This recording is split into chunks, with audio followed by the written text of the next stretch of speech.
to the Scrum Full Course by Simplilearn. If you're aiming to become proficient in Agile project management, this course is your stepping stone to success. In 2024, the demand for Scrum professionals is higher than ever, with companies from various sectors actively seeking certified Scrum Masters to guide their teams. As more organizations embrace agile methodologies, the need for competent Scrum practitioners keep rising, making this the ideal moment to develop your expertise. Along with this demand come competitive salaries and promising career paths. And this course will provide you with the essential knowledge and skills to thrive in Scrum and Agile practices. Before we commence, just some quick info. If you are really interested in elevating your career and becoming a professional Scrum Master, our best rated Certified Scrum Master Certification training is your ticket to success. We guarantee you will pass on the first item as you join one of our 20+ live cohorts each month for 16 hours of interactive training led by globally renowned certified Scrum trainers. Engage in hands-on learning through role plays, simulations, and case studies, and gain complimentary access to Agile and Scrum courses. Enjoy a 2-year membership with Scrum Alliance on 20 PDUs and 16 SEUs, and benefit from our 100% money-back guarantee. This immersive training will help you ace the CSM exam, enhance teamwork, transparency, and results within your organization, and unlock your higher salaries and exciting job opportunities. Enroll now and start your journey to becoming a professional Scrum Master. So don't forget to check out the course in the description box and pinned comment. So without further ado, let's get started. So guys, what is basically in Scrum? Scrum is an agile framework that has revolutionized the way complex projects are managed and completed.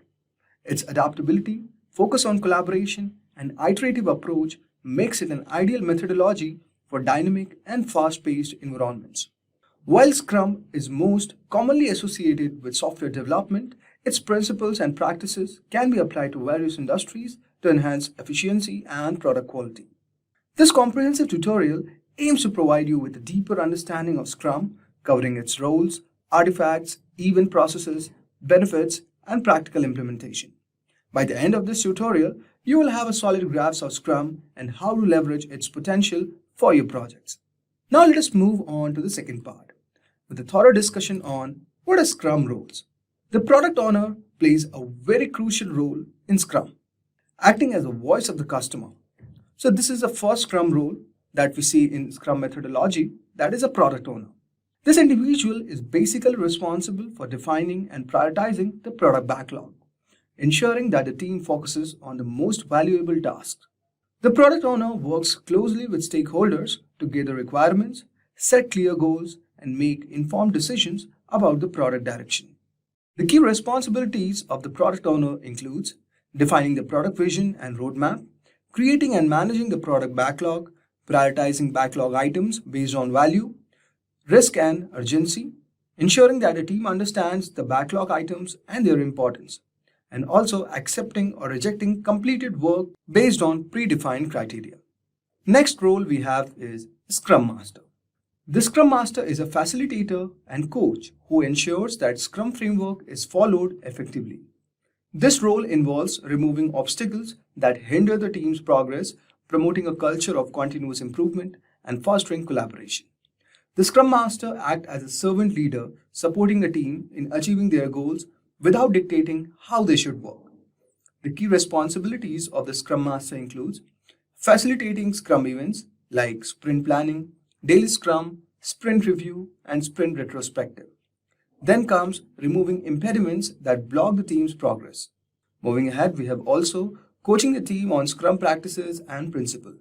Then we have a thorough discussion on protecting the team from external distractions and interruptions. And finally, promoting a healthy team dynamic and addressing conflicts. Next one we have is the development team.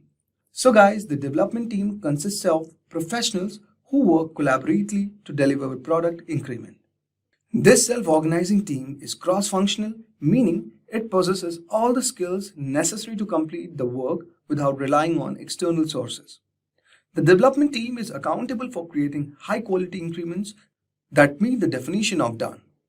The key responsibilities of development team includes estimating planning work during sprint planning, collaborating daily to achieve the sprint goal, delivering a potentially shippable product increment by the end of the sprint, then continuously improving their processes and practices, and finally, maintaining transparency through regular communications and updates. Now let us move on and understand about Scrum artifacts. The first one that we have all over here is Product Backlog. The Product Backlog is a dynamic list of all the works needed for the product. It includes features, enhancements, bug fixes, and technical tasks. The product owner is basically responsible for maintaining and prioritizing the backlog, ensuring that it reflects the current needs and goals of the project. The product backlog is continuously refined with items being added, removed, or reprioritized as necessary. The product backlog serves as a single source of truth for the team, providing a clear roadmap of what needs to be done.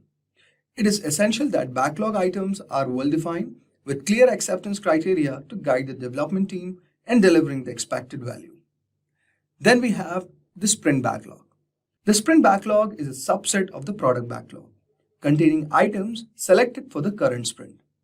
During sprint planning, the team decides which backlog items they can commit to completing within the sprint. The sprint backlog also includes a plan for how the team will accomplish such work. Sprint backlog provides a focused and actionable plan for the team, outlining the tasks and goals for the sprint. It is a living document continuously updated as the team progresses and learns about the work. The sprint backlog helps the team stay organized and aligned with the sprint goal. Then we have is increment.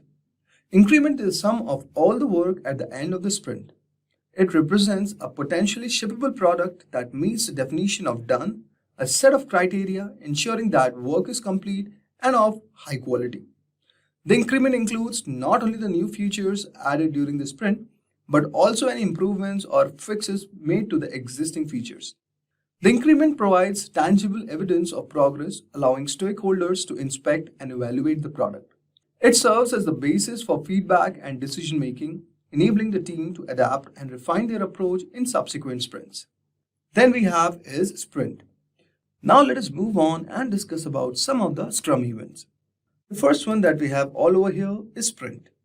A sprint is a time-boxed period typically lasting 24 weeks, during which the team works to create a product increment. The fixed duration of the sprint provides a regular rhythm for the team, promoting consistent delivery and continuous improvement. Each sprint begins with a sprint planning and ends with a sprint review and sprint retrospective. Next one we have is sprint planning. It is an event where the team defines what will be accomplished in the upcoming sprint. The product owner presents the high priority backlog items and the team collaborates to select those they can complete within the sprint. Together, they set a clear sprint goal and create a plan for achieving it. During sprint planning, the team breaks down the selected backlog items into smaller tasks and estimates the effort required. This detailed planning ensures that everyone understands the work and how it contributes to the sprint goal. A sprint planning sets the stage for a focused and productive sprint. Next one we have is the daily scrum. Daily scrum is a short time-boxed meeting, usually lasting for 15 minutes, held every day during the sprint. The purpose of the daily scrum is to synchronize the team activities, discuss progress, and identify any obstacles. Each team member shares what they did the previous day, what they plan to do today, and any issues they are facing. The daily scrum promotes transparency and accountability, ensuring that everyone is aligned and aware of the team status. It also provides an opportunity to quickly address and resolve impediments, keeping the team on track to achieve the sprint goal. Next we have all over here is called sprint review.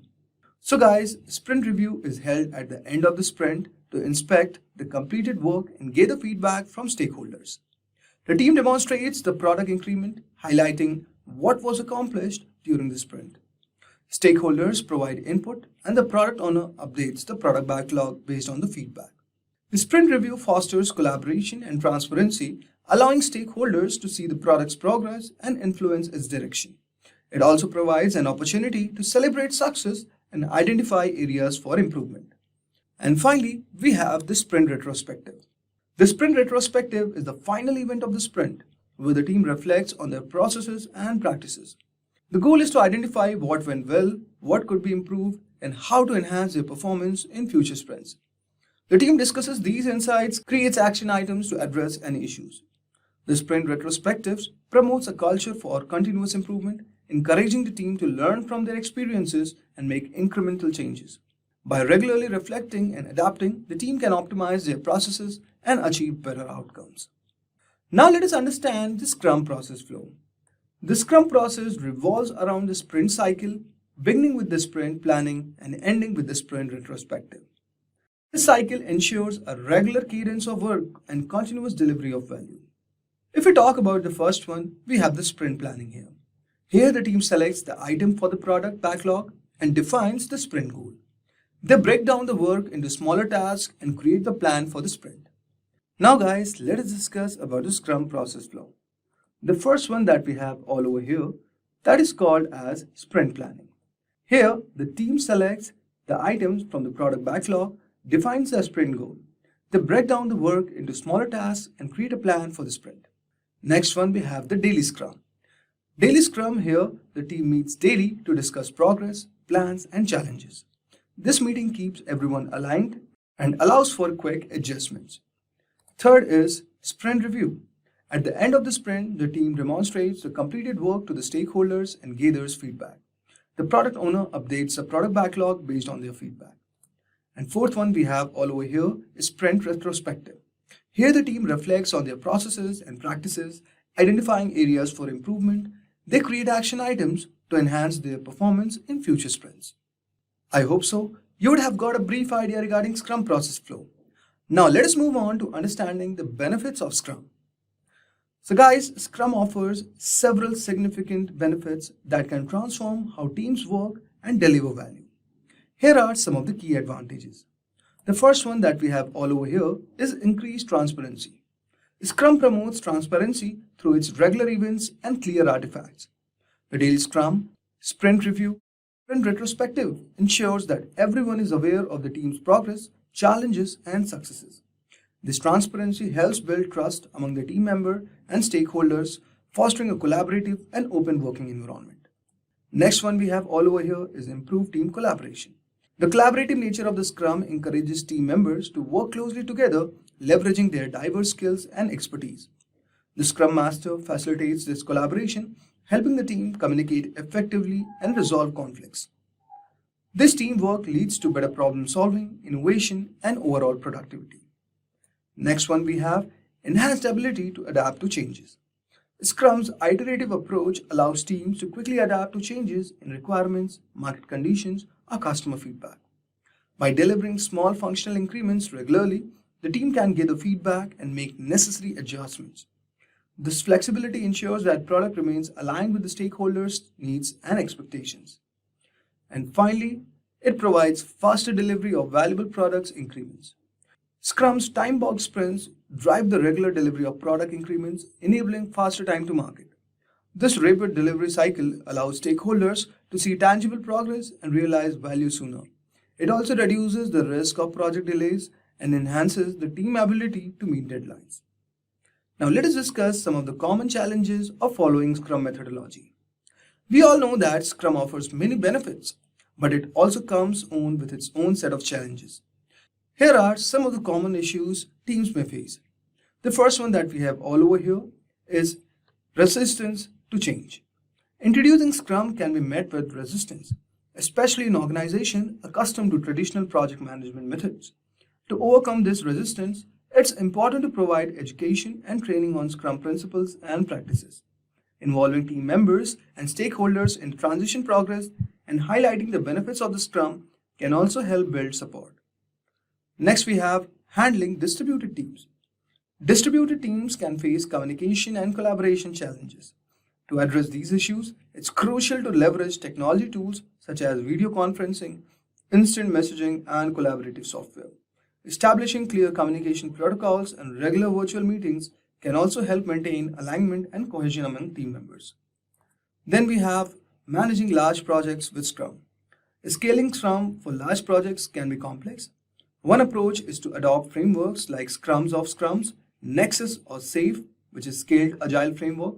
It provides guidelines for coordinating multiple Scrum teams, ensuring that teams are cross-functional and self-organizing with clear communication channels, which are very essential for managing large projects effectively. Now let us dive into most interesting part. That is, what are the tools and softwares which are used for Scrum? So guys, several tools and softwares can support Scrum practices, enhancing productivity and collaboration. Here are some of the most popular options. The first one I would recommend is Jira. Jira is a widely used project management tool that offers robust support for Scrum. It provides features for creating and managing product backlogs, sprint backlogs, and tracking progress through visual boards. Jira's customizable workflows and reporting capabilities make it a powerful tool for Scrum team. Next one we have all over here is Trello. Trello is a flexible, user-friendly tool that uses boards, lists, and cards to organize tasks. It's well suited for Scrum teams, allowing them to create and manage backlogs, plan sprints, and track progress. Trello's simplicity and visual nature make it easy to use, especially for smaller teams or projects. And finally, we have Azure DevOps. Azure DevOps is a comprehensive suite of development tools that supports Scrum and other agile methodologies. It includes features or backlog management, sprint planning, continuous integration, and deployment. Azure DevOps integrates seamlessly with other Microsoft tools, making it a good choice for teams using Microsoft ecosystem. So guys, in this tutorial, we have covered the fundamental aspects of Scrum, including its roles, artifacts, events, and processes. Are you eager to transform your career and become a professional Scrum Master? Or are you stuck in the same company but want to level up your designation? If you need clarification about the PSM process and exam, don't worry. We've got it covered in this video. But first, let me tell you a story about Matthew, a software engineer who found himself in a rut. Despite his hard work and dedication, he felt his career was stagnating. He knew he had the potential for more, but wasn't sure how to unlock his growth. That's when he stumbled upon the Professional Scrum Master Certification. At first, Matthew was hesitant. He wasn't sure if the certification was worth the investment of time and money. But as he learned more about the PSM and the doors it could open, he became determined to earn this globally recognized credential. Matthew's journey to becoming a PSM wasn't easy. He had to juggle his work responsibilities with studying the Scrum Guide, attending training sessions, and practicing mock exams. But his perseverance paid off when he finally passed the PSM exam with flying colors. With his newfound Scrum Master skills, Matthew's career took off. His company recognized his dedication and promoted him to a leadership role, where he could apply his knowledge of the Scrum framework to drive better collaboration, faster delivery cycles, and higher quality products. In this video, we will dive into the details of the PSM certification, why get PSM certified, the PSM certification level, syllabus, and the cost. Is it worth the investment or not? Eligibility criteria, and the tips and tricks for cracking the PSM exam. So if you are ready to take your career to a new heights like Matthew, the PSM certification could be your game changer. So let's start with the first topic, that is, what is PSM certification? Think of it as a workshop that's as fun as watching your favorite Netflix series, but packed with valuable lessons like a masterclass. Scrum.org offers this certification to help you deep dive into the world of Scrum. Let's check out the website here. So this is the website scrum.org, and it provides all the valuable resources you need to master this professional Scrum training program. Alright, let's move further. Through hands-on activities and interactive learning, you will become a skilled Scrum Master, ready to lead your team to success. But wait, there's more. The Professional Scrum Master Certification is renowned worldwide for its tough exams, great instructors, and consistent course material. By participating in discussions and practical exercises, you'll not only understand Scrum principles but also embrace the Agile mindset. This makes the PSM certification highly valued by companies, which often seek PSM holders to fill their Scrum Master positions.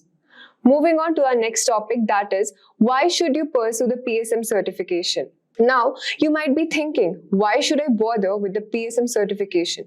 Wait, let me tell you. This certification validates your Scrum expertise, giving you a massive competitive edge in the job market. Many companies these days only hire PSM holders for Scrum Master roles. But it's not just about the jobs. The PSM helps you develop essential skills like collaboration, risk management, and driving value within your organization. It makes your resume stand out, showing employers you are up to date on industry standards and can lead teams to success using Scrum. Getting certified is the best way to truly master Scrum fundamentals, Agile principles, and best practices. With the PSM, you will be productivity powerhouse, inspiring your team to stay focused and organized towards every goal. You'll foresee risk before they happen and ensure we are delivering real value and quality. And let's not forget the financial benefits. PSM holders stands apart with practical Scrum knowledge and non-certified pros. According to the pay scale, the average PSM certified salary is a staggering of $97,000 annually. So if you want that competitive edge, those valuable skills, and the potential for a higher paycheck, the PSM certification is no-brainer investment in your future success. Let us now discuss the different levels of the PSM certification. The PSM certification is offered at 3 distinct levels, allowing you to progressively deepen your knowledge and expertise. At first, we have the PSM-1, which is the foundational. This entry-level certification validates your understanding of the Scrum framework, its principles, and the role of a Scrum Master. PSM-2, which is the intermediate, building upon PSM-1, this level focuses on advanced Scrum knowledge, extensive Scrum experience, and the ability to apply Scrum in complex situations. PSM-3, which is the advanced certification, this level of certification requires a deep understanding of Scrum application, processes, values, and in-depth Scrum experience, or attendance at the Professional Scrum Master training. Let's discuss the cost structure of the 3 different examination levels. PSM-1 has an exam fee of $150 with a $150 retake fee. PSM-2 costs Rs $250 for the exam and retake fee. And PSM-3 commands $500 for both the examination and the retake fee. All 3 certifications are valid for a lifetime. It's important to note that the price of the PSM-1 certification varies by nation. In India, it ranges from $23,500 to $26,000, while in USA, it costs between $999 to $1,450. While the investment may seem substantial, the knowledge, skills, and the recognition you'll gain from the PSM certification can be invaluable for your career growth and the professional development. Additionally, the potential for higher salaries and improved job prospects often outweighs the initial cost. Moving on to the eligibility criteria. Each level of the PSM certification has a specific eligibility criteria. PSM-1. While training is optional, candidates should have a solid understanding of the Scrum Guide.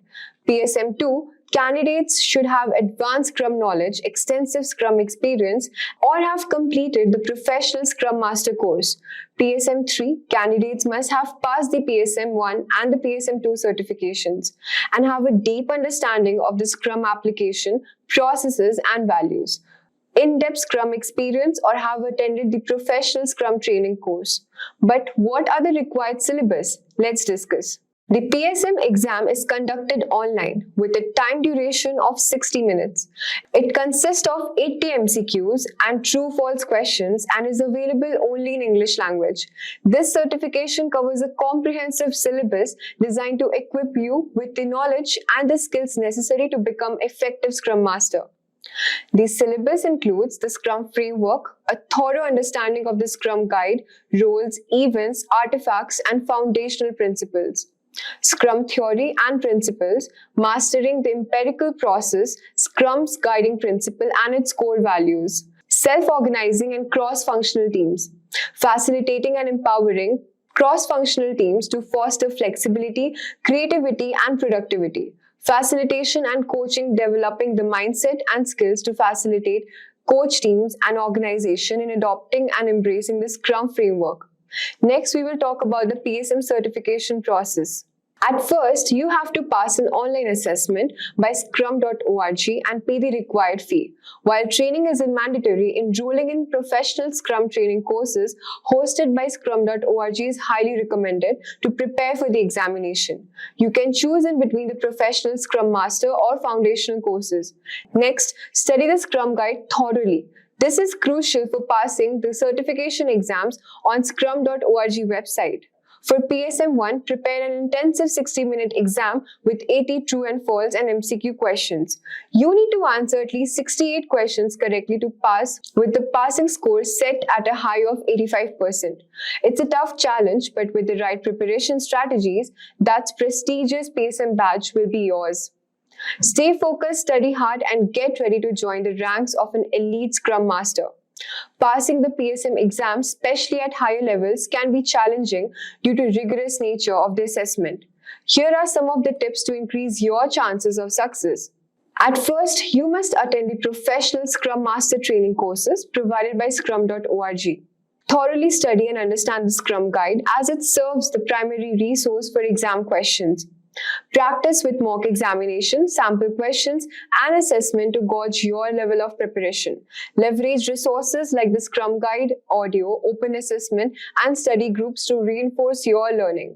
Develop a deep understanding of Scrum theory, principles, and values, as well as practical application in real-world scenarios. By investing in the PSM certification, you'll not only validate your expertise in the Scrum framework, but also position yourself as a valuable asset to organization seeking skilled Scrum Masters and Agile leaders. With the right preparation and dedication, you can unlock new career opportunities and drive successful project delivery using Agile and Scrum methodologies. Let us now start by understanding what product vision actually means. If you look up online, you might find complicated explanations like it's the emotional future idea of a company, but let me make it easier for you. Your product vision is basically your big goal, what you want to achieve with your product or the impact you want to make. For example, Elon Musk's vision for Tesla is to become the top car company for the 21st century. That's their product vision, their destination. Some people mix up vision with why of a product, but they're not the same. Your vision is where you're headed, while the why is the reason behind aiming for the future. In business, we call this reason the mission. So if your vision is where you're going, the mission is why you're going there. Having a clear vision is very important in product development for two reasons. Firstly, it motivates your team and stakeholders by giving them an exciting goal to aim for. And it helps you to make smart decisions about what to build and what not to build. With a clear vision, you can steer your product in the right direction and make sure everyone is on the same page. We will now understand what is product roadmap. A product roadmap basically outlines your objectives, guiding you towards achieving your goals for a product. It's a strategic plan that details the necessary steps and timelines needed for accomplishing tasks. Product roadmaps play a very crucial role as they assist in prioritizing and planning ahead at each stage of product development. They connect the overarching product strategy with the specific tasks and activities carried out by the team. For example, let's say you're creating a new mobile app. Your product roadmap would outline all the key features you want to include, like user login, messaging, and photo sharing. It will also break down when each feature needs to be developed, tested, and released to users. Here, the product roadmap helps us to stay on track and reach our destination, launching a successful app. Let's discuss the key features and functions of a product roadmap. Firstly, the roadmap serves as a high-level plan, charting the course from concept to final release. It lays out the key milestones, deliverables, and timelines the team needs to hit, which are shared with stakeholders and developers to ensure everyone understands the plan and stays on the track. Regularly updating and consulting the roadmap keeps the team focused on the big picture and the ultimate goal. A vital function of the roadmap is to prioritize product initiatives and features. By defining what will be built and when, the roadmap enables the team to focus their efforts on the most impactful and strategic elements, allocating resources efficiently. The roadmap also communicates the product strategy to stakeholders from executives to the sales team. This visual representation fosters buy-in and collaboration across the organization. Roadmaps play a key role in managing expectations by outlining planned releases and feature rollouts and settling clear expectations for customers. Lastly, the best roadmaps incorporate flexibility, adapting to changing market conditions, customer feedback, and new strategic priorities aligned with evolving business needs. We will now explore different types of product roadmaps and how they help us to achieve our product goals. At first, we have portfolio roadmap. This roadmap provides a broad overview of stages for multiple products. Imagine you're overseeing a company that develops both mobile apps and platforms. Here, the portfolio roadmap will help you to see the big picture, what's happening across your product portfolio. Second, we have strategy roadmap, which emphasizes high-level initiatives and efforts to meet product goals. For example, it might include goals like improving user experience, expanding product offerings, or enhancing customer support. Third, we have release roadmap, which breaks down the task and timeline to finalize a product's creation. This could include steps like designing user interfaces, coding functionalities, testing for bugs, and finally releasing updates to app stores. Features roadmap. This roadmap basically shows features and timelines of when product features will be released. It helps ensure the development efforts are aligned with the planned feature releases. Next, we have sprint roadmap. It is used when the Agile framework to plan the team efforts during a sprint. For instance, if your team is working in a 2-week sprint to add new features to a website, this sprint roadmap would outline who is responsible for which task during that time frame. Next, we will now understand how to create a product roadmap. Creating an effective product roadmap doesn't have to be complicated. With a well-crafted roadmap, you can bring clarity and focus to your product development journey. Remember to define your purpose, identify your audience, and be ready to adapt along the way. Let me walk you through the 7 key steps. The first step is to define your product purpose. What are the main goals and objectives you're trying to achieve with this product? Get really clear on the core purpose. This will serve as the foundation of your roadmap. Next, identify your audience who will be using the product and referencing the roadmap. Understanding your key stakeholders from executives to customers will help you tailor the roadmap to meet their specific needs and expectations. Third, gather input and feedback from the stakeholders. Talk to your customers, your sales team, and your developers. Get their insights on what's the most important to include in the roadmap. This collaborative approach will result in more well-rounded plan. The fourth step is to determine the main theme or pillars of your product roadmap. These are the high-level categories or focus areas that will guide your development efforts. Things like new features, product enhancements, or infrastructure improvements. Once you have those key themes identified, you can break them down into more specific, actionable items. These are the individual tasks, milestones, and deliverables that will bring each theme to life over time. With your theme and action being defined, you can then choose the right format for your roadmap. Will it be a visual timeline, a table of initiatives? The format should make it easy for your audience to quickly understand the plan. Finally, remember that your roadmap is not set in stone.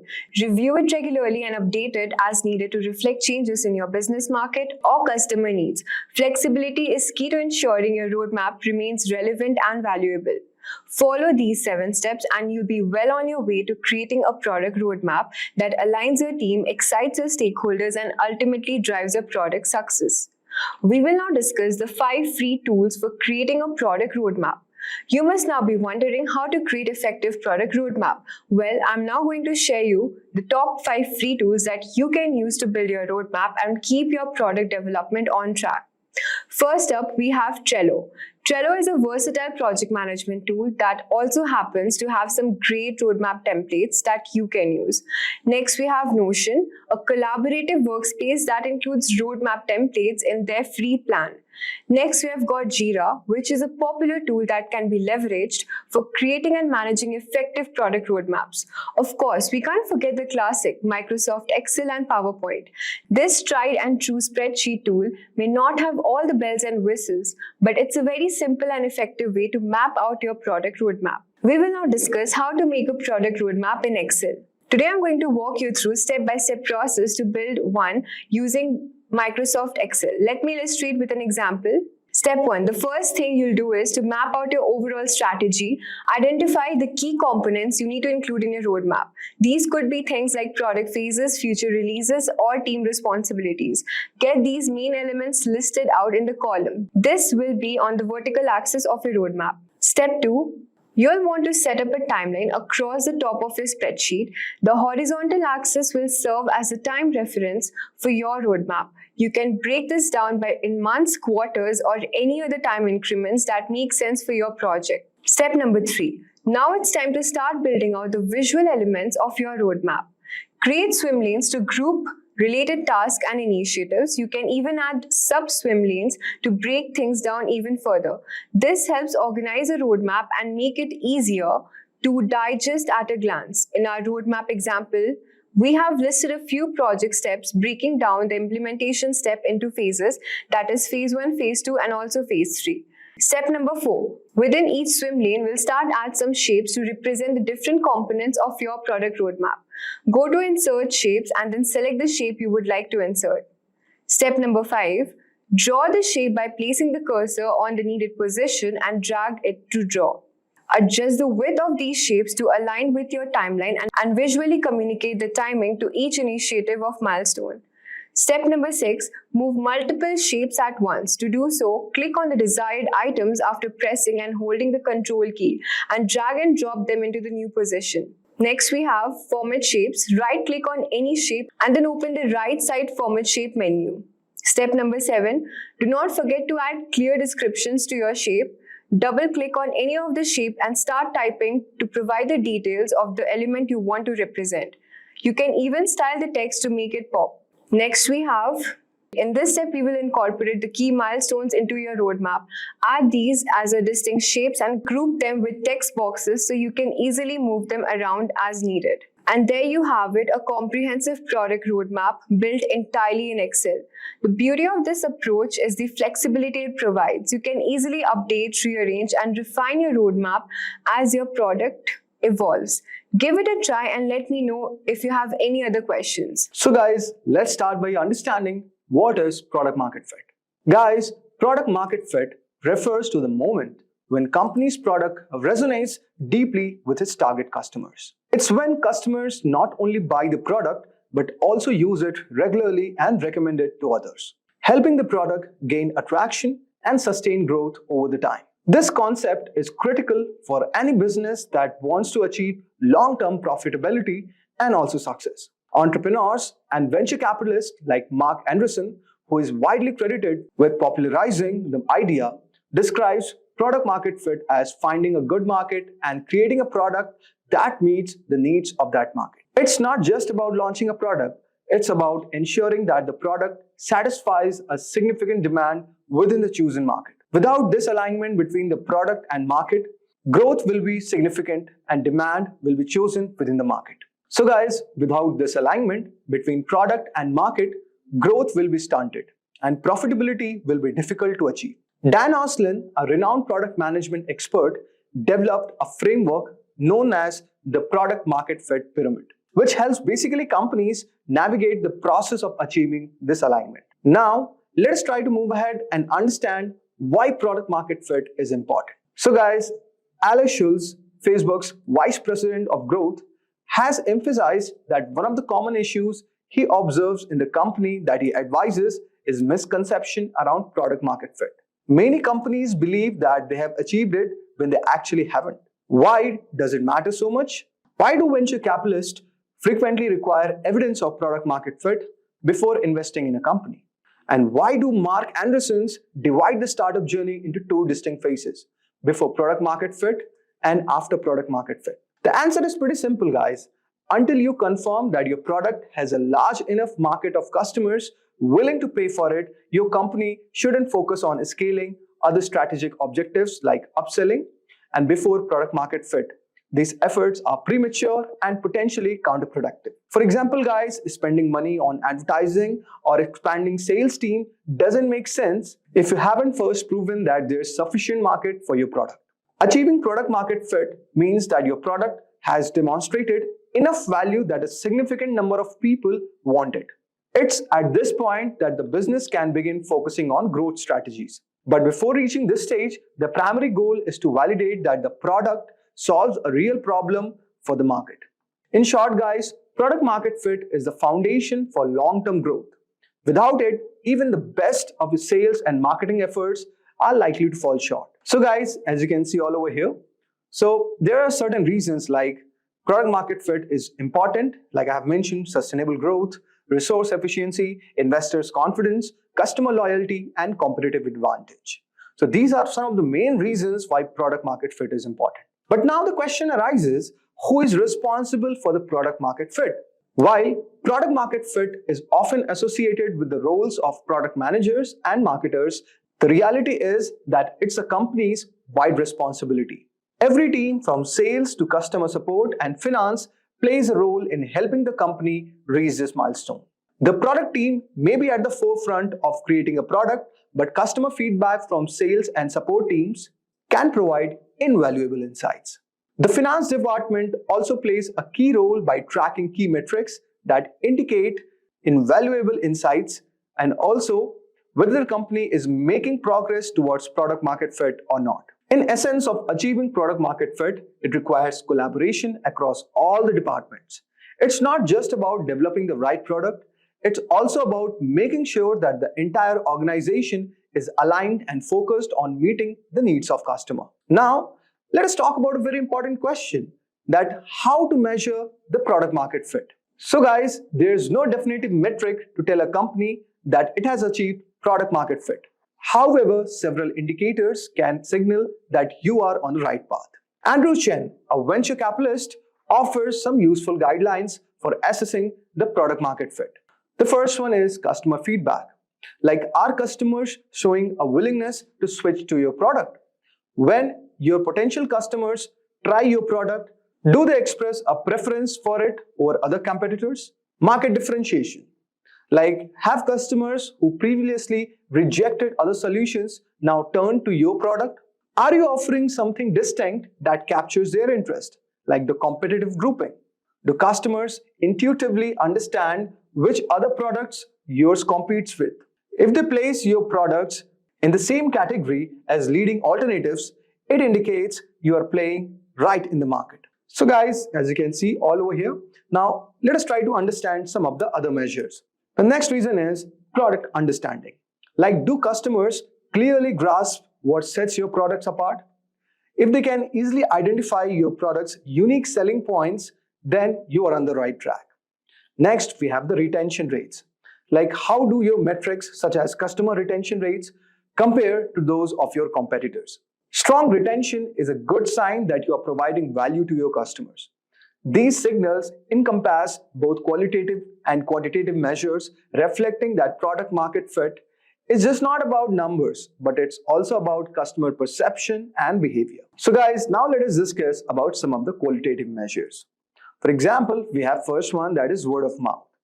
According to Mark and Reason, one of the best indicators of product market fit is when customers start promoting your product on their own. They essentially become your sales representative by recommending your product to others. Next is media attention. Like, you get increased call from media outlets and analysts suggest that your product is gaining visibility and credibility in the industry. Frequent media coverage can indicate growing market interest in your offering. By tracking both qualitative and quantitative metrics, company can better understand where their products stand and on the path toward product market fit. Now, the biggest question arises, how to achieve product market fit? So guys, there is no universal formula for achieving the product market fit. The Dan Olson's book, The Lean Product Playbook, provides a 6 framework that helps team towards this goal. So guys, the first is determine your target customer. First, identify who your product is for.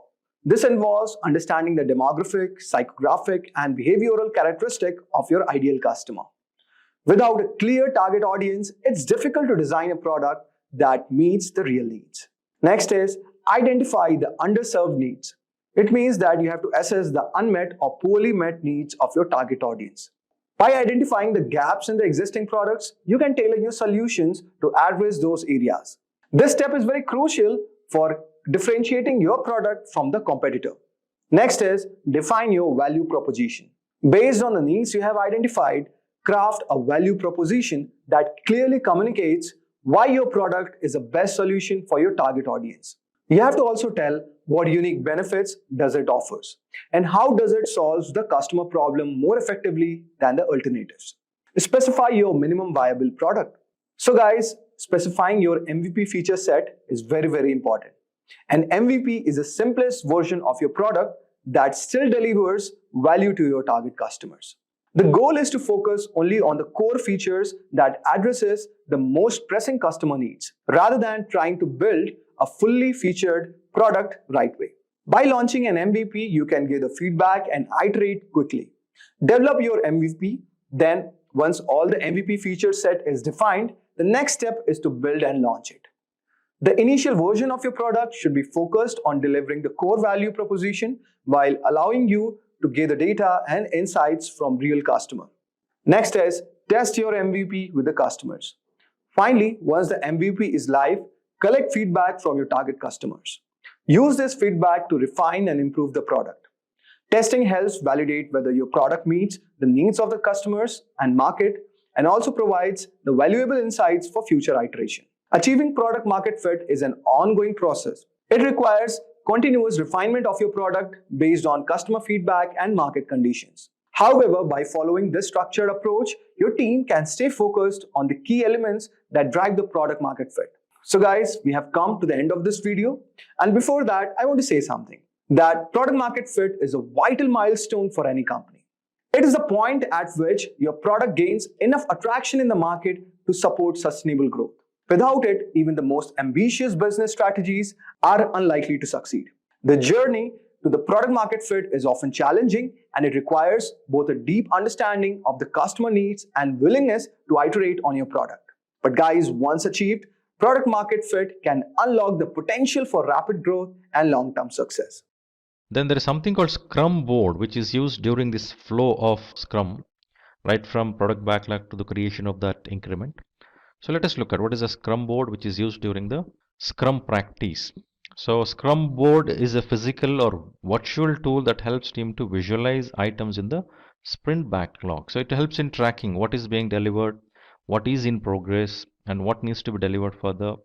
So it shows all action items during the daily Scrum, helping keeping the team focused on tasks that need to be completion and the priorities of those. The Scrum board is usually present in a place that's accessible to all team members. It is a visual board, right? And can be physical, whiteboard and stickers, or virtual software tools which can be used and displayed on the screen. So the Scrum board is divided into different slots like to do, in progress and done. So when new sprints are started, the existing board is reset and new Scrum board is created. So since it is visual system, I think it is taking the thought from Kanban. So visual system always works effective because the moment I see something is put against my name that I need to complete this, it's quite obvious to me that I will put efforts to complete it. So it's a conscious effort what I will put. It works on my consciousness. So something which is not visible to me, it is not out of sight is out of mind. So I will not work on it. So there is a tendency to forget. First slide here has to do with user stories and epics. And what I want to do, team, is I want to, before we get into the user stories, I want to go to the whiteboard and I want to just give you a little bit more information that might help us in organizing our discussion that we're about to embark on here. So a word that is not in our slides is themes. Themes are epics and user stories grouped together. You know, similar epics and user stories grouped together for planning purposes. So an epic is big. You would never do an epic a theme in a sprint. It's too big. So it's used for planning purposes. Below that, I would put epics. Epics are low priority, large user stories, meaning that an epic will eventually have to be disaggregated into multiple user stories. The reason it would be low priority is because if an epic was higher up on the product backlog, it would have to be more detailed. That's when you would break it down. So epics are usually going to live at the lower priority levels of a product backlog, and as user stories are completed and the epic rises in priority, it will eventually be broken down into more manageable user stories. So great big low priority user stories. Then we have user stories themselves. User stories are functions or features that the product owner wants to have developed. A user story turns into working software that provides value to the customer, and the product owner is the customer voice. The product owner is the one who would accept or reject completed user stories. And then there are tasks. And a reminder, when we were talking about the sprint planning meeting, we said the sprint planning meeting is got two parts to it. The first part is selecting all of the user stories that are going to be included in the sprint, and then disaggregating each of those user stories into tasks.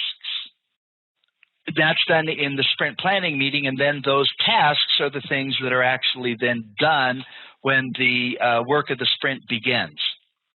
User stories can be estimated in story points or ideal days. Most teams favor story points. They might start with ideal days, but they will then usually end up going to story points. Tasks are estimated in ideal time, which is usually hours. Okay, so now back to our slides. So at the top left, a use case could be an example of a user story. So it's something that the user wants to do and how the system should support it. A use case could be select and pay for items in a catalog.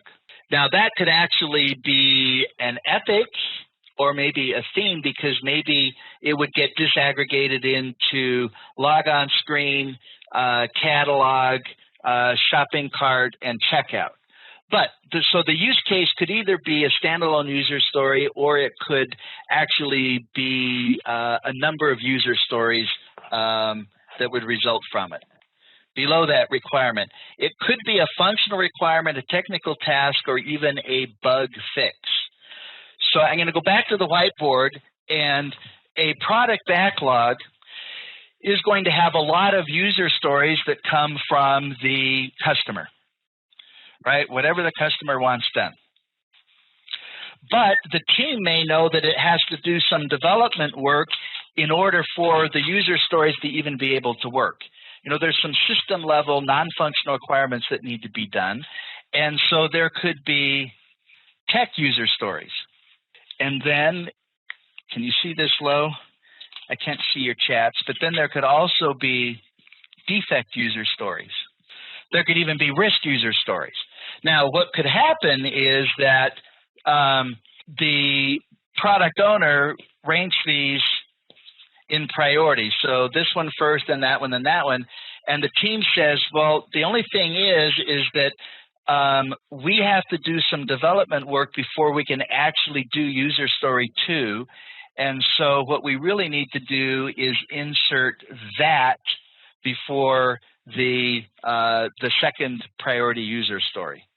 And so the priority of the user stories in the product backlog, while it might start with just being, you know, simple functional user stories coming from the product owner, it will evolve until it includes some other things that are also considerations when it comes to priorities, because of, you know, successor, predecessor relationships, dependencies, and things like that are considerations. A user story, back to the screen, bottom left now, the user story can use a fictitious user or a persona to help the team or the team and the product owner to get an idea of, okay, who's going to be doing this function, what are they going to need in order to be able to complete the function, etc. So you try and come up with an actual, well, a fictitious, but a person who's actually doing it to kind of get out of the realm of, listing requirements and, specs and things like that and say, okay, what's the user experience need to look like? Top right, template. A portion of a user story is, let me back up. So a user story card is usually going to contain a brief description of the user story using some kind of a meta-language format, like we're suggesting right here. As a user or persona, I want this feature so that I can. So not unlike our estimating session here. As a frequent traveler, I want to eat grapes so I can be healthier. In the one that we didn't do, the inventory system, as a customer, okay, there's a user. I want to get cash back so I don't have to wait in line at the bank. Okay, here's another user story. As a consumer, I want the shopping cart functionality to easily purchase items online. And maybe that could be customer as well. As an executive, right, as a suit, I want to generate a sales report so I know which departments need to improve their productivity. As a buyer, so you can see I tried to come up with these different roles right here, executive, buyer, sales rep, etc.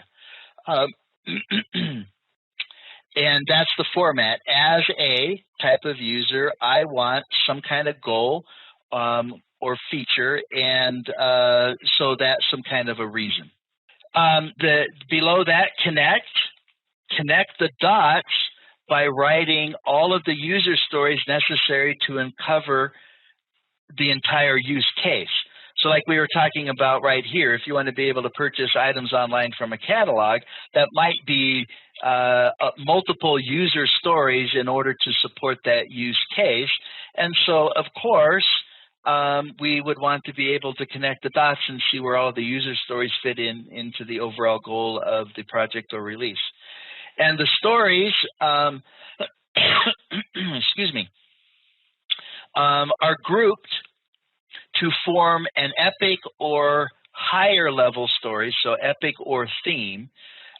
Stories can then be split into child stories or tasks, and so that's what we were covering before, right? So you have themes up at the top. That's the biggest grouping, if you will, used primarily for high-level planning purposes. So you have your themes, then you have your epics, which are large user stories, low priority, and they're going to have to be broken down into smaller user stories.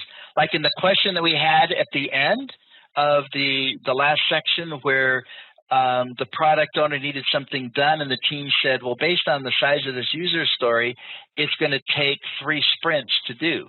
Well, a user story has to be small enough to be completed within a single sprint. So a sprint can contain more than one user story, but a user story cannot span sprints. So that feature or function that was in the question was probably more like an epic. It was something that would need to be disaggregated into smaller user stories, or perhaps it was more of a use case that would need more than one user story in order to actually deliver the overall use case. Let's see, as a product supervisor, I want to see an unfinished part list at the end of the day so that I can reallocate work the next day. Great user story description. Well done, Viraj. Did you hear that, team? As a product supervisor, I want to see an unfinished part list at the end of the day so I can reallocate work the next day. That is a well-crafted description of a user story.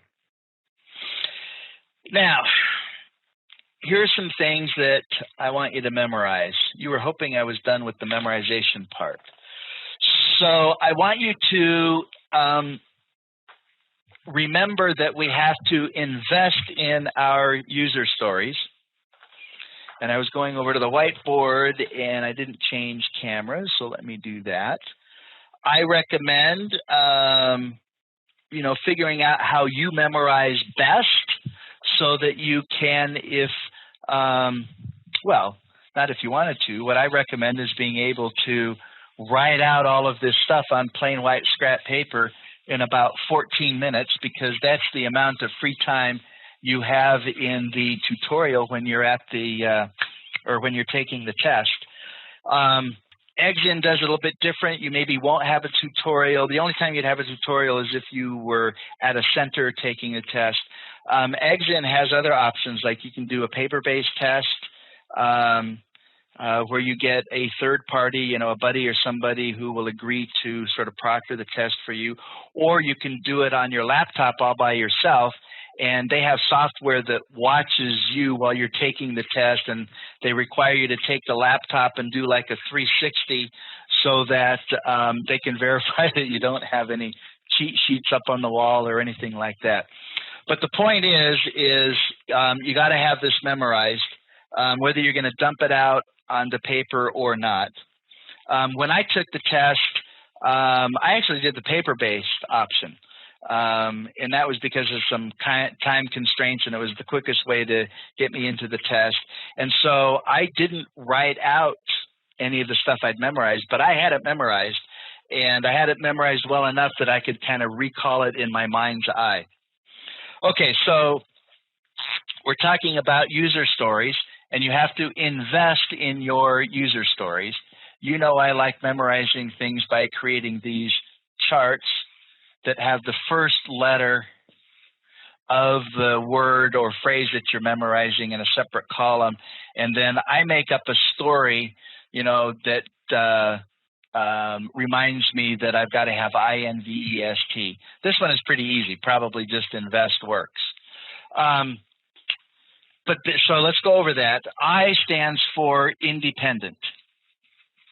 Independent, meaning that each user story stands on its own. You don't have, when we're doing Scrum, you don't do a user story that won't result in working software. We just talked about the description of user stories, right?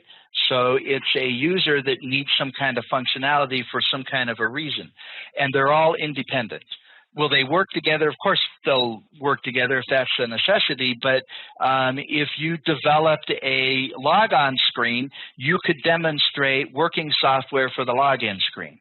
There might be another user story that is, has to do with displaying the catalog and being able to flag or select items that you want to purchase. But there'd be working software for that. Would they work together? Yes, but each user story would complete or result in some kind of working software, and they have to be independent. Negotiable. Negotiable in the way the user story is going to be implemented. The product owner doesn't dictate to the team doesn't say it's only this way and we don't want to hear anything from you. So there are discussions about the size and implementation for each user story. So the product owner can't make it so detailed that there's no room for discussion and the possibility of the team coming up with solutions other than what the product owner was attempting to dictate. V stands for valuable, meaning each user story has to create value for the customer or the end user. E has to be estimable, as in estimatable, except estimatable is not really a word, it's estimable. And S is for small, has to be small enough to be done in a single sprint. If we're doing 2-week sprints, it has to be able to be done in 2 weeks or less. If we're doing 4-week sprints, it could be a larger user story, but it would still have to be done in 4 weeks or less.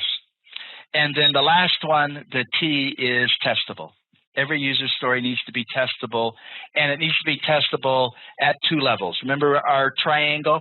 It needs to be testable at the intrinsic quality level, unit tests, etc., and also testable at the extrinsic level, which is the customer point of view, which is acceptance. So every user story has to be testable. Okay, so that's invest, and so let's add that to our list of things to memorize. Invest. And then the next one we have here is the 3 C's of a user story. So the first C, team, is card. So user stories should be able to be written on a 4 by 6 inch index card or some media similar to that. Card. The second C is conversation. The user story card is the item that is used for the team and the product owner to talk and discuss in order to make sure that the product owner and the team are on the same page when it comes to what is actually supposed to be developed and what it's supposed to look like at the end, which leads us to the third one, which is confirmation. Each user story essentially has to have acceptance tests in it itself.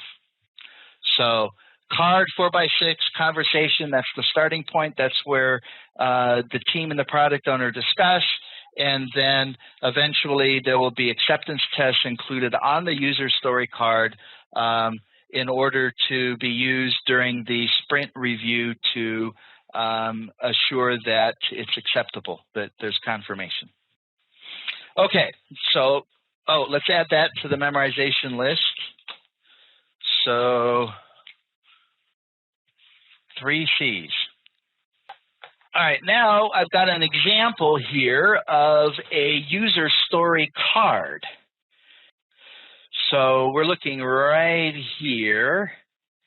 And if you were to go out on the internet and search user story cards, they would be similar. There would be some differences, of course. But typically what you're going to have is you're going to have a title or a name for the user story, and then there's going to be some kind of unique identifier, like user story 321. Then there will be the description like we just talked about. As a librarian, I want to have the facility of searching a book by different criteria so that I will save time while serving a customer. Then there might be some other descriptive words or links to other information that might be necessary. And then there would be acceptance criteria or tests. Sometimes these get included on the back of the card, but the point is that they are on the card rather. Then there will be an estimate of size. It could be ideal days or story points. As I mentioned, most teams do story points. That's more likely what you'll be tested on as opposed to ideal days. But, we'll cover both so you understand the differences. There's probably, it's not listed here, but there's probably going to be a value point assignment. This is where the product owner kind of determines in a relative way the value of the stories. Just like we were doing in planning poker, the product owner might say, well, this story is twice as valuable as this other one, comparing them together. And this is what these value points are what's used to prioritize the user stories. That's supposed to be a V, as in value points. And then typically there's also going to be a indication. Sometimes it's just by colors. It could be words that has to do with, where the story came from. Did it come from the customer? That would be considered a functional requirement. If it came from the team, that would be from the technical domain. I'm trying to write where from. It's not me, team, it's the mouse. Clearly, it's hard to do that. That's from, where from. Here it's got customer, tech. You could also have defect. You could maybe have risk. And then there's also going to be an X factor, which would be some kind of word, probably like stable, erratic, incomplete, something like that, so that the team is designating the user story in respect to the amount of uncertainty or risk that's associated with that user story. And because all of that's a part of the story, right? The story is going to be turned into working software. There may need to be some efforts to actually figure out how to actually do that user story. So that's the X factor. Over to the right here on the same chart, we have some comments about if you are using a software package, like Trello or Jira or something like that, the user story cards will generally be able to contain more information using, dynamic links and things like that. Could even include things like responsible team member, or depending on how you're doing it, you would break the user story down into tasks, and you might have team members assigned to various tasks for the user story. Okay, so that's typically what a user story card is like. Sometimes they're cards, sometimes they're like on sticky notes, and they're put up on a Kanban board if you're using Kanban to track the project. If you have a story that is too large to be completed in a sprint, it's going to have to be subdivided, or we call it disaggregation, into smaller user stories. And there's 3 ways that we're proposing here that you could go about doing that. You could split it based on operational boundaries. For example, as an operator, one needs to manage reservations, which could be split. For example, there could be one portion that is that has to do with making a reservation, another one that has to do with modifying it, and yet another one that has to do with canceling it. So that could be split into, in this construct here, 3 separate user stories. You could also separate based on exceptions or cross-cutting concerns. For example, in the beginning, develop only one main path, like accept repayment for a loan. Then address exceptions, like what if a person overpays? Then come up with a user story that recognizes that and processes a refund, and or gives the option of allocating the overpayment to a future payment or something like that.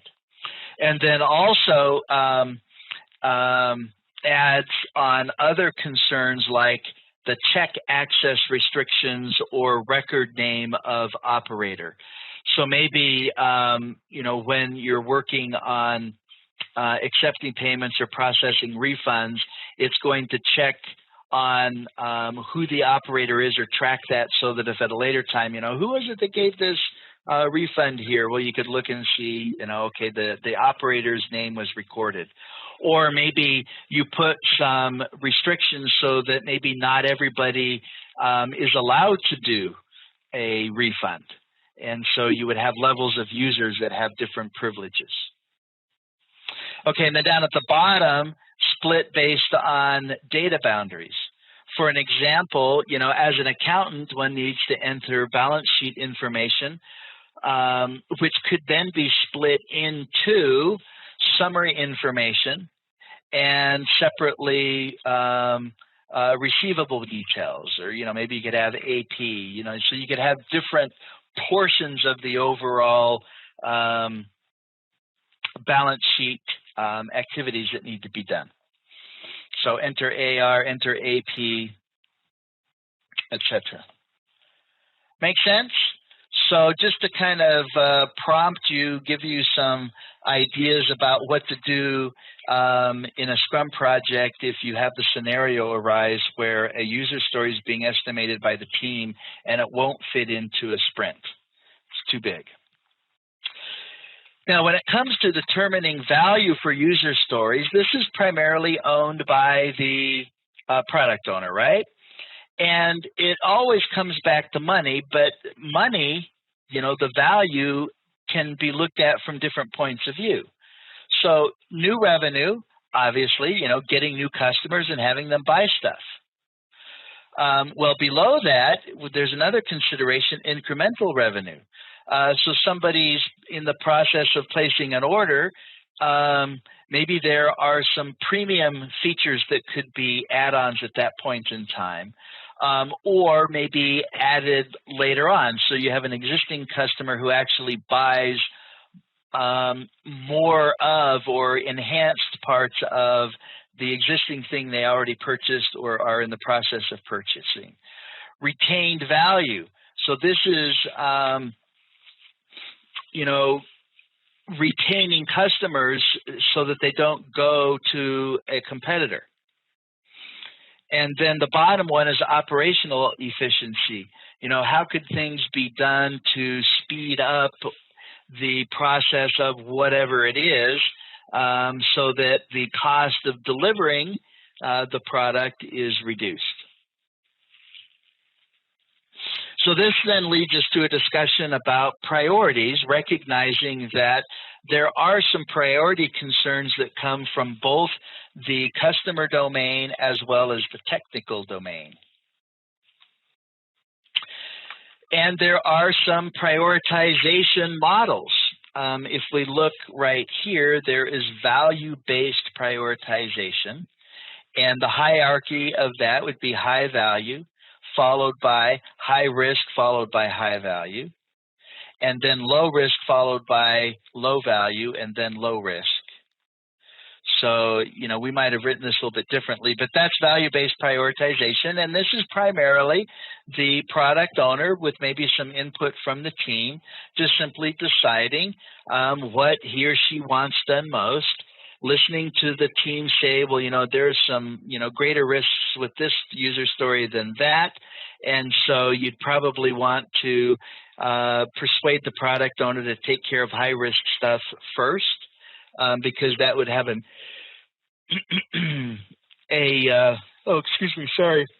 impact on the future things that need to be done. There's the Kano model, which looks at each of the user stories and classifies them as being mandatory, linear, or exciters. And the mandatory items are those user stories that are musts.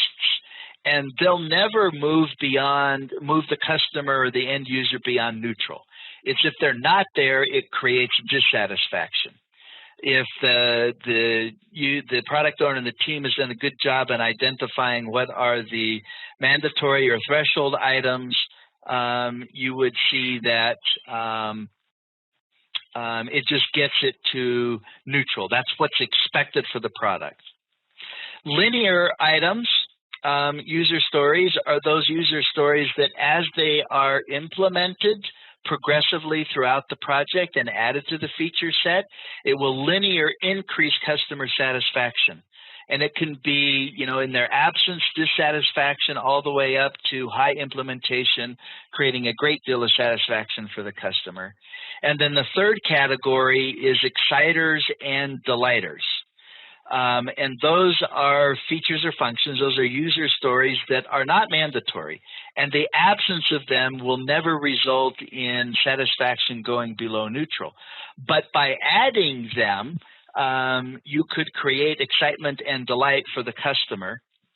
These would typically be things that are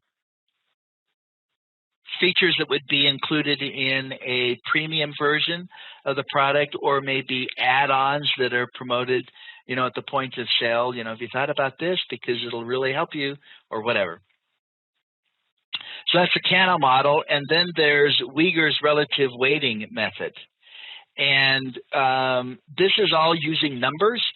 So each feature is given a value for its benefit, and its penalty given a value for penalty, meaning what's the pain if that feature or function is not included.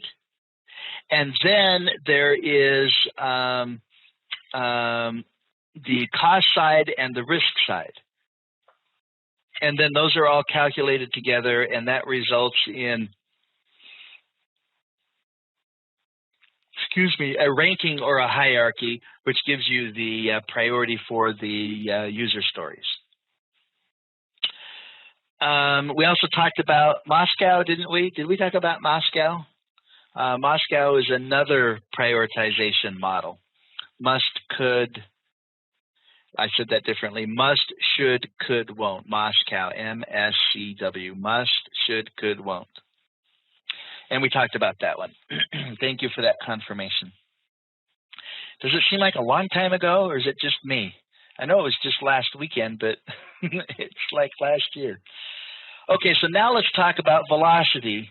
Priyanka, that is exactly right. So velocity is the capacity of the team to complete work in a single iteration. So the team has estimated the user stories for size or ideal days, and the sprints are going to be 3 weeks in duration. Obviously, not all user stories can be completed in a single sprint and be done with the project. Well, I guess maybe I shouldn't say obviously. While I'm saying that, I'm thinking, well, maybe you had a very small, short duration project, so you could. But the point is that it's the team's capacity to complete work in a given sprint. And it is an observation. It's not a prediction. So if we're working on sprint 5 and we're working on determining what our velocity is, then it would be the average of the previous 4 sprints. If there were any outliers, you would disregard those. And so it's an observation. If we look over to box number 2 here, velocity is used to deal with determining how many user stories we are going to include in a given sprint, and also how many sprints are we going to need to create a release or a set of user stories. And here's an example. In box number 3, a team completed 5 user stories that were sized 5, 3, 8, 13, and 2. 2 user stories, each sized 5, were left half complete. What is the velocity of the team?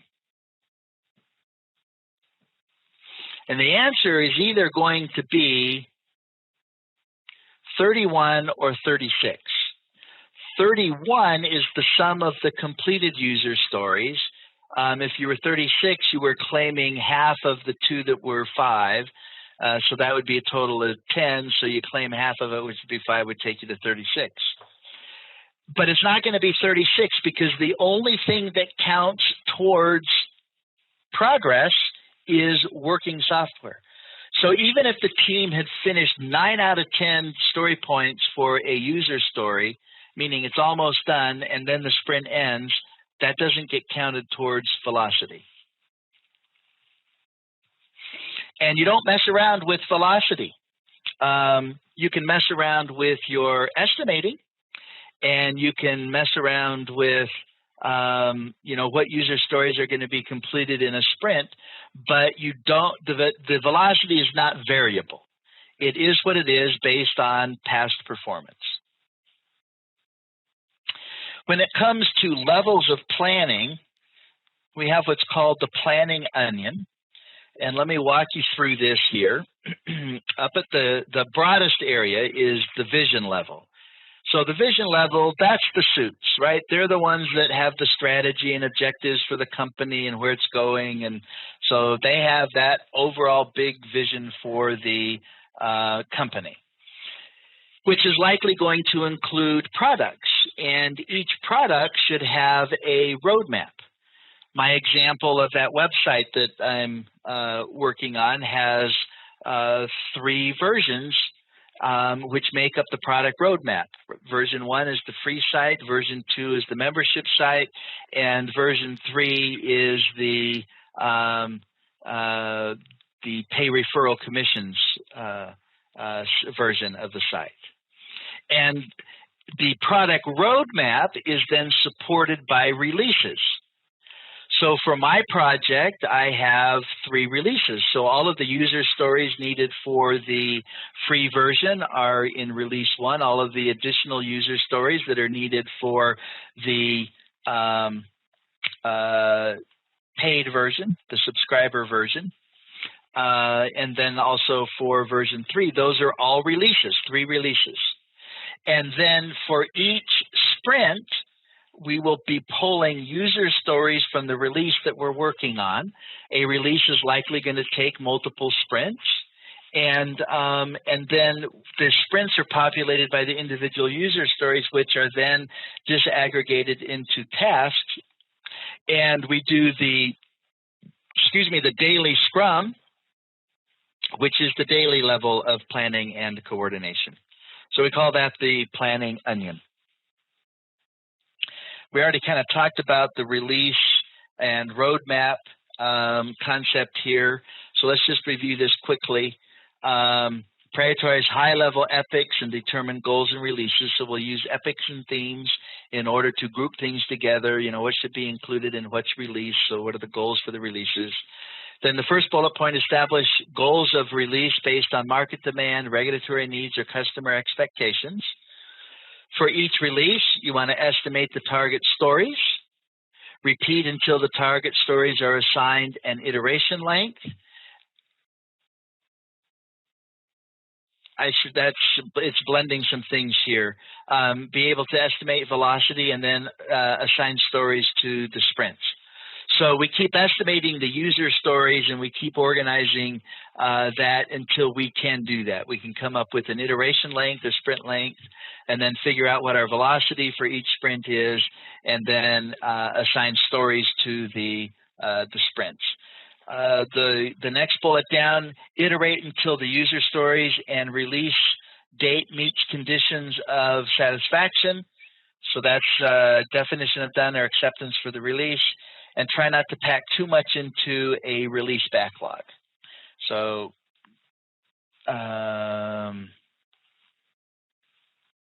just like you would not want to pack too many user stories into a sprint. You want to have the timelines appropriate and what are included in the events make sense.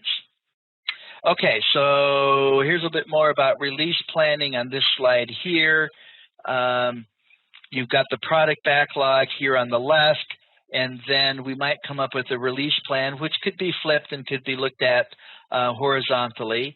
And you probably plan about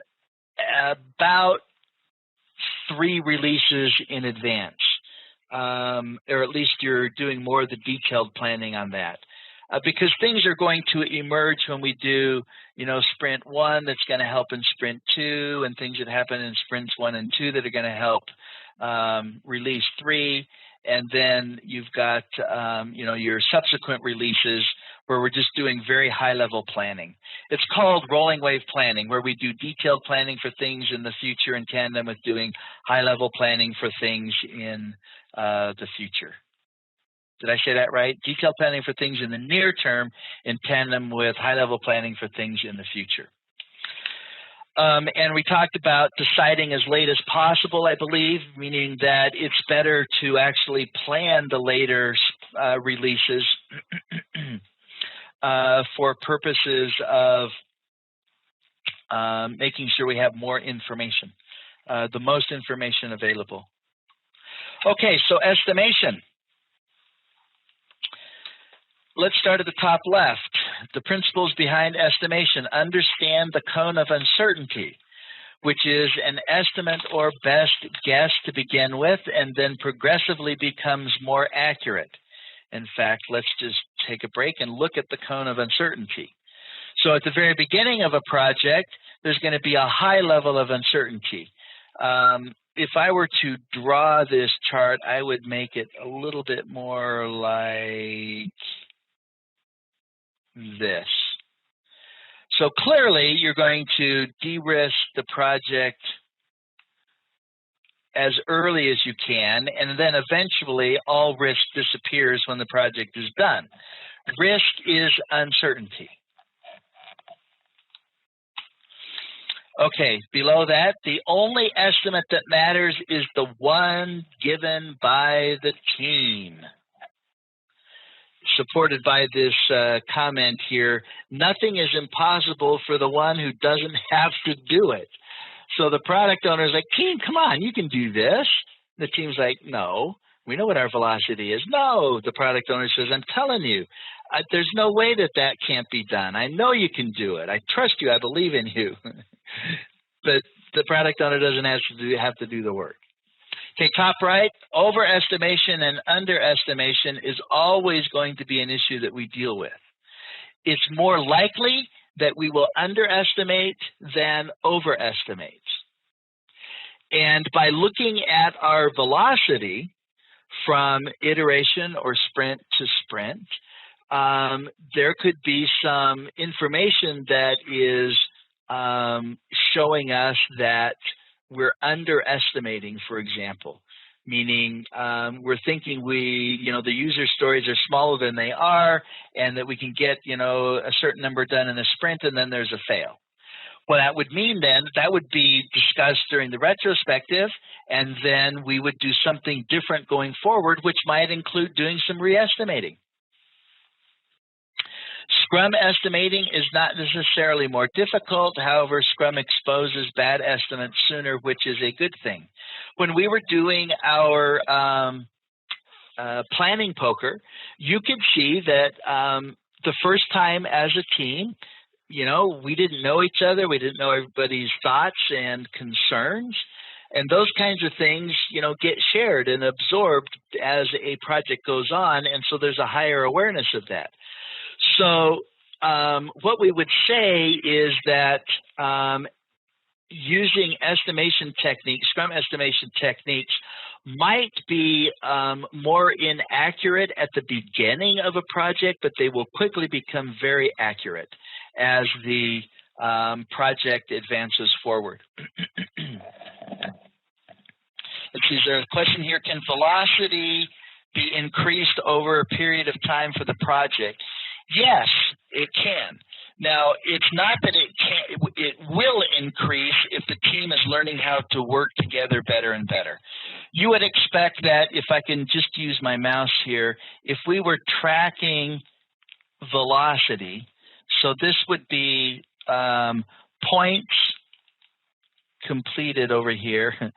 Let me just do PTS for points. And down here is time.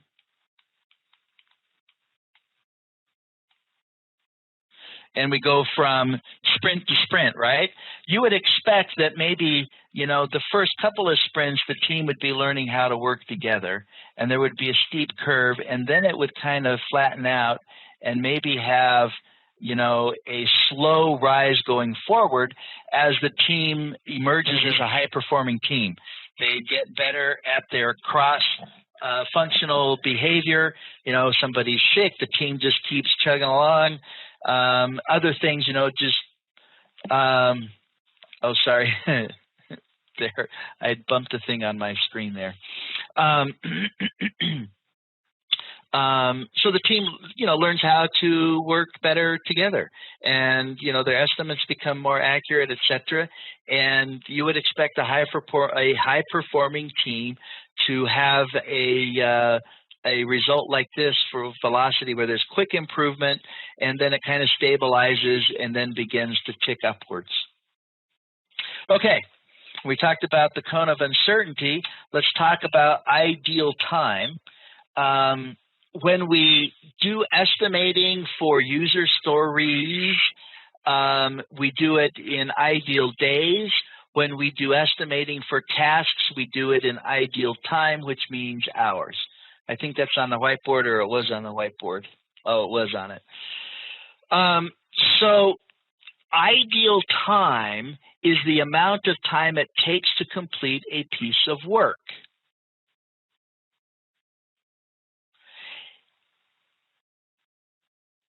But that's based on the notion that the team member or members are available to do just the work with no distractions or anything at all. So assuming that Priyanka could sit down at a keyboard and code for 8 hours without taking a break for lunch, no phone calls, no discussions, no meetings of any kind, just work 8 hours, how much could be done in that 8 hours by Priyanka? That's what ideal time is.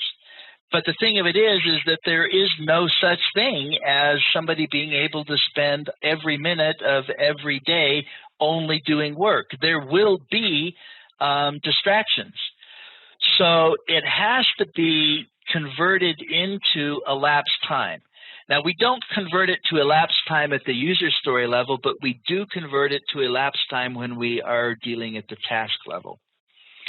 And what that looks like is, you know, for each team member, you're going to have to do it separately because some team members have more distractions than others. Some might have other duties that pull them away.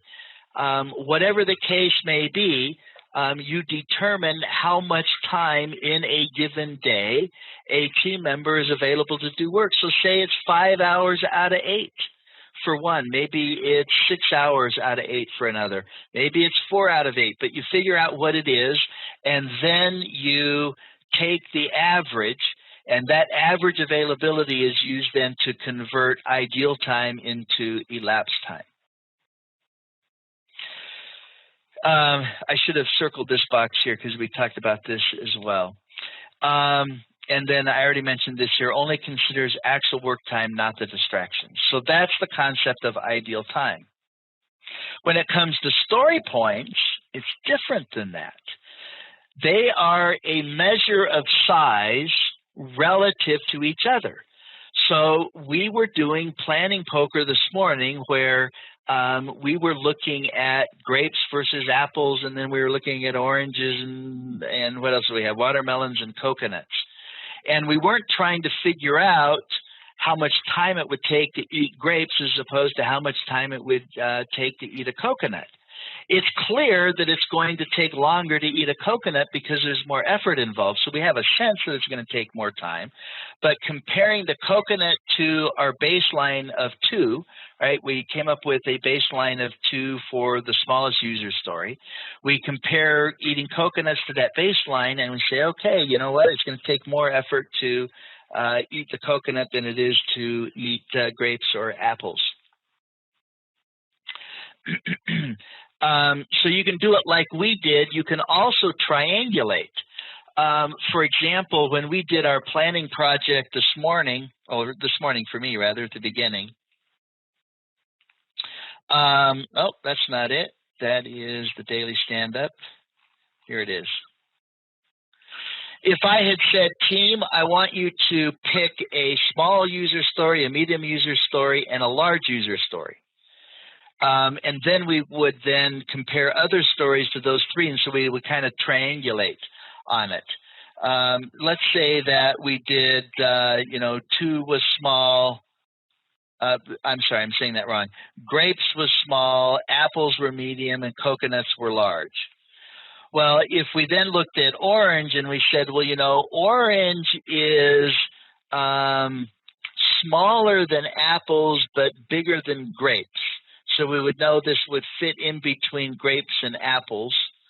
And so let's say, you know, we had apples at 5 and grapes at 2, then we would say an orange is probably going to be 3. And the values, now I used, in our example, the modified Fibonacci series. What we do in Scrum and Agile, if we're using story points, we're going to use a non-linear scale for the values. So down at the bottom here, there's the modified Fibonacci sequence. The way the Fibonacci sequence works, by the way, it's the value is the sum of the two on the right. So let me break this right here because this is a modified Fibonacci. So 13 is 5 plus 8. 8 is 3 plus 5. 5 is 2 plus 3, and 3 is 1 plus 2. If we were doing the real Fibonacci series, this wouldn't be 20. It would be 13 plus 8, which would be 21. I don't know why some use modified Fibonacci and others not, but that's just kind of a common thing to do. If you're doing planning poker, you give everybody 7 cards, 1, 2, 3, 5, 8, 13, and 20. Another nonlinear scale is doubling, 1, 2, 4, 8, 16. You typically don't go too far to the left with the values because that either means that you're being too granular or you've got stories that are probably too big and they need to be disaggregated. Now, somebody just chatted here. Should some buffer time be included in the actual estimates? Let me answer that question first by going back to ideal time, and then I'm going to come back to story points and answer the question. When we're estimating in ideal time, we don't add a special amount of time that we would call a buffer. We just allow for the distractions and the interruptions, which could look like a buffer, right? You're saying, Priyanka, if based on your duties in the organization and our workday of 8 hours, you're typically available to be doing your project work 5 out of those 8 hours. So when we are converting ideal time to elapsed time, we will be building in extra time based on distractions and interruptions. We would not call it a buffer, but that's essentially what we're doing. Now, when it comes to user stories that we're using story points, it is different. The points are for the entire amount of the work. And why might we need to have some extra time for a user story? Well, it's likely going to be driven by uncertainty. There might be other things that impact it, but that's the main thing. Sorry, team. So when the team is estimating the size of the user story, they will be including in their discussion and estimates any extra time or buffer time that would be needed for that user story to be completed. So do we accommodate uncertainty when we're using story points? Yes, we're looking at the X factor, and if we've got an unstable user story, then we're probably going to say, this is going to be a bigger user story than one that's similar but has a much lesser level of uncertainty. So that's the story points. Let's compare the two. Ideal time uses things like hours and days, which is easier to explain outside the team, right? The suits like things in days and hours. Everybody's estimate may be different, not a bad thing. It's easier to do at the beginning because we're oriented to think about time. And it does kind of shine a light on wasted time. Story points are harder to explain outside the team. The suit says, well, how long is it going to take to do user story 301? And our answer is, well, that's a 10 user story point user story.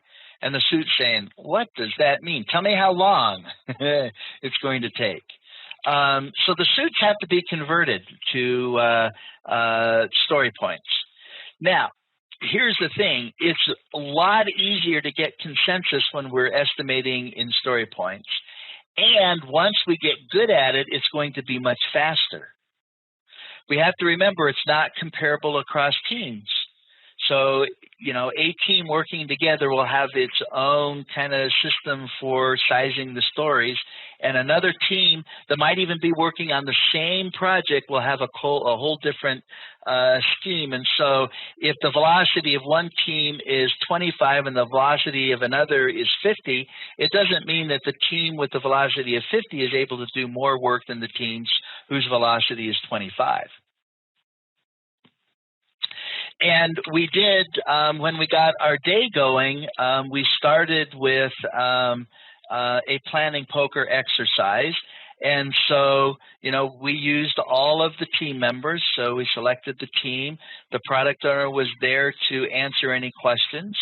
The team discussed each of the story cards and then decided what their vote was going to be. And then everybody voted at once. If there were outliers, they were discussed.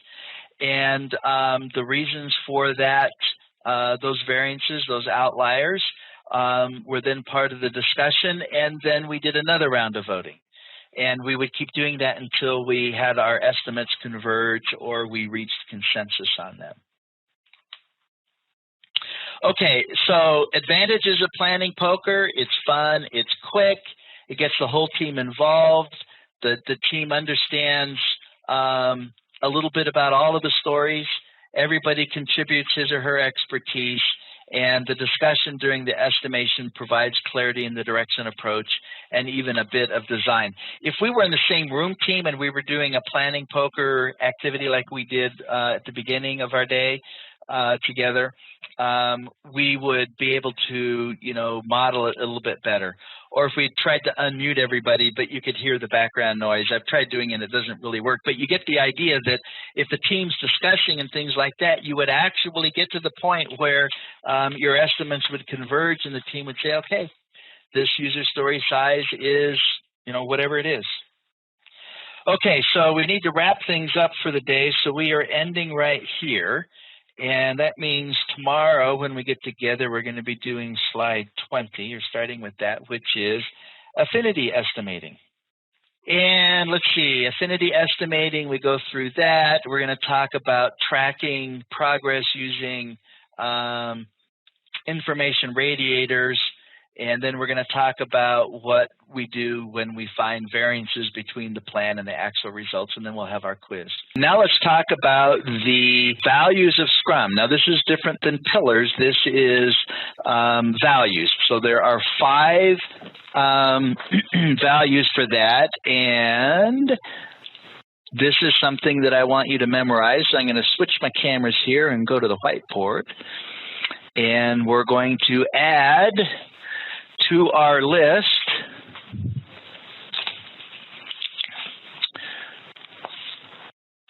oh, wrong color.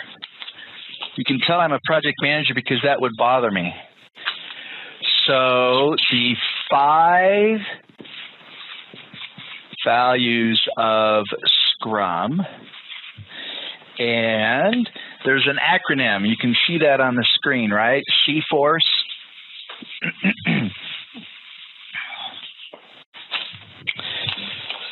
Okay, so 5 values of Scrum. And C, F-O-R-C. And you kind of know my style here. You don't have to do it this way, whatever works for you, but have some kind of a strategy for memorizing things. It will probably serve you well. So the first C is commitment. The next one, there are 4. F is focus. O is openness. Is that 2 N's or 1? I don't know. Openness. We'll blame it on the marker if it's not right. R is for respect. And the last C is courage. And so there's your little chart right there. And let me just briefly go over these. None of these will be a big surprise here. We've talked about some of them already in one context or another. For commitment, that means the team is going to commit to deliver value to the customer. They're on board, there's the buy-in, all of that's there. Focus, the team is going to focus on the few important things at a time. So we're going to do time boxing. We're not going to do things broadly, specifically, focus on a few things at a time.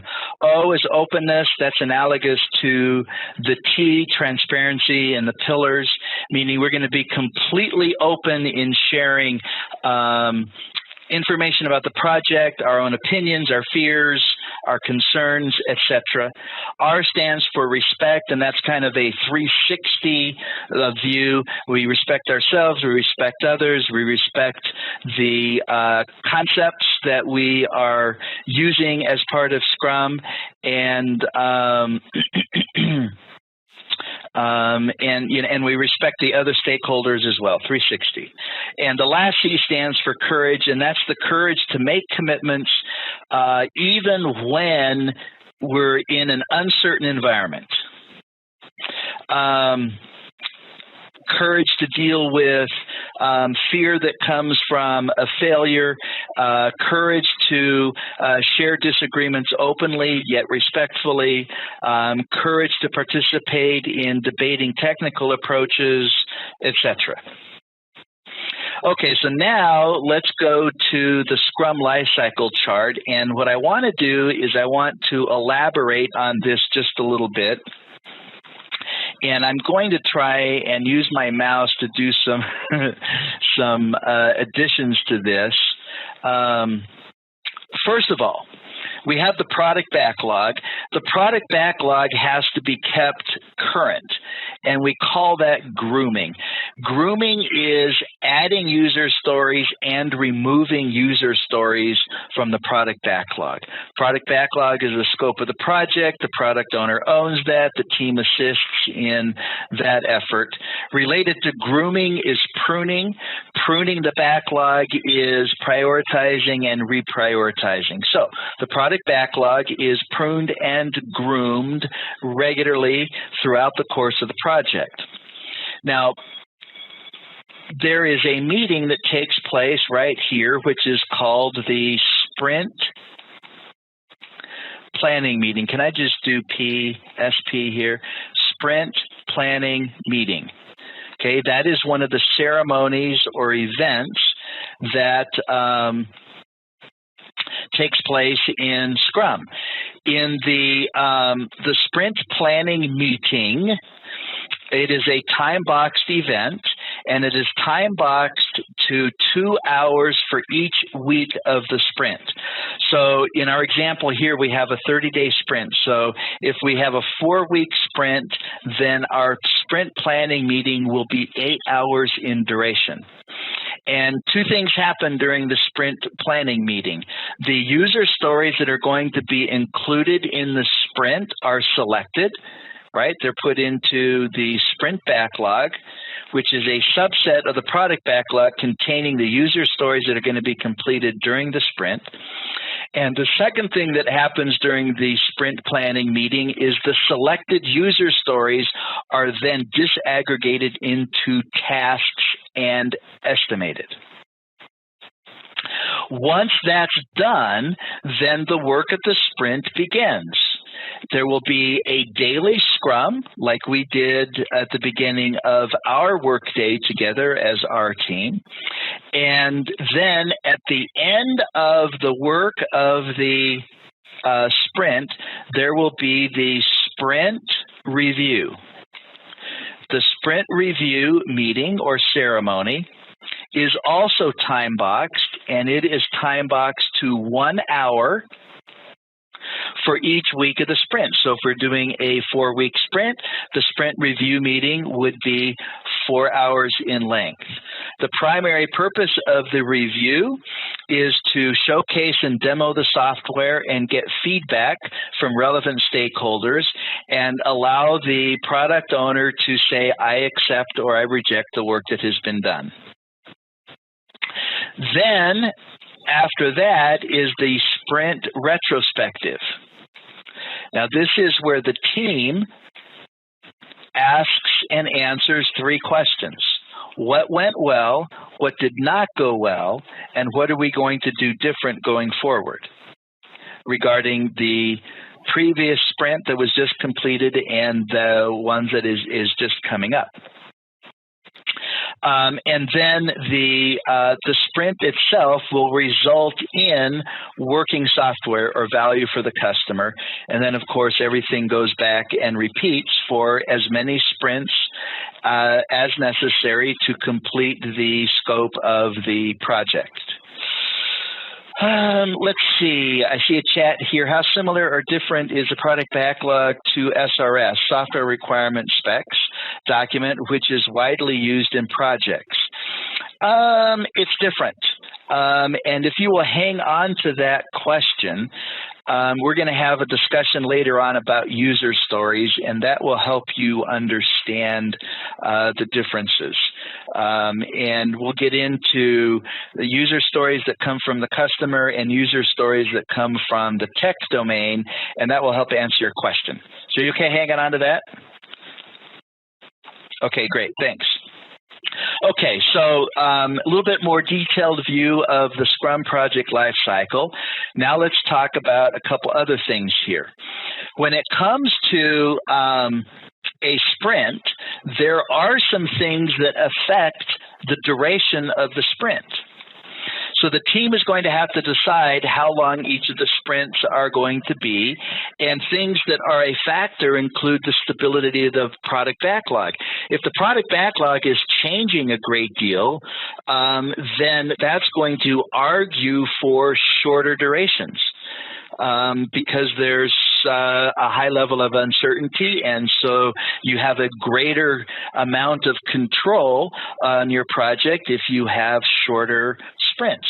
Now, on the other hand, another factor is the cost of iterating. Every time we do a sprint, there are costs associated with the sprint planning meeting, the sprint review, the sprint retrospective, right? People show up to those meetings, you got to pay them, and excuse me. So there is an overhead cost to actually doing sprints. The goal of the sprint is working software. At the end product should be near releasable or potentially shippable. Now, there might be working software that the product owner isn't going to want to release, maybe because it, as a standalone component of working software for the system, doesn't create any value or any usability for end users. And maybe you wait till the end of a release before you release everything. But the idea is it's working software, and it could be released if the customer wanted to do that.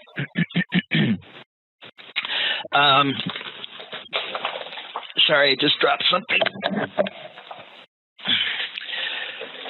I see a question there. I will circle back to your question in just a sec. The sprint duration and deliverables do not change once the team has committed. This is another one of those things that has to be viewed as absolute when we're doing Scrum. So if we say that we're going to do a 2-week sprint and we select 5 user stories based on our velocity or capacity, once that decision has been made, the duration of the sprint does not change, and we do not add or remove any user stories. Now, it could be possible for the product owner to cancel a sprint, but that would be extreme. That would be because there is such a major change to the product backlog that the work of the current sprint is going to be completely irrelevant. You don't change the sprint, you cancel the sprint. And then the bottom one here, the sprint begins with planning and ends with review and a retrospective. And there was a question here, are there any issues with combining the retrospective and the planning ceremonies? And the answer to that is yes. Now, could they be combined depending on the environment? The answer is yes. And the way we would arrive at whether or not it would make sense is who's going to be participating. But they would be separate agendas. So the agenda for the retrospective is what went well, what did not go well, what are we going to do different? And the mandatory participants for that meeting are the team, the Scrum team. Is the Scrum Master going to be there, likely as a facilitator? Is the product owner going to be there? Maybe, maybe not. If the product owner is there, the product owner could maybe answer questions and help clarify. But the product owner does not weigh in on what went well, what did not go well, and what are we going to do differently. That is all owned by the team. In the planning meeting, the product owner has to be there, and the product owner is the main driver of that meeting. The product owner is talking about or dealing with the priority of the user stories. The team's weighing in. Maybe there's some dependencies that need to be considered, but the product owner has to make the hard decisions with regards to what's going to be done in the next sprint based on the constraints from the team, like velocity and technology and sequencing and things like that. So I kind of answered that from a real-world point of view. Yes, it could be. It's not desirable. On the test, they are completely separate. Did I get you there? I'll keep my eye on the chat box, make sure I got that answered well enough for you, and let's move ahead. Okay, the sprint planning meeting. This is looking right down here. This is conducted at the beginning of a new sprint. It's attended by the team, the product owner, and the Scrum Master. And there are two approaches to deciding what's going to be included in the sprint. It can be based on commitment, and it can also be based on velocity. And the goal here is to get team buy-in, make sure that there is clarity between the team and the product owner as to what the definition of done looks like for the user stories that are going to be included in the sprint. And, of course, it should be realistic and achievable. And, there can be a little bit of an issue where you've got, a well-meaning product owner that's driving really hard, and the team says, we can do these sprints, and the product owner is saying, no, come on, you got to do at least one more. I got to have this one in this sprint. You could get a question like that, and it might be, what would the Scrum Master do if you had a dominant product owner that's trying to persuade the team to do more than the team thinks it can do?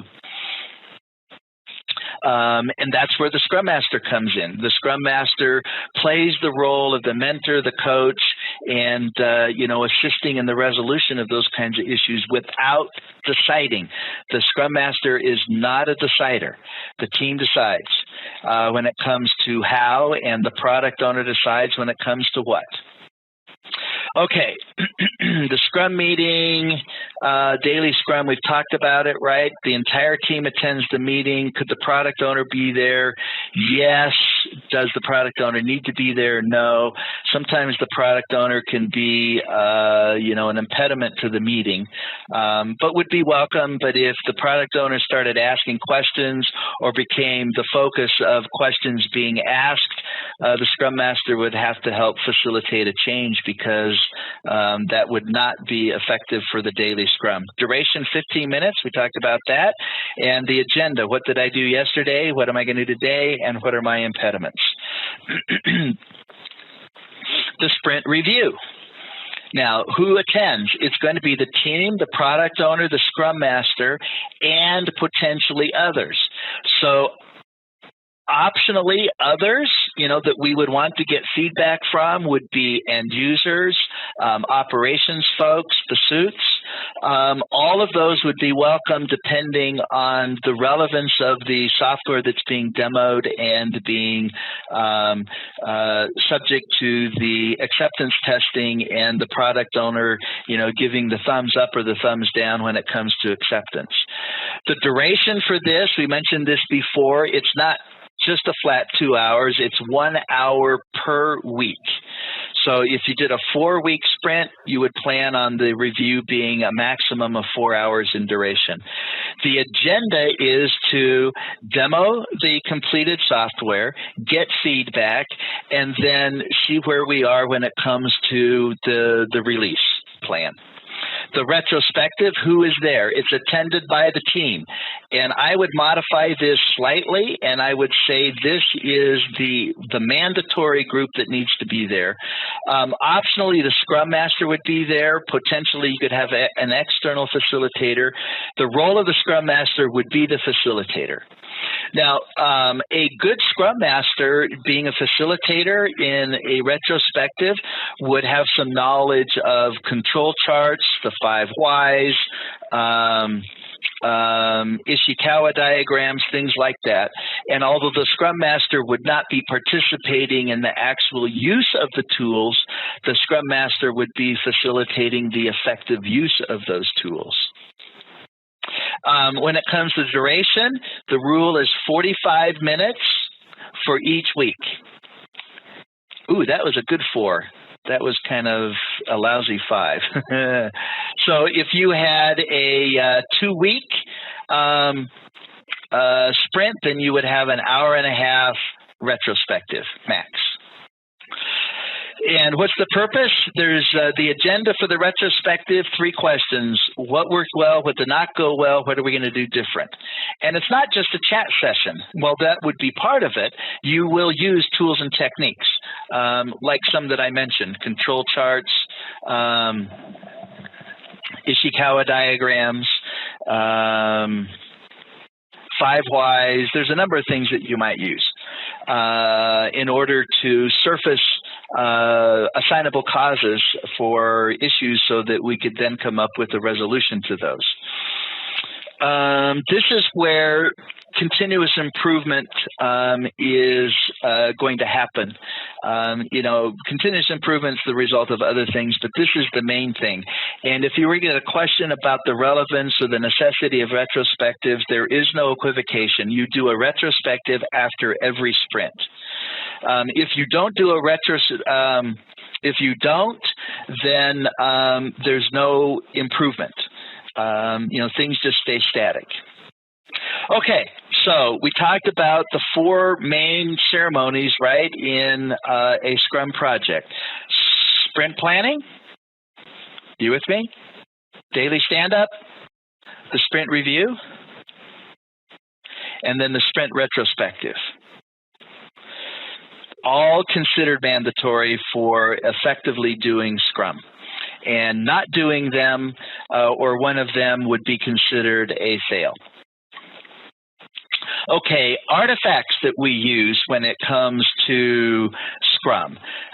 We've talked about the product backlog. We talked about the sprint backlog. There's also a release backlog. Depending on the size of the project, it might be advisable to group user stories into releases. If you have a product roadmap, your releases would line up for that. For example, I've got a real-life project that I'm working on, and my product roadmap is got 3 versions. It's a website. The first version is free. The second version includes a membership component, and the third version includes a referral commission portion to it. And so I will then do 3 releases. I'll have all the user stories that will result in version 1, all the user stories that result in version 2. So that's what the release backlog is. And so if you look at it in sequence, the product backlog is the overall scope of the project. The release backlog is a subset of the product backlog, and then the sprint backlog would be a subset of the release backlog. The product backlog might look something like this. It's a list of user stories that are written by the product owner and are going to be developed by the team members. And we had a product backlog for the thing that we did this morning, right? So here's another example of a product backlog. This is more of a list. It just has the title. There would be a user story card for each of the items in the product backlog. But the idea would be it would be prioritized. There could be user stories that are added or removed depending on what the product owner wants. Product owner owns the product backlog. That's a given. Does the product owner create all the user stories for the product backlog in isolation? No, absolutely not, because there are technical considerations that the product owner might not even consider. The product owner's perspective is more the customer side, the end user side, and so the product owner might not even think of things like security or architecture-related things, and there might even be user stories that come from the technical domain that need to be developed before some of the product owner's user stories. Another artifact is the definition of done. The definition of done is primarily a checklist.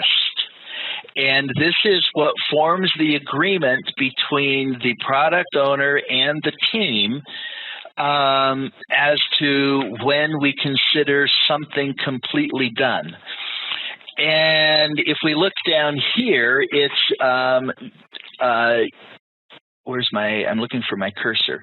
It says here, it's usually prepared by the Scrum Master in consultation with the team. That is, I would modify this slightly. The definition of done is really driven by the team. The Scrum Master is never a decision maker. If you have a Scrum Master that's saying we have to have this in the definition of done, then that's an infringement on the empowerment of the team. I agree that the Scrum Master is a part of the effort to develop the definition of done, but I would kind of flip that. The Scrum Master is the facilitator. It's the team that still owns that. So now, is the product owner involved in this? Absolutely, because the product owner is involved in defining the story and what a fully implemented story looks like. So here's a list, a short list of what a definition of done could look like. The story has been fully implemented or the code completed as described. Automated unit tests have been developed with at least 80% code coverage. It could be more than that. This is just an example. Automated unit tests and acceptance tests of the story are passing. No severity, has 1 or 2 defects. And then high priority test cases have been automated and added to the regression suite. The definition of done, we point out, is likely to evolve as the team's maturity increases as the project advances. There are 3 distinct roles in Scrum: the Scrum Master, the Product Owner, and the Development Team. The Scrum Master assists both the Development Team and the Product Owner. The Scrum Master works with the Product Owner to maximize return on investment. The Scrum Master empowers the development team by fostering creativity, removing impediments, and coaching and mentoring as appropriate. The Product Owner is responsible for project success by defining the project vision, requirements, and priorities. The Product Owner has to resist the temptation to manage the team or add more important work after a sprint has begun. The product owner has to be willing to make the hard choices during sprint planning. The development team is comprised of 5 to 9 members with a mix of roles and has the autonomy to self-organize and choose how best to meet the goals of the product owner and is responsible for the same.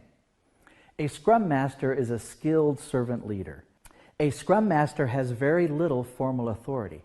However, he or she is expected to assist the team achieve the intended outcomes without interfering with the team's autonomy. The Scrum Master facilitates the Scrum ceremonies such as sprint planning, daily stand-up, sprint review, and sprint retrospective. The Scrum Master removes obstacles or impediments faced by the team. The Scrum Master is also a process coach and mentor. The Scrum Master must not be a line manager of the team. The Scrum Master is not to be a taskmaster either. The Scrum Master is not a technical or design authority, nor is he or she a decision maker for the team. Throughout the course of the project, the Scrum Master must not do anything to rob the team of its empowerment and ability to self-organize. Let's talk about the attributes of a Scrum Master. Scrum Masters need to exhibit responsibility. Even though they are not solely accountable for the team's output, they will consider it their responsibility to remove anything that impacts the team's productivity. They will try to enable the team to do the best that it can. They are humble. They will work in the background and let the team take all the glory. They will use we statements and seldom use any I statements. They are able to set aside their ego and shower all their attention on the team. They are by nature collaborative. They will encourage the team to have conversations among each other and with other stakeholders outside the team. They will nudge all the right people into getting involved and work together in trying to solve problems. They are committed to the team cause. Even if being a Scrum Master is a part-time task for them, they will give the highest priority to the team's needs. Hence, the Scrum Master's work allocation, especially if they are part-time, needs to take this into consideration. They are able to influence. They are naturally good communicators and able to convince others to adopt different approaches. They apply various techniques to mobilize organizational resources when required, walk the political tightrope when required, and in general do whatever it takes to get the team the assistance it needs. They are knowledgeable. It is clear that as process coaches for the team, Scrum Masters need to be experts in the method. They may not be the technical or domain experts. However, they are knowledgeable enough to be able to have productive conversations about the project being done by the team. Tasks for the Scrum Master. The Scrum Master is a crucial role, and it is important for you to be able to be clear about exactly how the Scrum Master serves the team. Scrum Masters are servant leaders. This means that they put the team before themselves and assist the team. For example, they set up and ensure that the Scrum ceremonies are effectively carried out. They ensure that there is smooth flow of information within and outside the team, and that there is a spirit of collaboration in decision-making and problem-solving. Scrum Masters must make it their mission to resolve issues that hinder team progress. It doesn't matter what the nature of the issue is. A Scrum Master needs to mobilize the right resources within the organization to resolve those issues in a timely manner and escalate promptly if that does not happen. We need to understand that in the short duration of a sprint, even a few hours of being stuck can make the difference between a successful and unsuccessful sprint. Scrum Masters protect the team. They ensure that the team is not disturbed or asked to deviate from their commitments. If pressure mounts due to unreasonable expectations, they will step in and push back on the team's behalf. They will also play the role of peacemaker when conflict arises by encouraging the parties to focus on the issue, discuss the issue with an open mind, and resolve the conflict. Finally, Scrum Masters are the process coaches of the team. They use their understanding of Agile methods, and Scrum in particular, to guide the team through the do's and don'ts of Scrum. They ensure that the team stays true to the principles of Agile development. Scrum Master roles, Scrum teams. Before we discuss the role of a developer on a Scrum team, let's talk about the desirable characteristics of Scrum teams. They should be small and nimble. Team size should be no less than 3 and no more than 9. So that would be 6 plus or minus 3. Exceptions are possible, but uncommon. The small attribute makes the team nimble and improves productivity. It avoids the phenomenon Mike Cohn calls social loafing, and instead produces focus on work.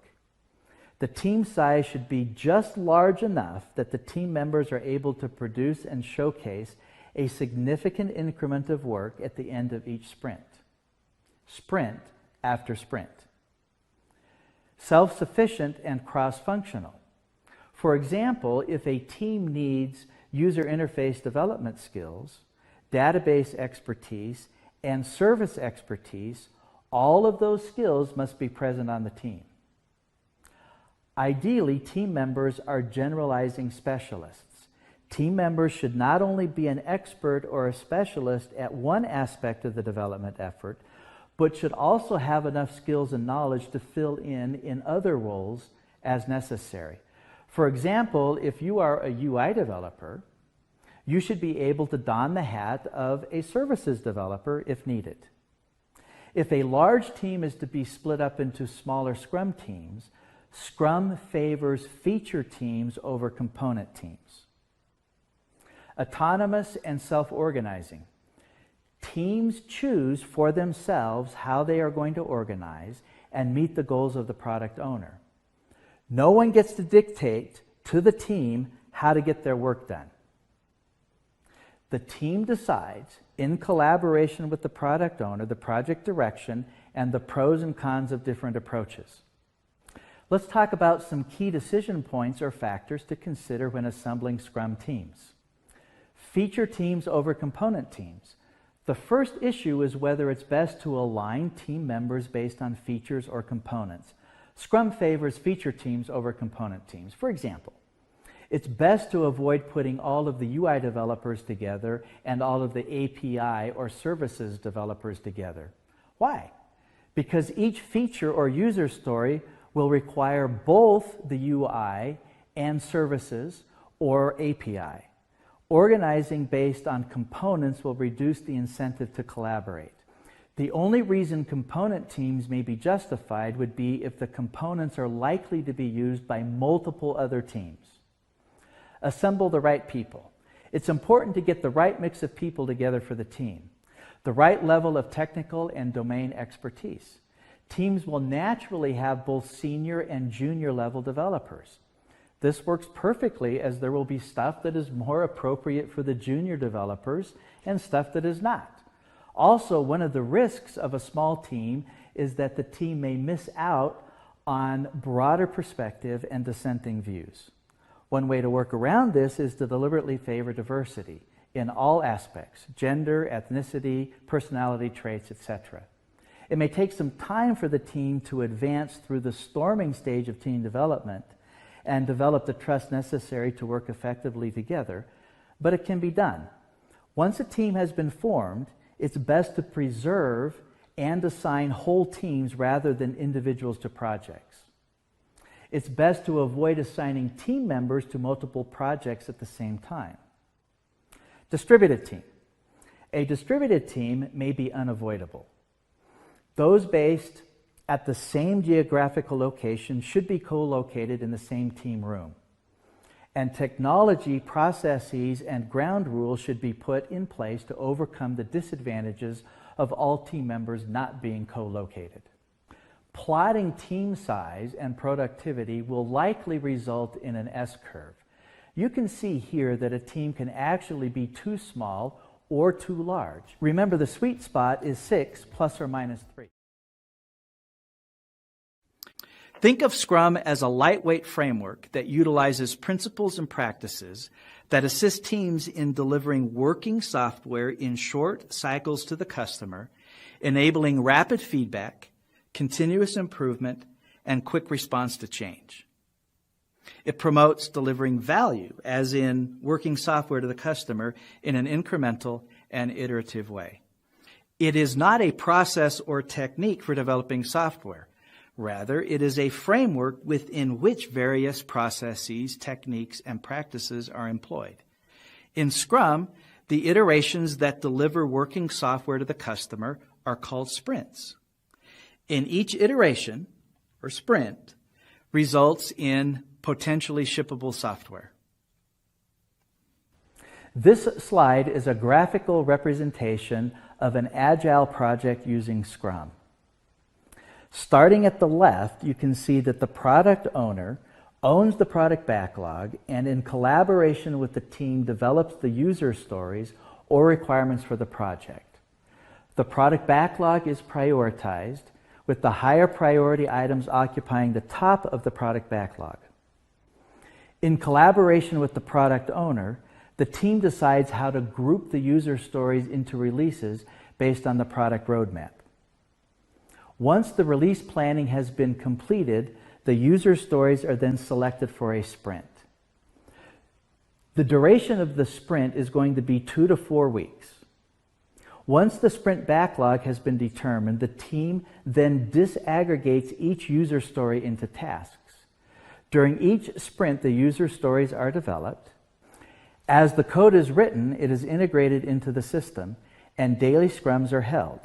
At the end of a sprint, there is a sprint review where the working software is demonstrated and presented to the customer for acceptance. The team then conducts a sprint retrospective. During the retrospective, the team looks at primarily 3 things: what went well, what did not go well, and what should be done differently going forward. The team's velocity is then updated, as are the information radiators, which transparently display the status and progress of the project, and then the cycle repeats itself until the project is complete. A sprint is an iteration in Scrum. At the beginning of a project, the Scrum team determines the duration of sprints for the project. Most sprints are going to be 2 to 4 weeks in duration. Factors affecting sprint duration include the stability of the product backlog. Once a sprint has begun, the duration is never changed, nor are any user stories added or removed. Therefore, if many changes are expected, a shorter sprint duration would be best. However, if the product backlog is relatively stable, a longer sprint duration may be appropriate. Overhead. There are overhead costs associated with each sprint. For example, every sprint is going to have a sprint planning meeting, a sprint review, and a sprint retrospective. If a team has been able to lower these overhead costs by automated testing, continuous integration, etc., these costs can be absorbed more easily, making shorter sprints more desirable. However, if these overhead costs remain high, the team may need to use longer duration sprints. A team may be tempted to extend the duration of sprints in an effort to hide their inefficiencies. Remember, Agile projects favor shorter duration sprints, and it is the Scrum Master's responsibility to coach and mentor the team so it can reduce waste, irregularities, and overuse and make the sprint shorter. The goal of a sprint is to deliver working software. At the conclusion of each sprint, the team should be able to deliver near-releasable or potentially shippable software. This is not easy, especially for an existing product with a lot of legacy features, but it can be done with the right technical practices and mature development processes. Once the sprint duration has been determined and the user stories for the sprint have been selected, the duration of the sprint cannot be altered, nor can any user stories be added or removed. The sprint will end at the appointed time, irrespective of whether the team has met the sprint goals or not. This allows for effective continuous improvement. If the team is unable to deliver the working software as planned, the team will have to figure out why that happened and then make changes to improve going forward. The product owner may choose to cancel or terminate a sprint in specific situations.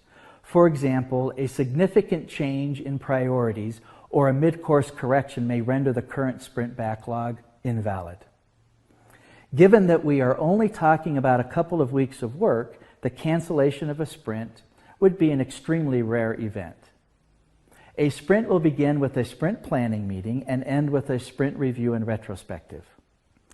There are 3 backlogs used in Scrum: the product backlog, the release backlog, and the sprint backlog.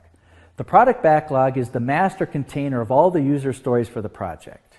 The product backlog is continually pruned or prioritized so that maximum value is delivered to the customer. The release backlog is a subset of the product backlog. Releases support the product roadmap, and each release is populated with user stories necessary for that release. The sprint backlog is a subset of the release backlog and contains the user stories to be developed in the sprint. As we said, the product backlog contains the user stories for the entire project, and it is the responsibility of the product owner. User stories are features, functions, or requirements that deliver value to the customer.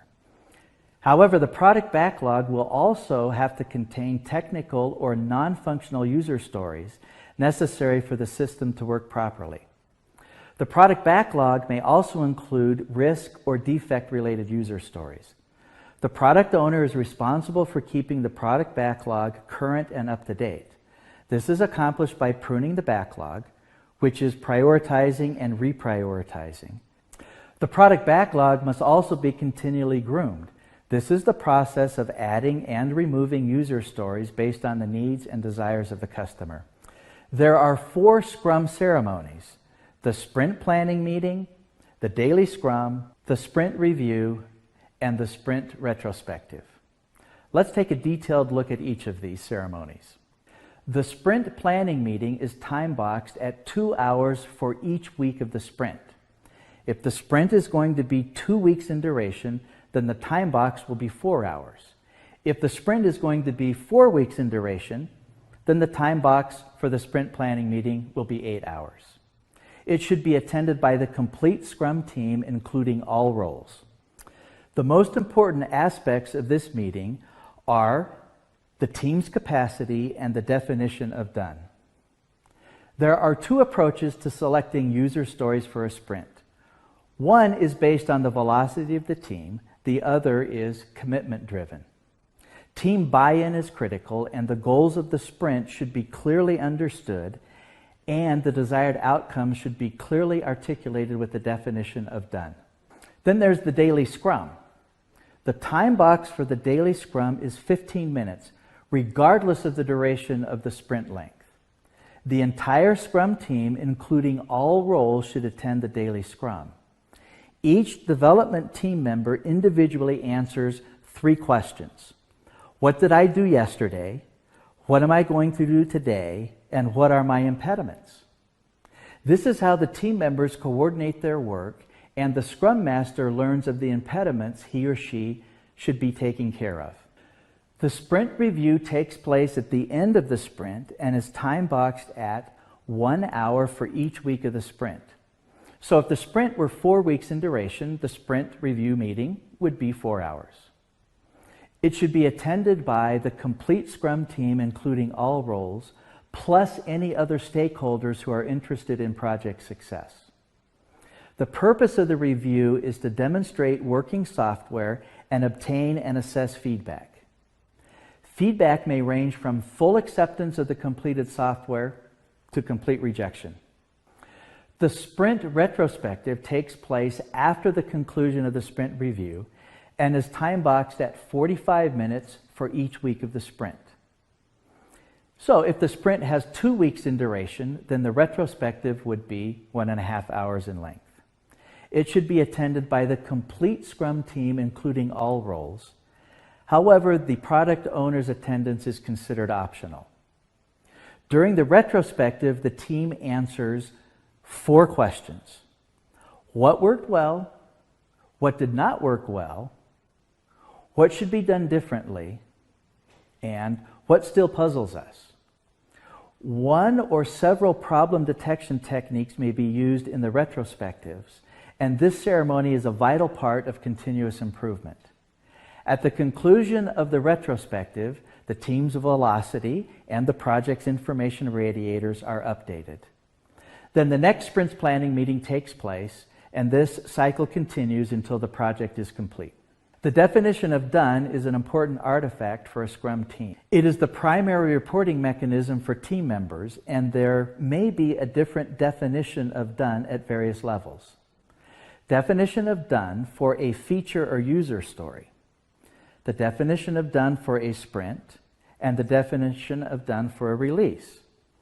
It's really just a checklist of activities that add verifiable and demonstrable value to the product. It's created by the Scrum Master in consultation with the team.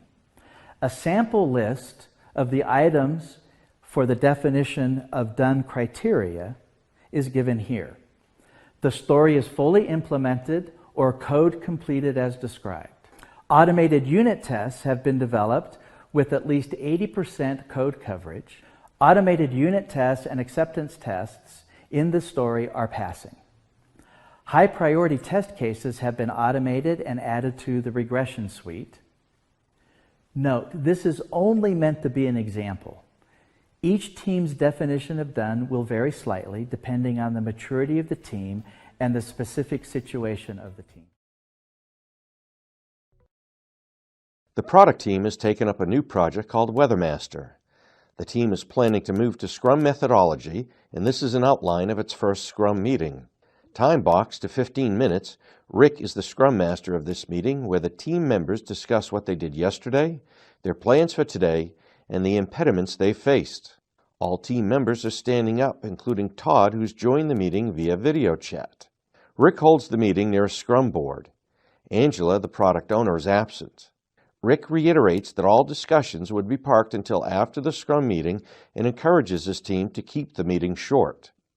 People can chime in to resolve obstacles. Hi team, welcome to the daily stand-up meeting for the product team on Project Weathermaster. We are in Sprint 1 and today is the second day. As we are planning to transition to Scrum methodology, I hope you will find this daily stand-up meeting helpful. In this meeting, you will provide information about what you did yesterday, what you plan to do today, and what challenges you faced. I think everyone's here. Let's start. I don't see Angela. Shouldn't she be here? I did add Angela as an optional attendee to this meeting, and since she hasn't showed up, we don't have to wait for her, Susan. Scrum doesn't provide a specific yes or no about the product owner's participation in the daily Scrum. The PO's primary role is to provide direction and clarify requirements and priorities. Since we don't always discuss those in detail at this meeting, the PO is not required to be here. If the POs want to attend, they are generally in listen-only mode for the duration of the meeting. They can use the information gathered during the meeting for separate offline conversations.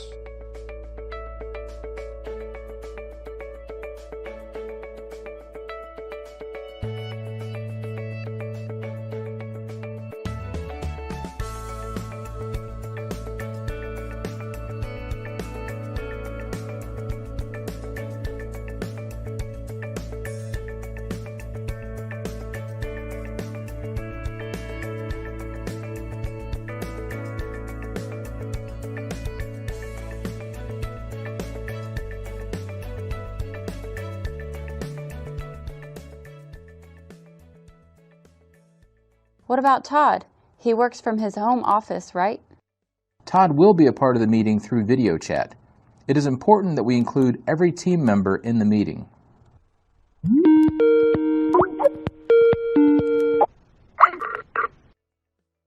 Hi Todd, how are you?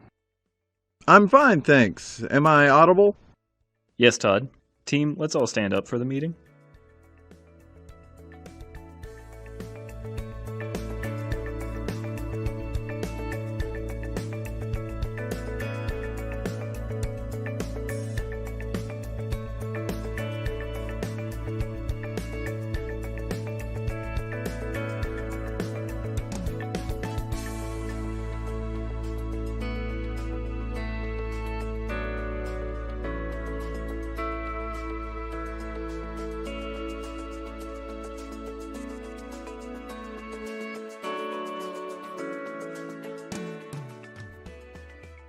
Why don't you go first, Aaron?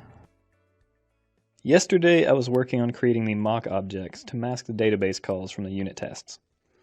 The difficulty with this approach is that our server-side logic is so dependent on the metadata that writing a true mock is a mammoth exercise.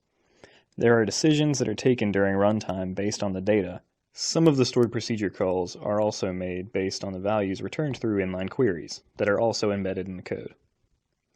I was debugging the code until about 9 p.m., but for the life of me, I couldn't figure this out. Aaron, could we request you to be concise when you provide an update? If you think some of the details you describe might be interesting to others, why don't you write a wiki page on it and share the link?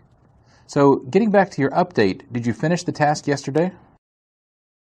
No, it turned out to be much more complex than I had imagined. I'll continue to work on it today and see if I can figure out an XML structure to mock the schema and hard-code some return values. But I am really stuck as far as the inline queries are concerned. I know what you're talking about. There is a reason why the inline queries are there in the code. This is mainly for performance reasons when the overheads of making a procedure call based on a metadata value and then processing the... Sorry for the interruption again, guys. This is a really great conversation. May I suggest we write this issue in the parking lot? I'm not sure what you mean by that, Rick. Let me explain. What Aaron just brought up is a blocking issue. Team members should bring these up during the daily scrum so that everybody knows that one of the team members is stuck. However, the daily scrum is not necessarily the meeting where solutions to every obstacle can or should be found. It looks like Mary knows a thing or two about the issue that Aaron has brought up. Let's jot this down as a parking lot topic. This means the team can have offline conversations after the daily scrum to track it down. I'm also going to make a note that we'll track the impediment Aaron faced daily until it is removed. You should let me know if I can help in any way, right? Aaron, is there anything else you would like to say? No, I am done. Thanks. Yesterday I worked on developing the wizards for bulk order creation. I'm almost done. Today I need to write code to handle some of the exception scenarios before I can get them over to Susan for testing. That's it for me, I guess. Did you forget to mention any impediments? Not really an impediment at present, but I would like to mention that my computer probably needs to be upgraded with more RAM. It has been slow for the past few weeks. Okay, I wrote up some scenarios to test the bulk order wizard. I'm looking to get my hands on the code as soon as Mary is done. Today, I'm also hoping to complete the company order testing that has been pending for a while. I'm okay for the moment, but I do have one question. Shouldn't we all be updating the task board as we speak? We could. It is up to you guys if you think you want to do this during the meeting. If you ask my opinion, we should update the board as soon as we are ready to move the tasks and not wait for the meeting. This will ensure that the board is always up to date and also that we use the meeting time to focus on the conversations. That's a great point, Rick. I can't see the board very well from here anyway, so maybe we should find a way to create an electronic version of it too at some point. Great point, Todd. Why don't you go next with your updates? All right. Hey, Rick, would you like to know about my work on the advertising module first or the integration server? Whatever the team decides is fine with me. Remember, this is really your meeting, and I'm only here to facilitate and ensure we get the most out of this meeting.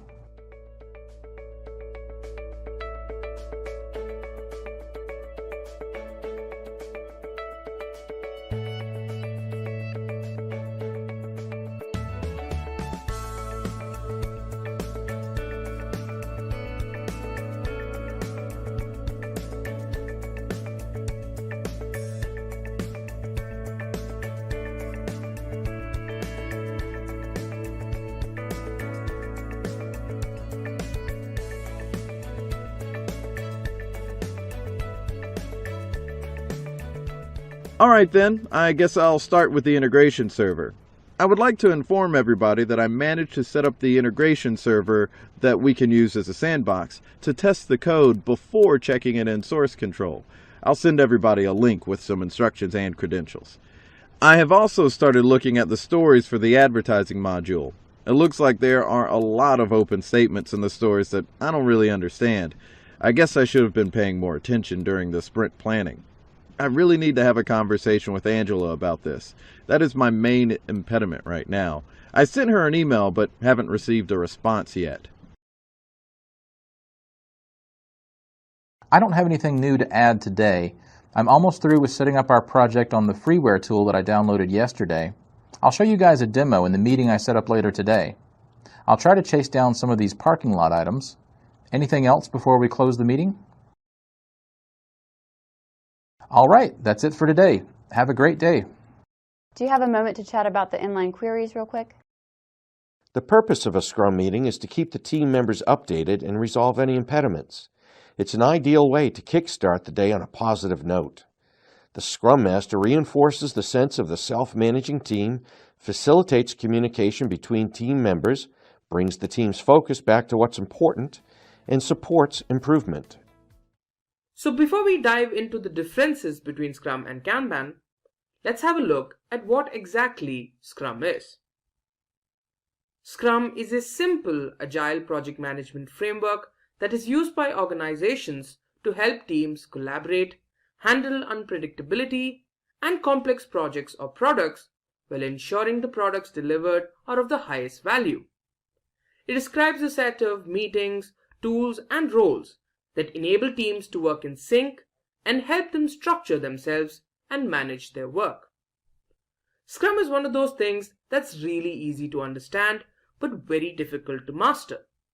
And although Scrum is seen to be used generally by software development teams, its principles and themes are pretty universal and can be used with just about all kinds of teamwork. With Scrum, teams are able to learn from their experiences, what worked out, what didn't, and things like that. They're also able to organize themselves to handle their problems effectively and basically improve themselves by reflecting on them. So how does Scrum work? Here we have the first component, the product backlog. The product backlog consists of a list of tasks that need to be completed so that the goals of the stakeholders are achieved. Then the team decides what tasks from the product backlog they want to take up and deliver in a 2 to 4 week period called sprint, hence the name sprint planning. Next, the tasks that were discussed in the previous phase are added to the sprint backlog. This is a set of tasks which will be focused on in the ongoing sprint.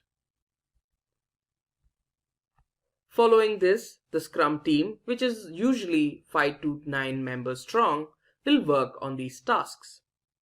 Now they also have regular Scrum meetings where they talk about their victories, the issues they face, and what they plan to do in the next 24 hours. And then they have the sprint review. The sprint review is a meeting during which the team shows what they accomplished during the sprint. Now during this time, questions are asked, observations, feedback, and suggestions are made. The product owner also gets feedback for upcoming sprints from stakeholders. They also have a sprint retrospective. Now during this session, past mistakes, potential issues, and new ways to handle them are identified. Data from here is incorporated into the new sprint plan. The final step is increment. Here, a workable and usable output is provided to the stakeholders. So now that we know how Scrum works, let's have a look at Kanban.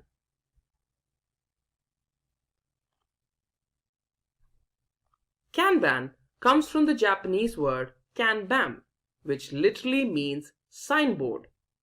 Like Scrum, Kanban is a popular agile framework that is a visual system by which the work can be managed with ease as it progresses. Kanban uses something known as the Kanban board to make these things possible. With this, you can easily identify bottlenecks and then fix them cost effectively at optimal speeds. The main focus with Kanban is transparency. Since everything related to the tasks are on the board, everyone can keep themselves updated. It also ensures that teams focus on their current tasks until they're done. This limits the amount of work that's in progress. So on the Kanban board, work is divided into smaller, more manageable pieces. The work that's needed to be done is written on a note or card and placed on a board. Columns on the board help represent where each item is with respect to the workflow. Now let's have a look at what these are in detail. Let's find out how Kanban works. Now the board consists of three major components. There's the to-do list, which represents items that need to be completed. The ongoing column, which represents items that are being currently worked on. And the completed or the done column. Now these represent tasks or items that have already been completed. Now although this is a physical representation of the board, several organizations use software versions of the board that replaces the sticky notes with cards that can be moved from one column to another as work progresses. Now an example of such a software is Trello. So if you want to learn more about Trello, you can check out the link I'll be adding to the live chat in a moment. At this point, you guys must have realized how similar these two frameworks sound. So let's run through some more of their similarities. Let's find out how they are similar. Firstly, they both have principles of lean and agile, which means reduction of waste, and both of them are time-boxed and iterative approaches that enable product delivery in an incremental manner. Both these frameworks aim to reduce the amount of work in progress. This forces the teams to ensure that they focus on a smaller set of tasks. This also makes blockers and bottlenecks a little more visible. In both cases, the work is divided into smaller, more manageable units. Both of these frameworks use pull scheduling. Now this means that products are only built based on demand rather than forecasts. Transparency plays a major role in both these frameworks by helping them drive process improvement. And in both cases, the release plan is continuously optimized. And finally, both these methods aim to deliver releasable software often and earlier than expected. So now that we've reached midway, let me ask you guys a question. Do you guys use Scrum or Kanban in your workplace? Or do you use these software for personal reasons? What exactly do you use these for? Let me know in the live chat. Now let's have a look at how these two frameworks are different from one another. Firstly, let's have a look at cadence. Cadence refers to the amount of time in a sprint or before a release. So when it comes to Scrum, the entire project is divided into time-constrained iterations. That is, into smaller, manageable units. But when it comes to Kanban, it's event-driven. The next criteria we're going to have a look at is release methodology. In Scrum, releases take place after each sprint, which usually takes 2 to 4 weeks to complete. For Kanban, releases take place in the form of continuous delivery. They happen in such a way that changes like new features, configuration changes, bug fixes, and experiments get to the users in a safe, quick, and sustainable manner. Next up, let's have a look at how changes are addressed in both these frameworks. In Scrum, no change can be made while the sprint is in progress. Once it's complete, changes can be considered in the sprint plan and then added to the sprint backlog. With Kanban, changes can be made at any time and incorporated into the workflow. Now, let's consider the metric that's being measured. In Scrum, for planning and process improvement, velocity, which is the measure of the work that can be completed by a team in a sprint, is the key metric. In Kanban, lead time is the key metric. This represents the period of time between a new task's appearance in your workflow and its final departure from the system. Next, let's have a look at how teams work in these frameworks. In Scrum, you need a cross-functional team to achieve your goals in a sprint. In Kanban, cross-functional teams are optional, but specialized teams that focus on particular aspects of the workflow are required. Now, let's talk about new additions. In Scrum, just like handling changes, you can't add any items between a sprint or an iteration. In Kanban, new items can be added to the board as long as there is capacity available for it. Now let's have a look at the job roles within these frameworks. Scrum has three major job roles: Product Owner, Scrum Master, and Scrum Team. With Kanban, you don't have any specific job roles. Now let's talk about representation. Or moreover, let's talk about how data can be represented. With Scrum, the board needs to be reset once a particular sprint is complete. With Kanban, the board stays persistent throughout the entirety of the project. And finally, let's have a look at project length. With Scrum, it's better suited for longer projects.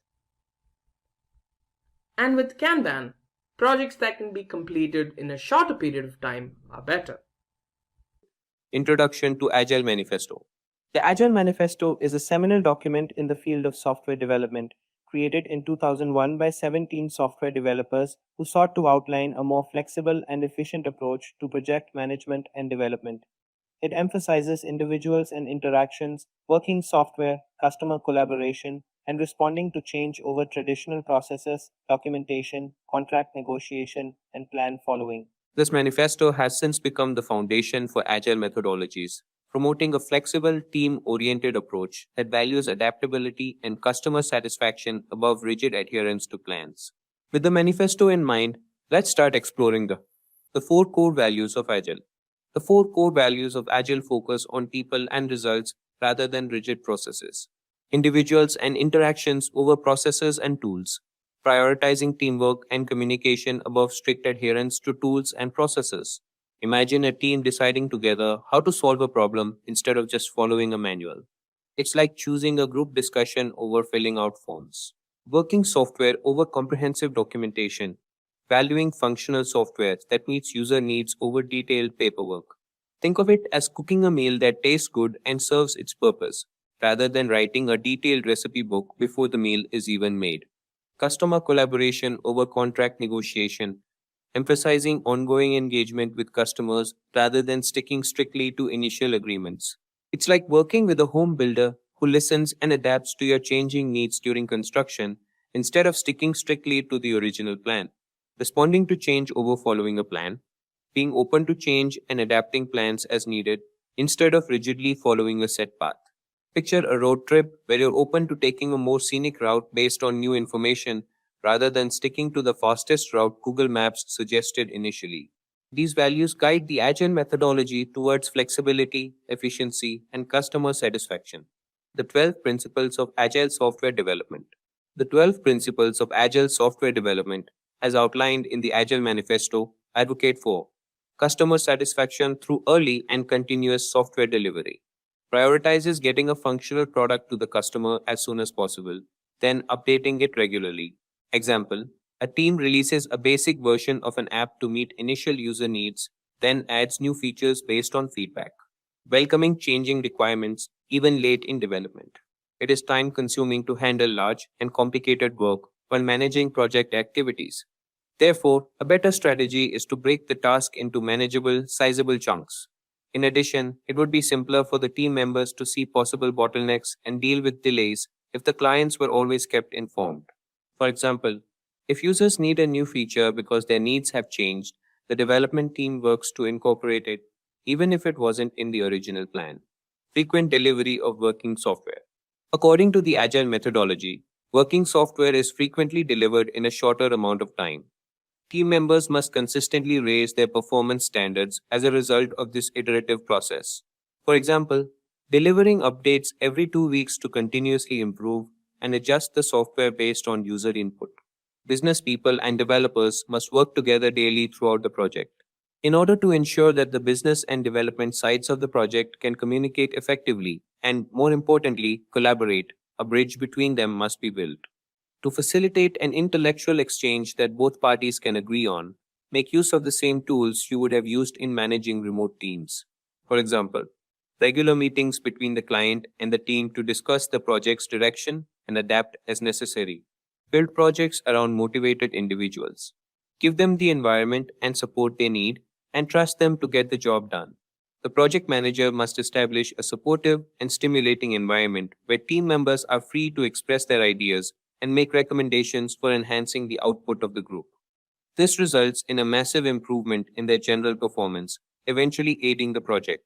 For example, allowing a developer to choose their tools or method of working to solve the problem can lead to more innovative and effective solutions. The most efficient and effective method of conveying information to and within a development team is face-to-face conversation. Efficient communication among the parties concerned is stressed strongly in the Agile Manifesto. Thanks to improvements in communication technologies, it's now simpler. Instead of having a quick conference in the office, all participants can now meet via video conferencing. For example, solving misunderstandings or clarifying requirements through direct discussion rather than through emails or reports. Working software is the primary measure of progress. Delivering a functional product that pleases the consumer is the single determinant that can guarantee success. Before Agile, numerous success metrics decreased the quality of the finished product. For example, a team focuses on delivering a basic but operational piece of software first, rather than ensuring every document is perfect. Agile processes promote sustainable development. The sponsors, developers, and users should be able to maintain a constant pace indefinitely. Burnout will occur if you work on a project for a long time.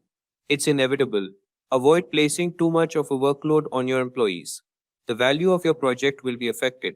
So, assemble the best team for the job that will work hard but refrain from overworking themselves and endangering the project's quality.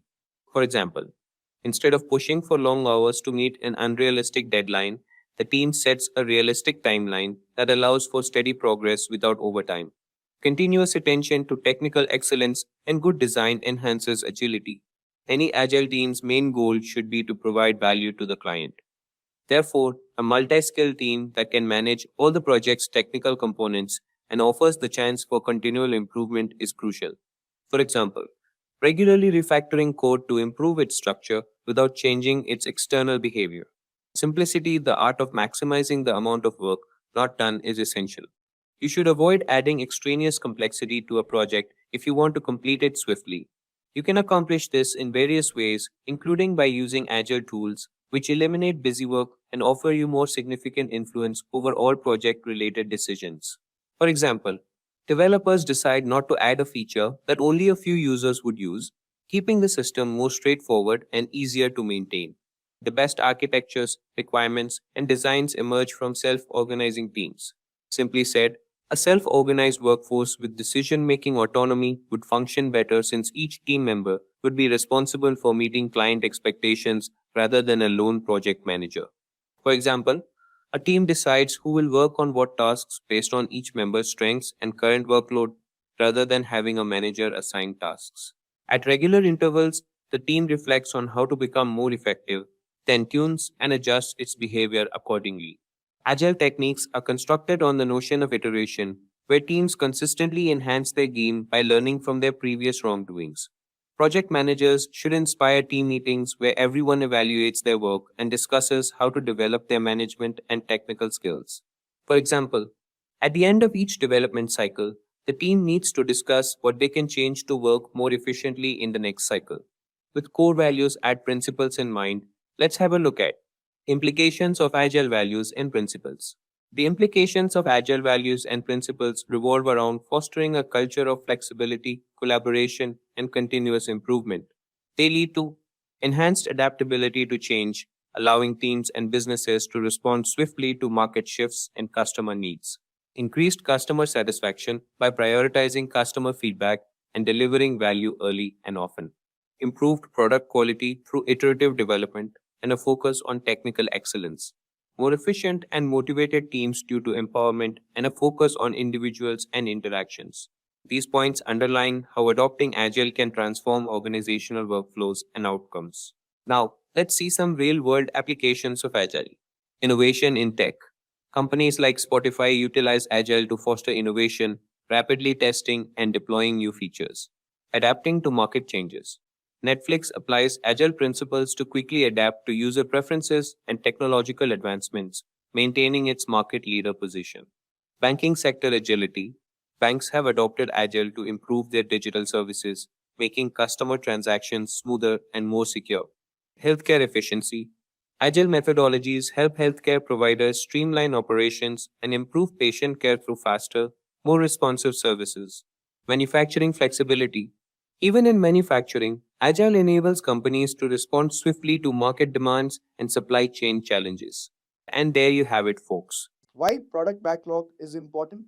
The product backlog is a fundamental component in Agile and Scrum methodologies, serving as a dynamic, prioritized list of features, enhancements, bug fixes, and other changes that are needed to improve a product. Prioritization. The team can prioritize tasks based on the product's requirements and the value they bring to stakeholders. Transparency. The product backlog offers a clear view of upcoming work, ensuring everyone understands the project's direction and goals. Flexibility. It allows for the easy integration of changes and new ideas into the product development process. Focus. With a well-defined list of tasks, the team can concentrate on completing the most valuable ones first. Efficiency. It enables the team to select work from the backlog as they have capacity, optimizing workflow and productivity instead of being overloaded with tasks. Let's understand what is a product backlog in Agile. The product backlog in Agile is like a big to-do list for a project, specifically for those projects managed using Agile methodologies, which are approaches to software development that emphasize flexibility, collaboration, and customer feedback. Imagine you're planning a big party which represents the final product. Your to-do list, the product backlog, includes everything you need to do to make the party happen. This list might include tasks like send out invitations, buy decorations, plan the menu, and so on. Each task is important for the party to be successful. In the context of a software project, this list includes all the features, functions, requirements, enhancements, and fixes that need to be addressed to make the final product meet the customer's needs.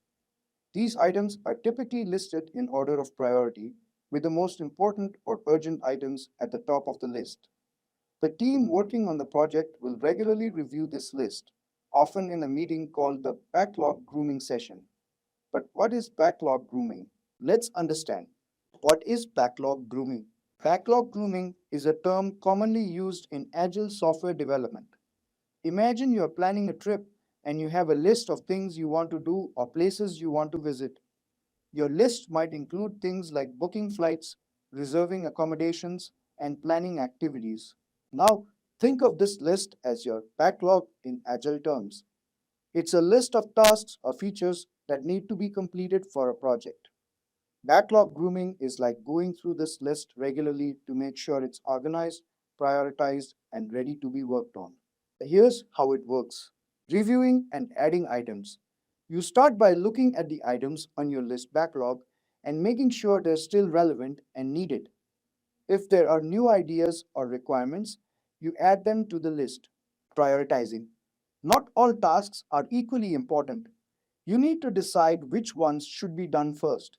So, you prioritize the items on your list based on factors like customer needs, project deadlines, or business value. Breaking down tasks. Some items on your list might be big and complex. It's easier to work on smaller, manageable tasks. In backlog grooming, you might break down big tasks into smaller ones so they can be completed more easily. Estimating effort. It's important to have an idea of how much time and effort each task will take. During backlog grooming, you might discuss and estimate the effort required for each item. This helps with planning and resource allocation, ensuring clarity. Everyone involved in the project should have a clear understanding of what each task entails. Backlog grooming provides an opportunity to clarify any doubts or questions about the items on the list. Keeping it up to date, backlog grooming isn't a one-time thing. It's an ongoing process. You should regularly review and update the backlog as the project progresses and new information becomes available. Alright, so after that, as the project progresses, the team selects items from the top of the product backlog to work on during each development cycle called a sprint. Now, what is sprint? A sprint is a time box period, usually 4 weeks, during which the development team works on a set of items from the product backlog to create a potentially shippable product increment. Sprints provide a focused, concentrated effort to deliver valuable work within a short time frame. At the beginning of each sprint, the team selects a set of items from the product backlog based on their priority and capacity to form the sprint backlog. They commit to completing these items by the end of the sprint. Once the sprint is over, they review the work and present it to the stakeholders, usually the customer or client, for feedback. Alright, now let's understand. What's in a product backlog? A product backlog serves as a comprehensive checklist for a project team, outlining all the tasks required to enhance the product's quality. It encompasses various elements: user stories, brief narratives detailing desired features from the perspective of the end user, structured as a type of user, I want an action so that a benefit value. Bugs issues. Any flaws or malfunctions within the product are documented here for resolution. Tasks. These entail specific actions necessary for fulfilling a user story or rectifying a bug. Enhancements. Suggestions for improving the product's functionality or value, not necessarily related to troubleshooting. Technical work. Tasks related to enhancing the product's technical aspects, such as code-based refinement or software component updates. Knowledge acquisition. Activities aimed at empowering the team with essential insights or skills for making informed decisions, such as research or exploration tasks. And there you have it. We've explored the ins and outs of the product backlog in Agile. By understanding its importance and how to manage it through backlog grooming, you're well equipped to steer your projects towards success. So what is Safe Scrum Master Certification? Safe Scrum Master Certification is a badge that shows you know your stuff when it comes to Scrum, Lean and Agile ways of working. It's like a stamp of approval that says you are great at managing Agile projects, especially in big companies. To get this certification, you have got to prove you really understand SAFe principles and how to use them in real situations. There's an exam you have to pass called the SAFe SSM exam. It tests what you know about the SAFe framework and how you would handle different challenges. Now let's break it down. Scrum is a way of working where teams tackle big projects in small and manageable steps. Lean is all about being efficient and cutting out waste. And Agile is a mindset that focuses on being flexible and responding quickly to change. SAFe combines all these ideas and adds a layer for working in big organizations. Imagine you're in charge of a project in a big company. You need to make sure everyone on the team knows what you are doing and those things are running smoothly. That's where being a safe Scrum Master comes in handy. You will know how to use Scrum to break down the projects into smaller tasks. You will also use Lean principles to keep things moving quickly and efficiently. And you will have that Agile mindset to adapt to any changes that comes your way. So getting certified as a safe Scrum Master is like saying, hey, I know my stuff when it comes to managing Agile projects in big companies. It's a way to show employees that you have got the skills they need to keep their projects on track and their teams working smoothly. So this was about Safe Scrum Master Certification. Now let's understand about the exam pattern. So understanding about the exam pattern. The Safe Scrum Master Certification exams follow the specific pattern designed to access your understanding. Here's what you need to know about the exam. So the duration is 90 minutes to complete the exam. Then number of questions. So there will be a total 45 questions. And to pass the exam, you will need to score at least 33 out of 45 questions correctly, which amounts to 73%. Now talking about the competency level, the exam is geared towards individuals at an intermediate competency level.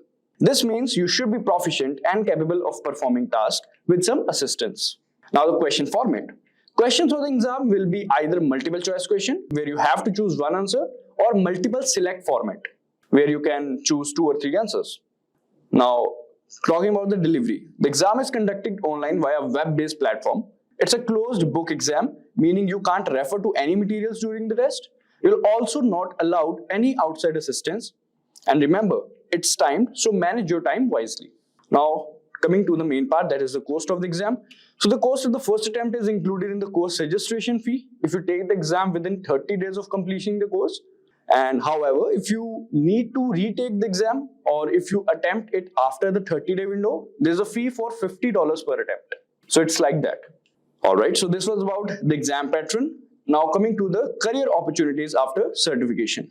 So after completing the SAFe Certified Scrum Master Certification, you can target a variety of job positions that leverage your knowledge of Agile and Scrum practices. Some of them are Scrum Master, Agile Coach, Product Owner, Project Manager, Program Manager, and Iteration Manager. So these are some of the positions you can opt after doing this certification. Alright, now let's understand how to become a SAFe Certified Scrum Master. So let's divide the procedure or plan into 3 steps. Step 1 is create a proper study plan. So let's understand that first. So preparing for the SAFe Certified Scrum Master exam starts with creating a study plan. This plan outlines what you need to focus on. First, identify the main goals and the important ideas for the exam. Understand the key concepts thoroughly. This helps you prioritize your study time and ensures you cover all the necessary topics to succeed in the exam. So this was about the study plan. Now coming to the next step, which is prepare for SAFe Certified Scrum Master exam. So basically the training part. For preparation purposes, consider enrolling in a SAFe Scrum Master Certification course. Over 16 hours of live instructor-led sessions. You will delve into the intricacies of scaled Agile framework, mastering Agile development at a scale, iteration planning, and fostering high-performing teams with a 1-year membership to the SAFe community platform. Access invaluable resources to support your journey. Professionals who pass the SAFe Scrum Master Certification exam from Simplilearn will receive SAFe Scrum Master Master Certificate, SAFe Scrum Master Digital Badge for online profiles, and much more. You will get the link to the SAFe Scrum Master Certification course by Simplilearn in the comment section below. Alright, now let's talk about the study material thing. So supplement your learning with the official course materials, including the SAFe Certified Scrum Master Guide and additional resources provided by your chosen training provider. As I've mentioned, you can go through the SAFe Scrum Master Certification by Simplilearn and you'll get all the resources in that particular training course. Alright, now coming to the next thing, that is the third step, which is mock test. So mock test. Taking mock test is an important part of preparing for the SAFe Certified Scrum Master exam. These practice tests mimic the real exam, helping you get familiar with the format and types of questions. By giving mock tests, you can access your readiness and identify areas where you need more practice. It's a great way to build confidence and improve your chances of success on the actual exam. After that, you can go for test analysis. Analyzing mock test is crucial for SAFe Certified Scrum Master exam preparation. After taking a mock test, review your answer to understand where you went right and where you made the mistakes. Identifying the patterns in your errors and focus on improving those areas. This should be your goal. So this analysis helps you fine-tune your study plan and strengthens your weak points, increasing your chances of performing well on the actual exam. And the last step would be to go for the exam. So by following these steps and maintaining consistency in your preparation, you can confidently pursue your goal to become a certified SAFe Scrum Master. With a solid study plan, regular mock test, and through analysis, you will be equipped to ace the exam and excel in your Agile career journey. Why do we need Scrum meeting? Alignment. Ensures everyone is on the same page regarding project goals and progress. Transparency. Promotes transparency by sharing individual accomplishments, plans, and obstacles. Collaboration. Fosters collaboration among team members by identifying dependencies and opportunities for assistance. Adaptation. Allows teams to adapt and adjust their plans based on daily progress and emerging challenges. Efficiency helps in identifying and addressing issues early, preventing delays and ensuring smooth project flow. Moving forward, let's dive into advantages of Scrum meeting. Improved communication enhances communication among team members by providing a dedicated forum for updates and discussions. Enhanced collaboration promotes collaboration and knowledge sharing among team members, leading to better problem solving and decision making. Increased productivity enables teams to stay focused and accountable for daily tasks, leading to improved productivity and progress. Quick issue resolution facilitates early identification and resolution of obstacles, preventing them from becoming significant impediments to progress. Iterative improvement supports iterative improvement by providing regular opportunities for reflection and adaptation. Next, let's see standard questions of Scrum meeting. Question 1. What did you do yesterday? Question 2. What will you do today? Question 3. Are there any obstacles or impediments in your way? Moving forward, let's see facilitation and execution in Scrum. Scrum Master's role facilitates the meeting, ensuring it stays focused and on track. Time boxing keeps the meeting short and concise, typically around 15 minutes or less.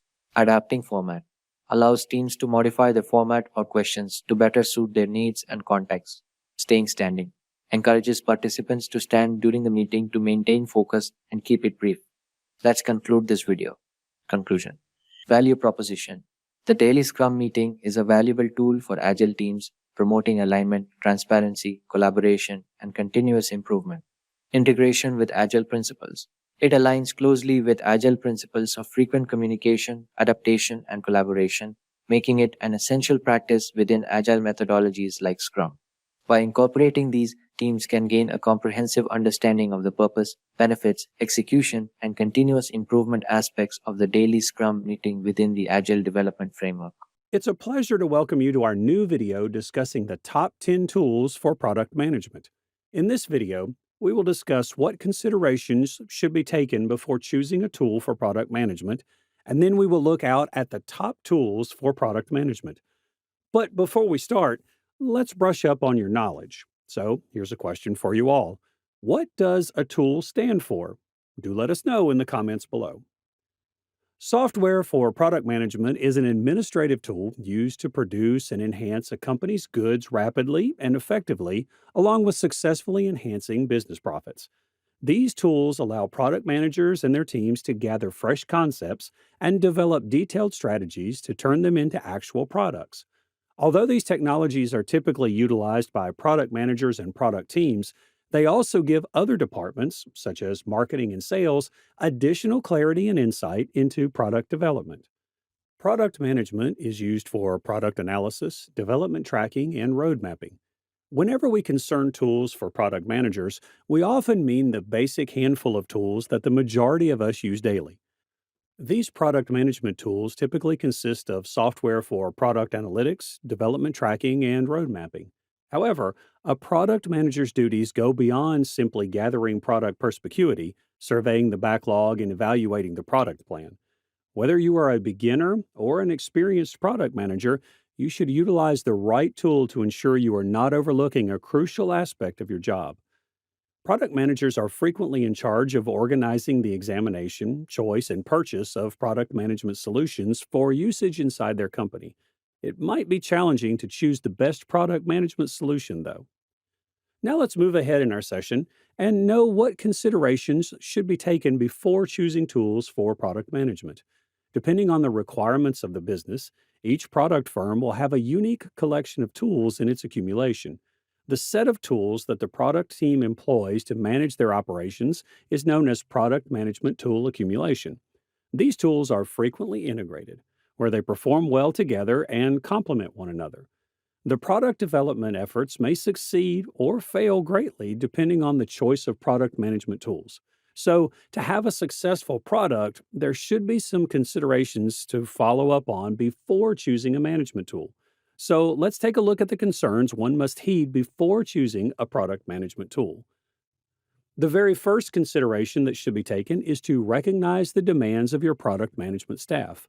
Making a charter with a list of questions for your new product management tool is an intelligent method to assess the requirements of your product management team. The charter will aid in outlining particular demands and may be used as a benchmark for assessing items. The next consideration that should be considered is to do some product research. It's time to research the various product possibilities after you have a clearer idea of your demands and criteria for a product. Reading product reviews and seeing product demonstrations are the most significant ways to accomplish this. You'll have a deeper grasp of the features and how each product functions by doing the research for the product. Moving on, we have to consider items depending on product needs. Following your research, it's time to analyze the items in light of your unique needs. Start by grading each item according to how effectively it satisfies your needs. To rank the various items, you may add a column to each need to rank the various items. This stage will enable you to evaluate and contrast several solutions and decide which product management suite is best for your team. The next consideration is to aim to stay within your budget. When looking at product management solutions, budget is always an important consideration. But if you work for a startup or a smaller firm, it's much more crucial. Keep in mind that some of the top goods could have steep asking prices as well as ongoing costs. The simplest method to achieve this is to set a predetermined budget for your product tool and use it as a guide when weighing various possibilities. Then we have to make sure that the tool is with effortless use. Make sure the tool you use is simple to use before you buy it. Although it should be obvious, certain technologies are quite complex and need users to undergo many days of training. The technology that works best for you and your team will be the one that you find simple to use. Many tools allow you to try them out for free, so you may decide whether to buy them before you use them. The next consideration is reporting in real time. Find a product tool that offers real-time reporting to save time. Creating reports that reflect the product's current condition will gather data from many parts of the product management systems. Moving on, we have a reputable interface. Although there are a lot of tools available, some of them appear somewhat dated. Expandability needs to be your main criterion when selecting a tool. Opting for something attractive looking doesn't hurt either. The last consideration that should be taken is security. Scalability is great, but if your data isn't secure, neither is the integrity of your product. Examine the security features that your desired tool supplier offers. To keep your client data private and isolated from everyone else's, choose a different dedicated hosting platform. Let's proceed in our session and know what top tools are used for product management. How do you assess and determine which tools are best for your team?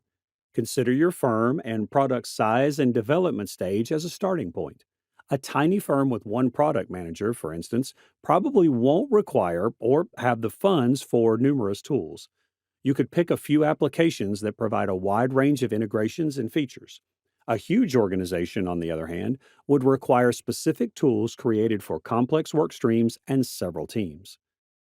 The very first functioning of product management is user tracking and analysis. User tracking enables you to follow online visitors while they browse your website anonymously and via a variety of methods. A product manager's research creation process includes user tracking in terms of analysis. A wide range of tools is accessible for tracking and gathering data about the demands of the user for the product. These tools may be quite useful for gathering information and understanding how users of your software or visitors to your website interact with your offerings and content. Platforms for product analytics collect and assist you in analyzing what those customers do, but merely what they say and think. You'll want a product management platform, such as Done, that provides distinct analytics and insight into how customers utilize your product. User tracking and analytics can be done using Pendo. The tool used for user tracking and analytics is Pendo. Pendo assists businesses in determining who is using the features and products they are developing.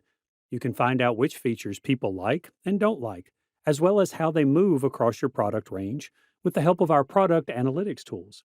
Additionally, you may examine how product adoption differs depending on an account, a user's job, or their attitude. Their objective is to provide product teams with the knowledge they need to do their duties more effectively and make daily decisions with less difficulty. Although in-app messaging provides our customers a method to quickly and simply put these insights into action, product analytics are fascinating and powerful. In the end, your capacity to experiment and influence behavior change within your product is what will help you grow your company and give your consumers better experiences. Apart from Pendo, The other tools that can be used for user tracking and analytics are Amplitude, Gainsight, and Google Analytics. The next functionality for product management is product strategy and road mapping. So, product strategy and road mapping is a basic exercise in product management. Even though PMs are renowned for their adaptability, mapping out your course reveals the type of stakeholder negotiating abilities and data driven planning that make product management so successful. Our knowledge of PM's experiences indicates that Product Board goes toward the making things easier side. AHA is also practical and founded on reliable theoretical understandings of how product managers operate. When choosing your road mapping tool, remember that product managers are reportedly trusted by Airtable, Airfocus, and RoadMonk. The tool used for product strategy and road mapping is Product Board. Product Board is used to prioritize features, create roadmaps, collect customer input, and validate concepts. All the tools required to create a user-centered product. The road mapping capabilities of Product Board are noteworthy. Depending on how you operate, you can organize product features into release, sprint, period, or now, next, later buckets, and you may customize roadmaps for different audiences. For instance, you may develop roadmaps that are customer-centered or that are expressly geared for leadership. The other tools used for product strategy and roadmap development are Product Plan, RoadMonk, and Airfocus. Moving on to the next functionality of product management is flowcharting. Even while not all product managers utilize flowchart and diagram software, it is still an excellent approach to do a task that many PMs ignore but really shouldn't. You and your organization will benefit from having a greater understanding of the whole client experience with your business after creating a customer journey map. A correctly made journey map will display every interaction a person has with your business, from their initial visit to your website or their first phone contact from a sales representative through their eventual purchase and use of your product. The tool used for flowcharting is Microsoft Visio. Visio's flowcharting and diagramming capabilities can be useful for outlining any particular elements of a user's workflow or experience with your product. The flowcharts you generate using these tools may help you get insights into how to strategically prioritize your product roadmap, since they provide a visual representation of that workflow or experience rather than just a list of the stages your client will take. Apart from Microsoft Visio, OmniGraffle is the other good tool that can be used for flowcharting in product management. Now let's move ahead and know the other functionalities and tools for product management. The other functionality of product management is presentation. A key communication skill for a product manager is the ability to present. It is a component of conveying the product strategy to the company and the team developing the product. Additionally, it is a component of consumer communication. We frequently draw attention to the poor performance of roadmap presentation tools. However, this does not imply that Keynote or PowerPoint shouldn't occupy a significant position in your toolbox for product management.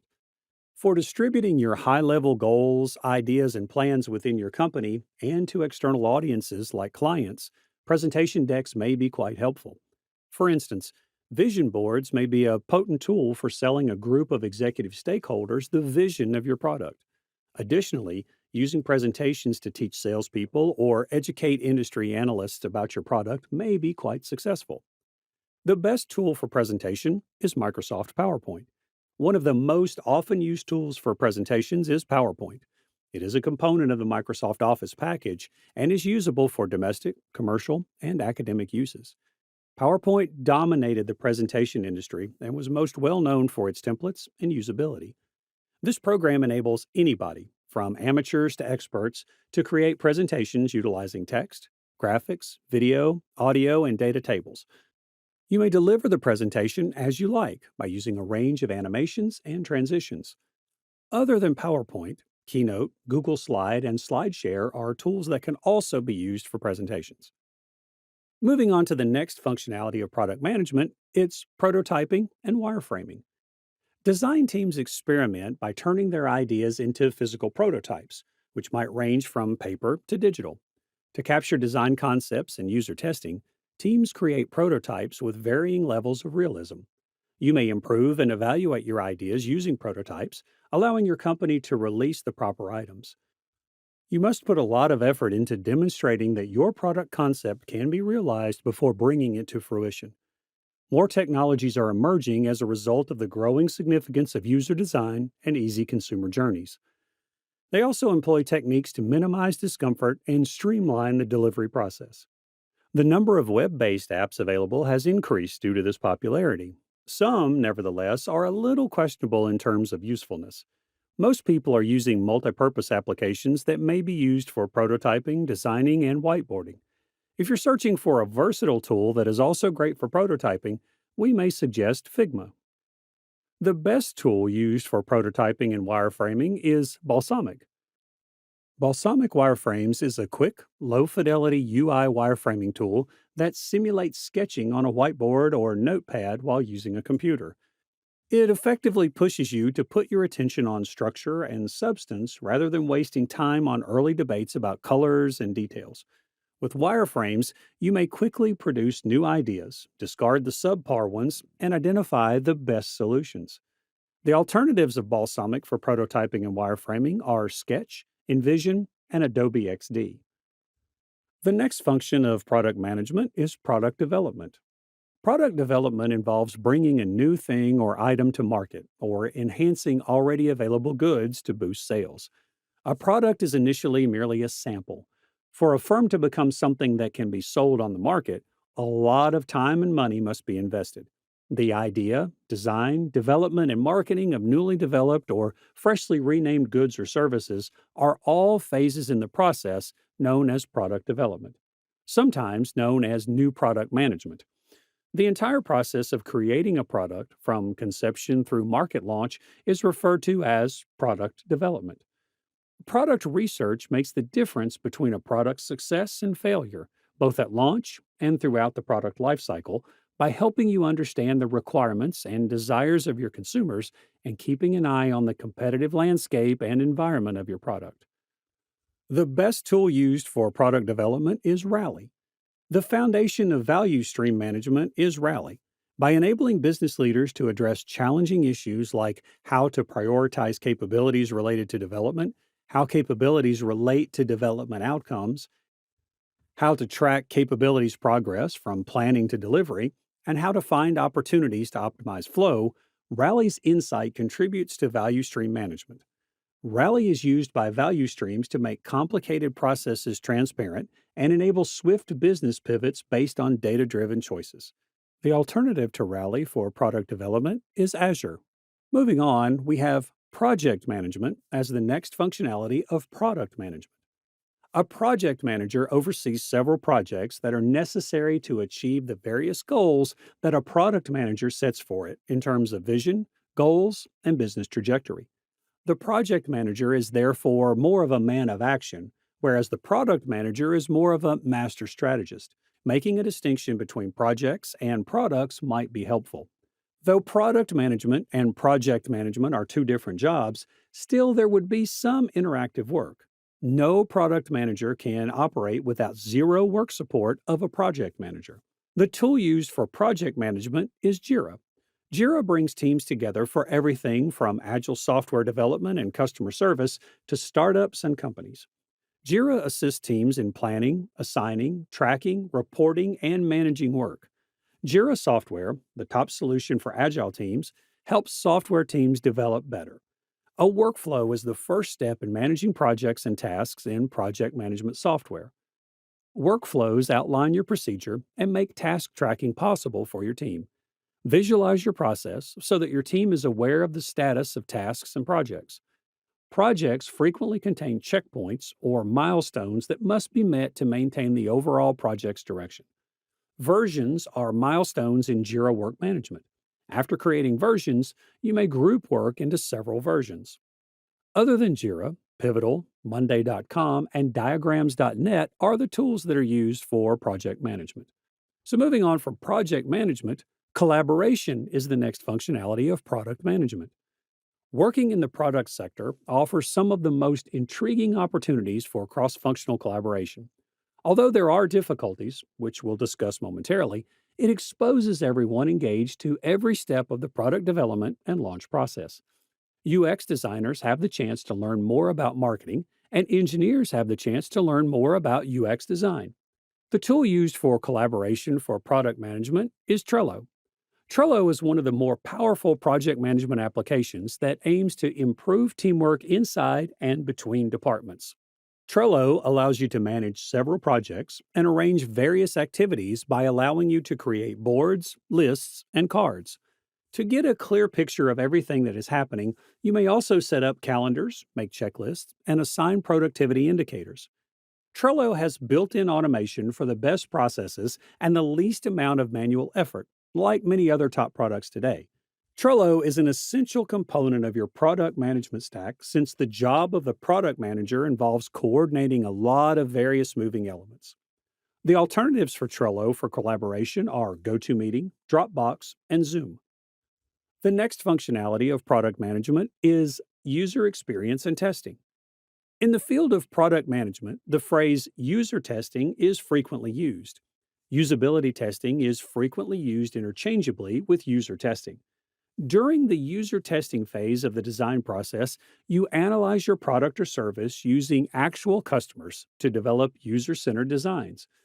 Through this technique, you may learn how your target market behaves when using your product, giving you useful information for the development process.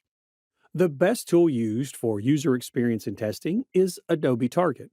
Adobe Target is a rule-based testing and targeting tool that can be integrated with analytics and provide reports for marketing offers, customization, and UX testing. This feature enables marketers to determine which offers, experiences, and messages are engaging customers. It has a user interface, integrated best practices, and powerful features for tracking site traffic. It allows for more conversion and properly filters results according to its self-learning algorithmic methodology. The tailoring of consumer interactions across all marketing channels and business contact points may also be automated. Other tools that can be used for user experience and testing are Helio, Hotjar, and UXCam. In the end, the last functionality of product management is customer feedback and survey. Getting feedback from customers involves talking to them and asking them what they think of a good or service. To properly comprehend their behavior and demands, it is crucial to pay attention to their thoughts and feelings. It is crucial for product managers because before you can offer a helpful solution, you must embrace your people and understand the suffering caused by their issues. It's helpful to have a defined goal before pursuing a certain feedback technique. Outlining your learning objectives can help you concentrate on your study and choose which potential or current clients you should contact. This is particularly important if your product or service appeals to a wide range of demographics. And this is because various client segments may experience your product in drastically different ways. Therefore, it's crucial to be specific about who you want to talk to and what you hope to discover about their needs and expectations. The tool used for customer feedback and survey is SurveyMonkey. Following are the features of SurveyMonkey that may help product managers with customer feedbacks and surveys. Obtain viewpoints and get insightful wisdom. For every audience, it is simple to build polls, quizzes, and surveys. Obtain comments using a web link, email, mobile chat, social media, and other channels. Get sophisticated analytic tools and automatically examine your data. Your data may be exported or integrated with your preferred apps. Make smarter decisions based on facts by utilizing your insights. And alternatives, Typeform, Google Forms, and FormStack.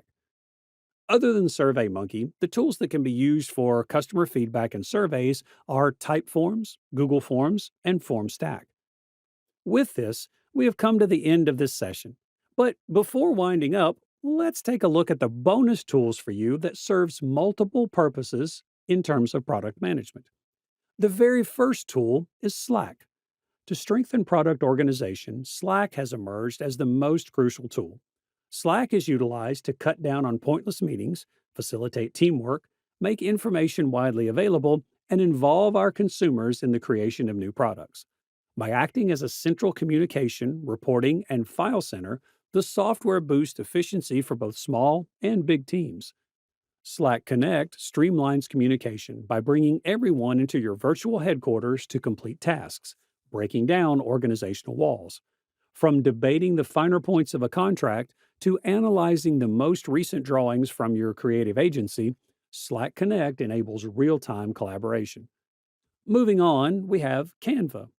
Branding image creation is as easy as dragging and dropping using Canva. It will just take a few minutes to do what used to take a lot of work, whether you decide to utilize your logo, social media accounts, or a hashtag. The transparency option in Canva also makes branding your product seem slick and unobtrusive to the viewer. You can maintain brand management with Canva for Teams while enabling anybody on your team to generate on-brand visuals, even without design skills. Your team may quickly create and distribute branded designs using the thousands of professionally created templates at your disposal. Even if you have little to no experience with graphic design, Canva enables you to generate that content fast and effortlessly. But before winding up, here's a question for you all. Which of these tools have you used before? Do let us know in the comments section below. And if you have any queries regarding tools for product management, the demand for Scrum certified product owners is surging across multiple sectors, signaling robust career opportunities for those with advanced skills. With an expected job growth rate of 25%, product owner leadership roles are listed among the top 10 most promising jobs on LinkedIn and the top 6 emerging jobs in product development by the World Economic Forum. Average salary for experienced product owners is roughly $1 million and is expected to increase by 10% year on year. This expanding need spans diverse industries from IT, telecom, and government to oil, gas, entertainment, finance, and healthcare.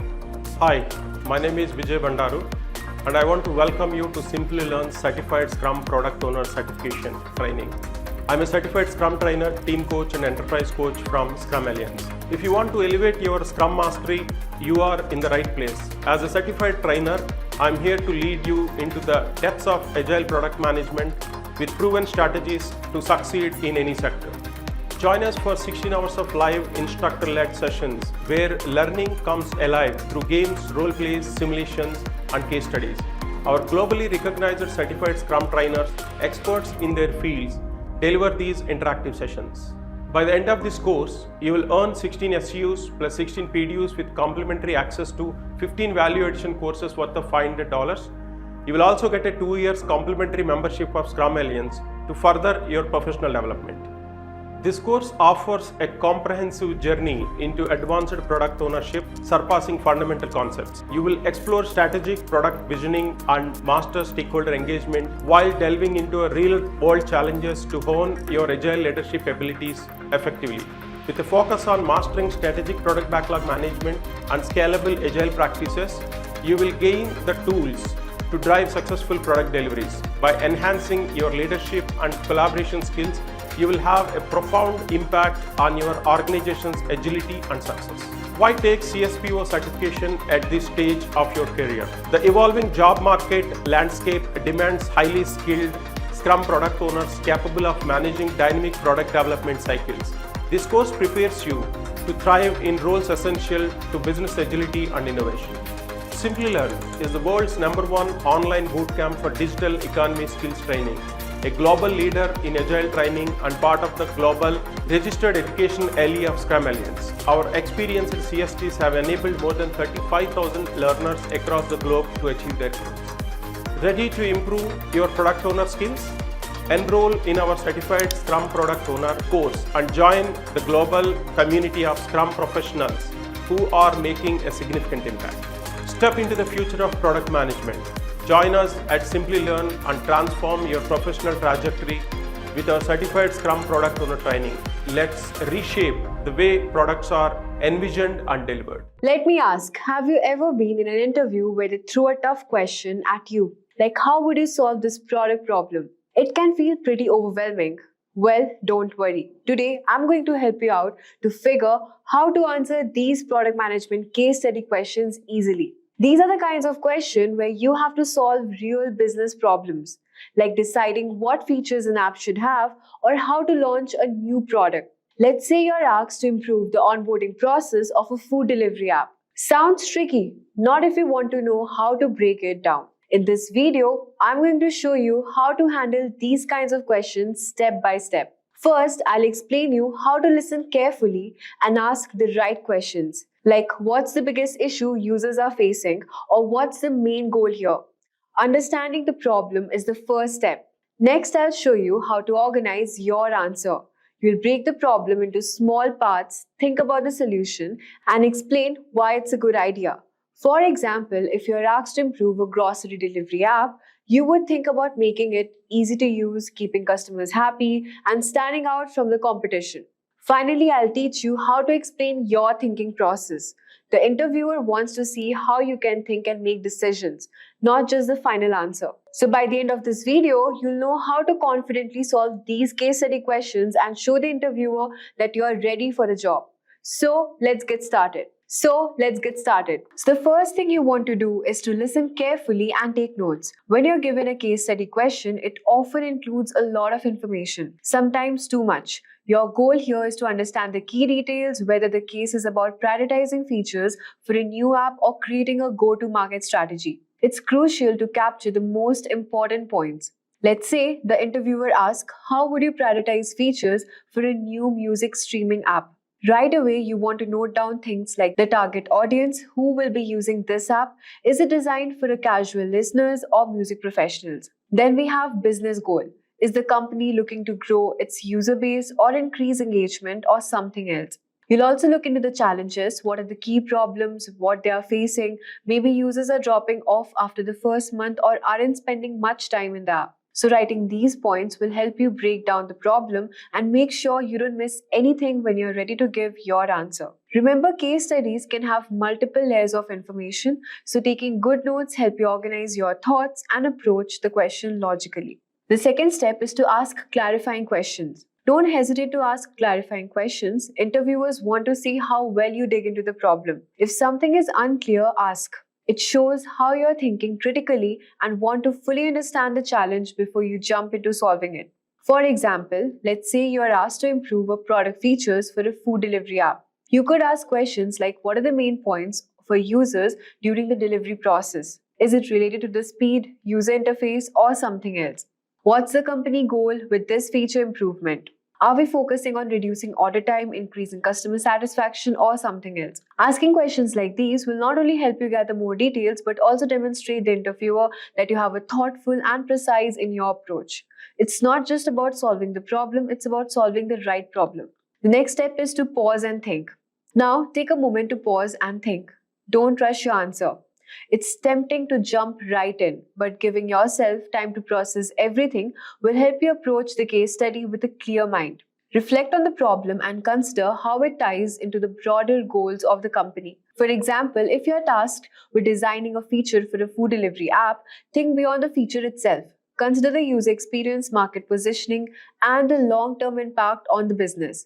Let's say you're asked to improve the sign-up process for a food delivery app. You don't want to just think about making the process shorter.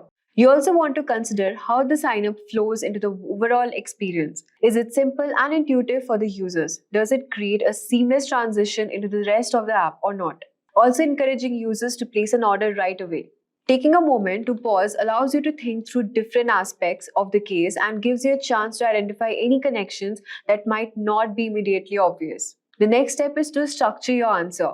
Now that you have gathered your information and asked clarifying questions, it's time to structure your answer.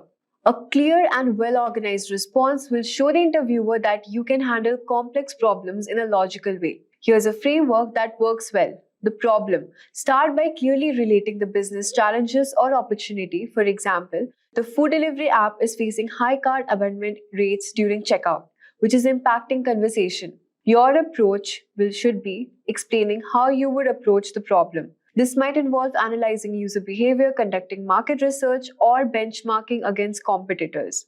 For instance, you could say, I would start by analyzing data or user behavior to identify the exact point where customers are dropping off during checkout. I would also look at competitors' app to see how they streamline their checkout process.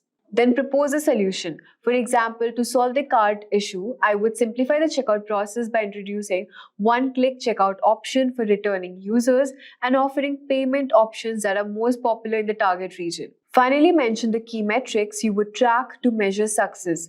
For example, you would track the cart completion rate and the average time spent in the checkout flow as key indicators of success. Additionally, you would monitor customer satisfaction rates post-purchase. This structured approach helps you provide a comprehensive answer without missing any important details. Let's say the case study asks you how you would enter a new market for a rideshare app. You could structure your answer like this. Problem: entering a new city and competing with established players. Your approach should be studying the city's public transport habits and competitors' offerings, identifying what users in the city value most: the price, speed, or convenience. Your solution should be like launching a pilot program with ride incentives for early adopters and offering personalized ride suggestions based on their previous trips. For metrics, you should know how to track customer acquisition, ride frequency, and average ride distance to measure success. The next step is explaining your thought process. As you explain your answer, don't just jump into the final solution. Walk the interviewer through your thoughts step by step. This helps the interviewer understand how you would arrive at your solution and what factors you consider along the way. For example, if you're designing a feature for an e-commerce platform, you might say, I start by analyzing the customer journey and finding out that many users abandon their carts during the payment stage. Based on user feedback, you would learn the customers want more payment option. So you decide to implement PayPal or one-click checkout feature for logged-in users. So this approach not only shows that you're thinking critically, but also demonstrates that your solution is grounded in user needs and business goals. Remember, interviewers want to see how you think, so explaining your process step by step gives them insight into your problem-solving abilities. Now the next step is to pivot and check in with the interviewer. Here's an important step: pivot and check in with the interviewer after you have explained your approach. It's a good idea to pause and ask, does this align with what the company is aiming for? Or would you like me to dive deeper into any of the specific area? This shows that you're open to feedback and willing to adjust your approach based on the input, which is a crucial skill for any product manager. Flexibility is the key in this role, and checking in with the interviewer demonstrates that you can adapt your strategy as needed. Let's say you're discussing a product launch strategy. After explaining your approach, you could ask, do you think this timeline works for your team, or should we consider a phased launch or test the market first? This kind of back and forth creates more interactive discussion, allowing the interviewer to give you feedback and potentially guide you toward the direction they are looking for. The next step is to summarize your answer. Before wrapping up, it's important to summarize your answer. Quickly restate the problem, your approach, the solution, and the success metrics. For example, to summarize, my solution for improving the onboarding process involves simplifying the sign-up flow by offering social media login options and displaying a progress bar to give user a sense of completion. Success would be measured by tracking the number of completed sign-up and the time users spent during the process. This final recap reinforces the key points you have made and leaves a strong impression on the interviewer. It also shows you that you can clearly, concisely communicate complex ideas. So what are the type of questions asked in the product management interview? Product management interview typically covers a range of questions designed to test your problem-solving strategy and communication skills. Here are the 5 types of questions you might encounter. First, you have product design questions. These questions ask, for example, how would you design an app for grocery delivery that provides a better user experience? The goal is to access your ability to think from the user's perspective and create an intuitive solution. The second question is the go-to-market strategy questions. These questions focus on how you would launch a product into the market. For instance, how would you create a go-to-market strategy for a new streaming service? They access your understanding of market analysis, competitive benchmarking, and customer needs. Feature prioritized questions. These are the questions about how would you decide the features to build first. For example, if you're managing a project management tool, how would you prioritize adding new features like task scheduling, integration with email, or reporting tools? Then we have metrics and data analysis questions. These questions ask you to define which metrics matters the most and how would you use user data to guide your decisions. For example, what metrics would you track to measure the success of a new product launch? Then we have behavioral questions. These assess you how to handle certain situations, just conflict resolution or leadership. For instance, tell me about a time when you disagreed with a team member about a product decision. How did you resolve it? So understanding these type of questions help you to prepare for a variety of challenges in product management interview and shows the interviewer that you're equipped to tackle the diverse responsibilities of the role. There's no right answer. What matters is showing your thought process and decision-making skills. So as part of this tutorial, we are going to understand the typical interview questions which would come across when someone faces the interview for any of the roles in the Scrum. So question number 1, what is Scrum? So Scrum is a framework that enables teams to work together. So with Scrum, teams can learn from experiences, self-organize, working on problems, to reflect on their victories and their losses to improve. So this is a simple framework which will provide a better ability and methodology. One can able to handle it better. So Scrum is very well defined, articulated, and this provides a better insights, and capabilities building exercise is very easier and roles are well defined. So define the roles in Scrum. So what are the typical roles we come across in Scrum? So one of the roles we come across is product owner. So product owner is primarily responsible for maximizing the ROI by determining the product features, prioritizing it into a list, what needs to be focused on for the next sprint, and constantly reprioritizing and refining it. So what happens is, whenever we may require to deliver, it is very important for us to have the requirements clear. What requirements needs to be fulfilled? To fulfill that requirements, the products what is produced should have specific features and functionalities. So product owner will have the list of features and functionalities which needs to be created when product comes out as a result of a project. So product owner owns this, primarily responsible to ensure these list of features are identified and those are prioritized as required. So next role we can think of is Scrum Master, who helps teams learn and apply Scrum to obtain business value. So Scrum Master helps removing impediments. Impediment is anything which can stop things to flow smoothly. So protects them from interface and helps the team to adopt agile practices. Now Scrum is one of the methodologies for agile approaches and practices. Now remember, the term agile itself is not a practice. It refers to indicate that move faster, become flexible, respond to change, be flexible. Now Scrum methodology, especially Scrum Master, should understand this dynamics and ensure the team understands this, and Scrum Master should guide the team to adopt these methodologies and ensure the results are accomplished accordingly. So next role is Scrum team. So Scrum team is a group of individuals who work together to deliver the requirements of the stakeholders. So Scrum team is generally of the size like 5 plus or minus 2 who are self-organizing. So various different capabilities the Scrum team members would have. So each of their capabilities complement to accomplish the results required. So question number 3, what are the responsibilities of the Scrum team?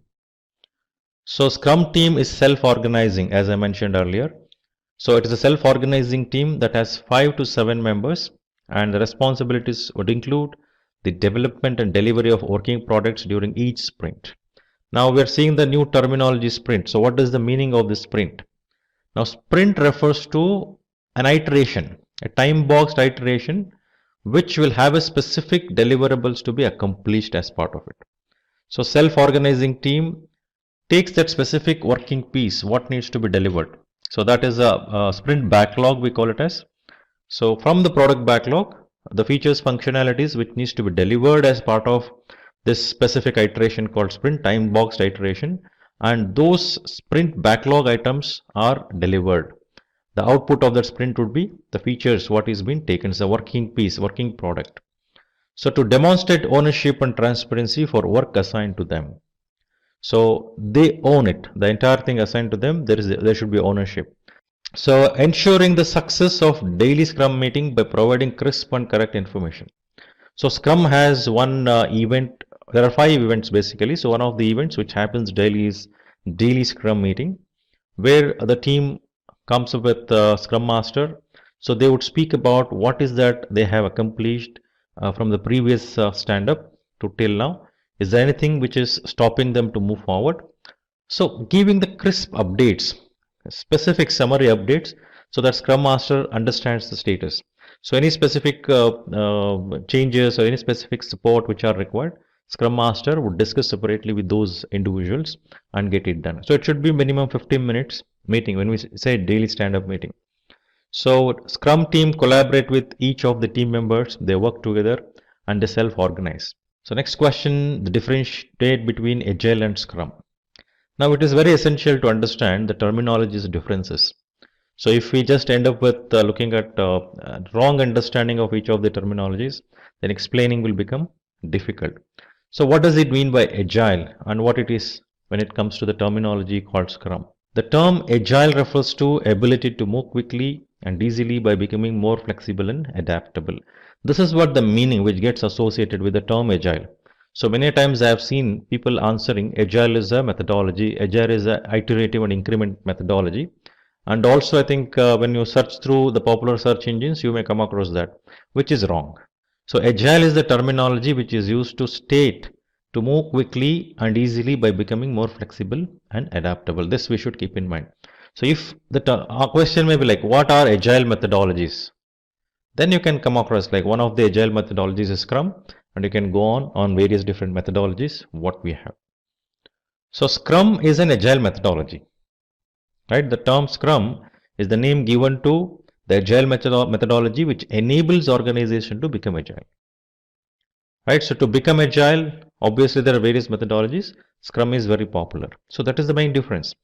So further, if you look at Agile Manifesto and 12 principles which acts as guidelines to become Agile. So there is something called Agile Manifesto, 4 points, clearly articulates what needs to be focused on to become Agile, and that is supported through the 12 principles which guides. So Scrum is used in projects where requirements are constantly changing, means I want to become Agile, so I adopt Scrum.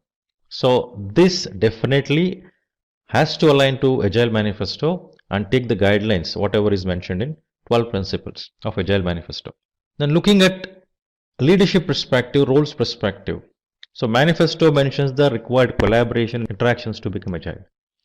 Whereas Scrum defines the roles like the Scrum Master, the Product Owner, the self-organizing teams, which is cross-functional self-organizing team. So these are the main 3 roles which Scrum defines. Now generally when we say projects, we come across the role like project manager. So do we see such project managers in Scrum? Answer is no.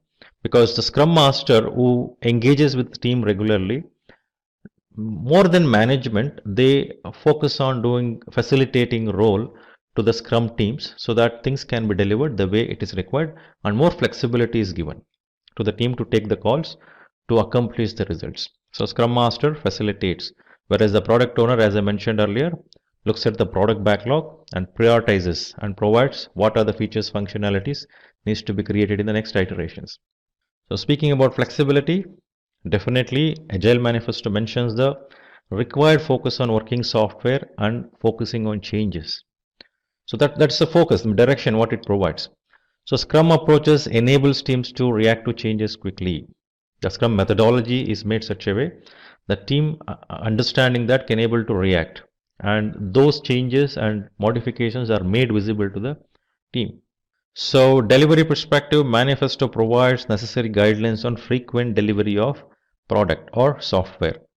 So Scrum with time-boxed iterations called sprints builds, delivers to the users regularly and upheld Agile principles. That is very important. So delivery here is as per the user's requirement, as per the customer requirements, because when we want to become Agile, customer has to involve very closely, stakeholder has to collaborate.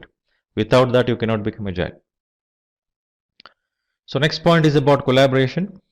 Agile Manifesto stresses on individual interactions and customer collaborations. So based on this, if you look at in the Scrum, how are they demonstrating this? So there are various events which happens in Scrum.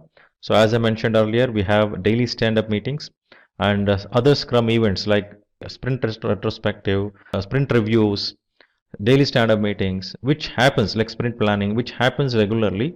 So it becomes a reason for collaboration and everyone to discuss and take the call. So question number 5, what are the main artifacts of the Scrum process. Now, product backlog, so which consists of list of new features, changes, which are organization is looking for to bring into the existing features, changes to the existing features, bug fixes, changes to the infrastructure, and several other activities to ensure a particular outcome. So product backlog. So then we can speak about sprint backlog, a subset of product backlog. So the sprint backlog contains tasks that the team aims to complete to satisfy the sprint's goals. So set of product backlog things are taken, put into sprint backlog, and those are the features which are supposed to be produced as a result as part of that particular sprint. The team first identifies tasks from the product backlog that need to be delivered to achieve a goal. So these tasks are then added to the sprint backlog. So the team first identifies tasks from product backlog as per the priorities, the list which is prioritized in the product backlog, that is taken, put into sprint backlog, and then those are delivered. So next you can think about product increment. The product increment is the combination of all product backlog tasks completed in the sprint and the value of the increments of previous sprints. The outcome should be in the usable condition even if the product owner doesn't decide to release it. It is very important, each of the increments which comes out so needs to fulfill this. Now question number 6, how are the product and sprint backlog different from one another? Product backlog versus sprint backlog. Let us see a few differences. So product backlog is the list of items that needs to be completed for developing the product, which is the list of all the features functionality, consolidated one. Whereas sprint backlog is the list of items to be completed during each sprint, which are taken from product backlog. The backlog, when it comes to product backlog, the backlog is collected from the customer by product owner and assigned to the team.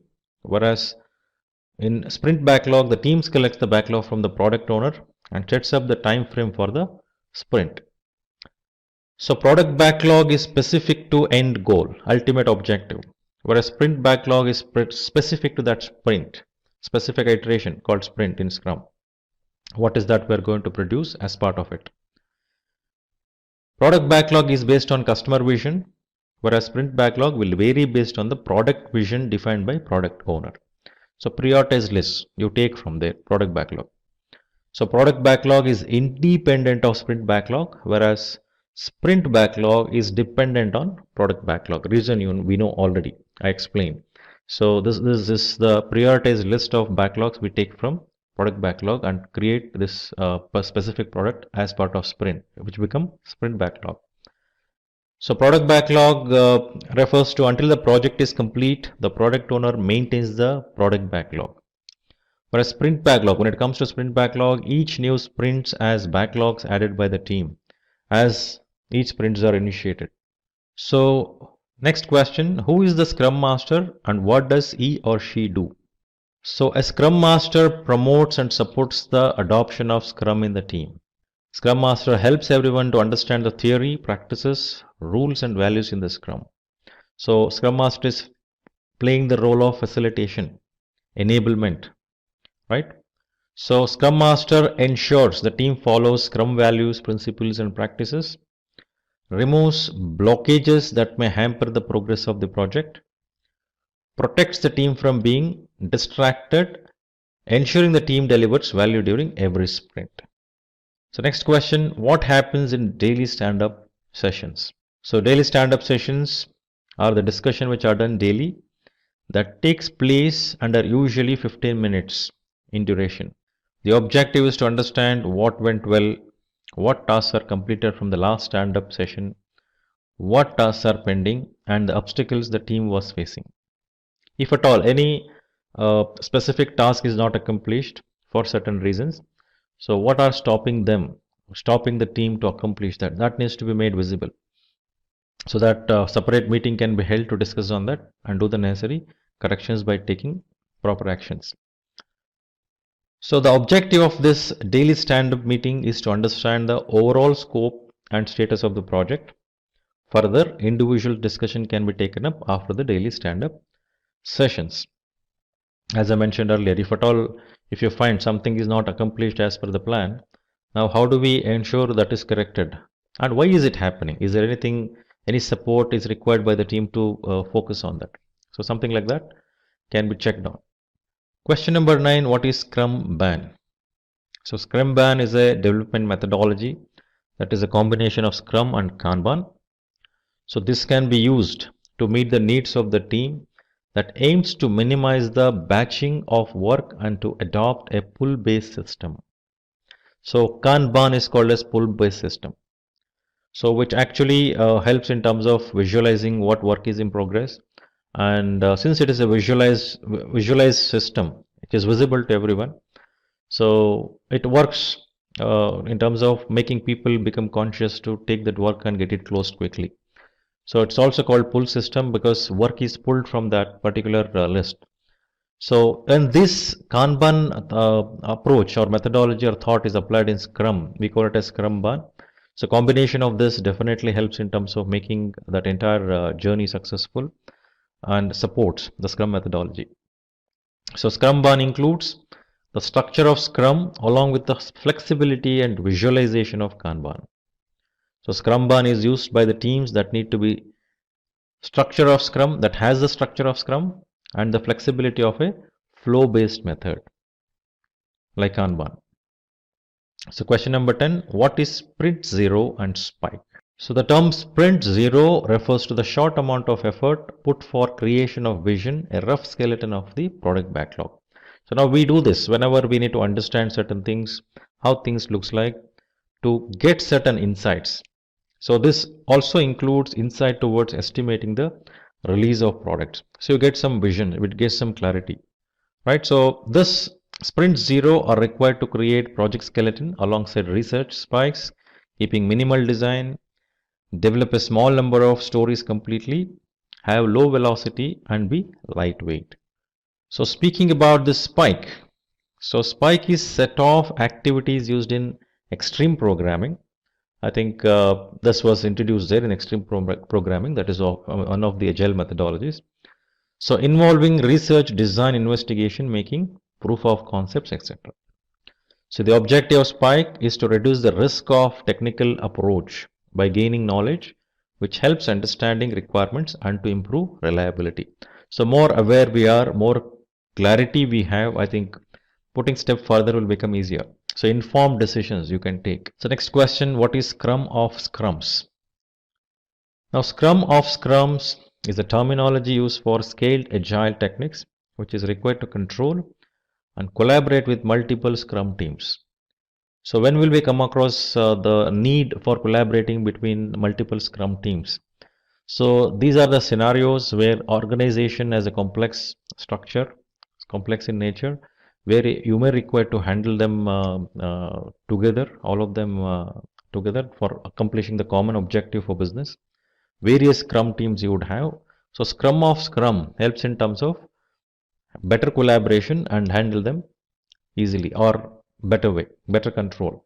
It is best used in the situations where teams are working together on complex assignments. Just visualizing the system, various different deliverables which are not a simple deliverables which we can do with a simple Scrum team. Instead, we have various different deliverables which needs to be made, and dynamics are too complex. So bigger projects, then Scrum of Scrum approaches can be taken. So scaling the agile methodology to that level. So it is used to establish the required transparency, collaboration, adaptation to the required scale to ensure the products can be developed and delivered. So whatever the products are delivered, whatever we consider to be delivered, so those needs to focus on the business objectives, which is very essential. So what is user story mapping? So user story mapping represents and arranges user stories that help with understanding the system's functionalities, the system's backlog, planning releases and providing value to the customers. So first of all, we write user stories to understand the required features functionality in the user perspective.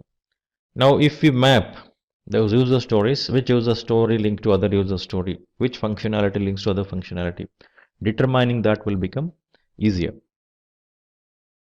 So now user story maps arranges user story based on the priority along the horizontal axis On the vertical axis, they are represented based on increasing level of sophistications.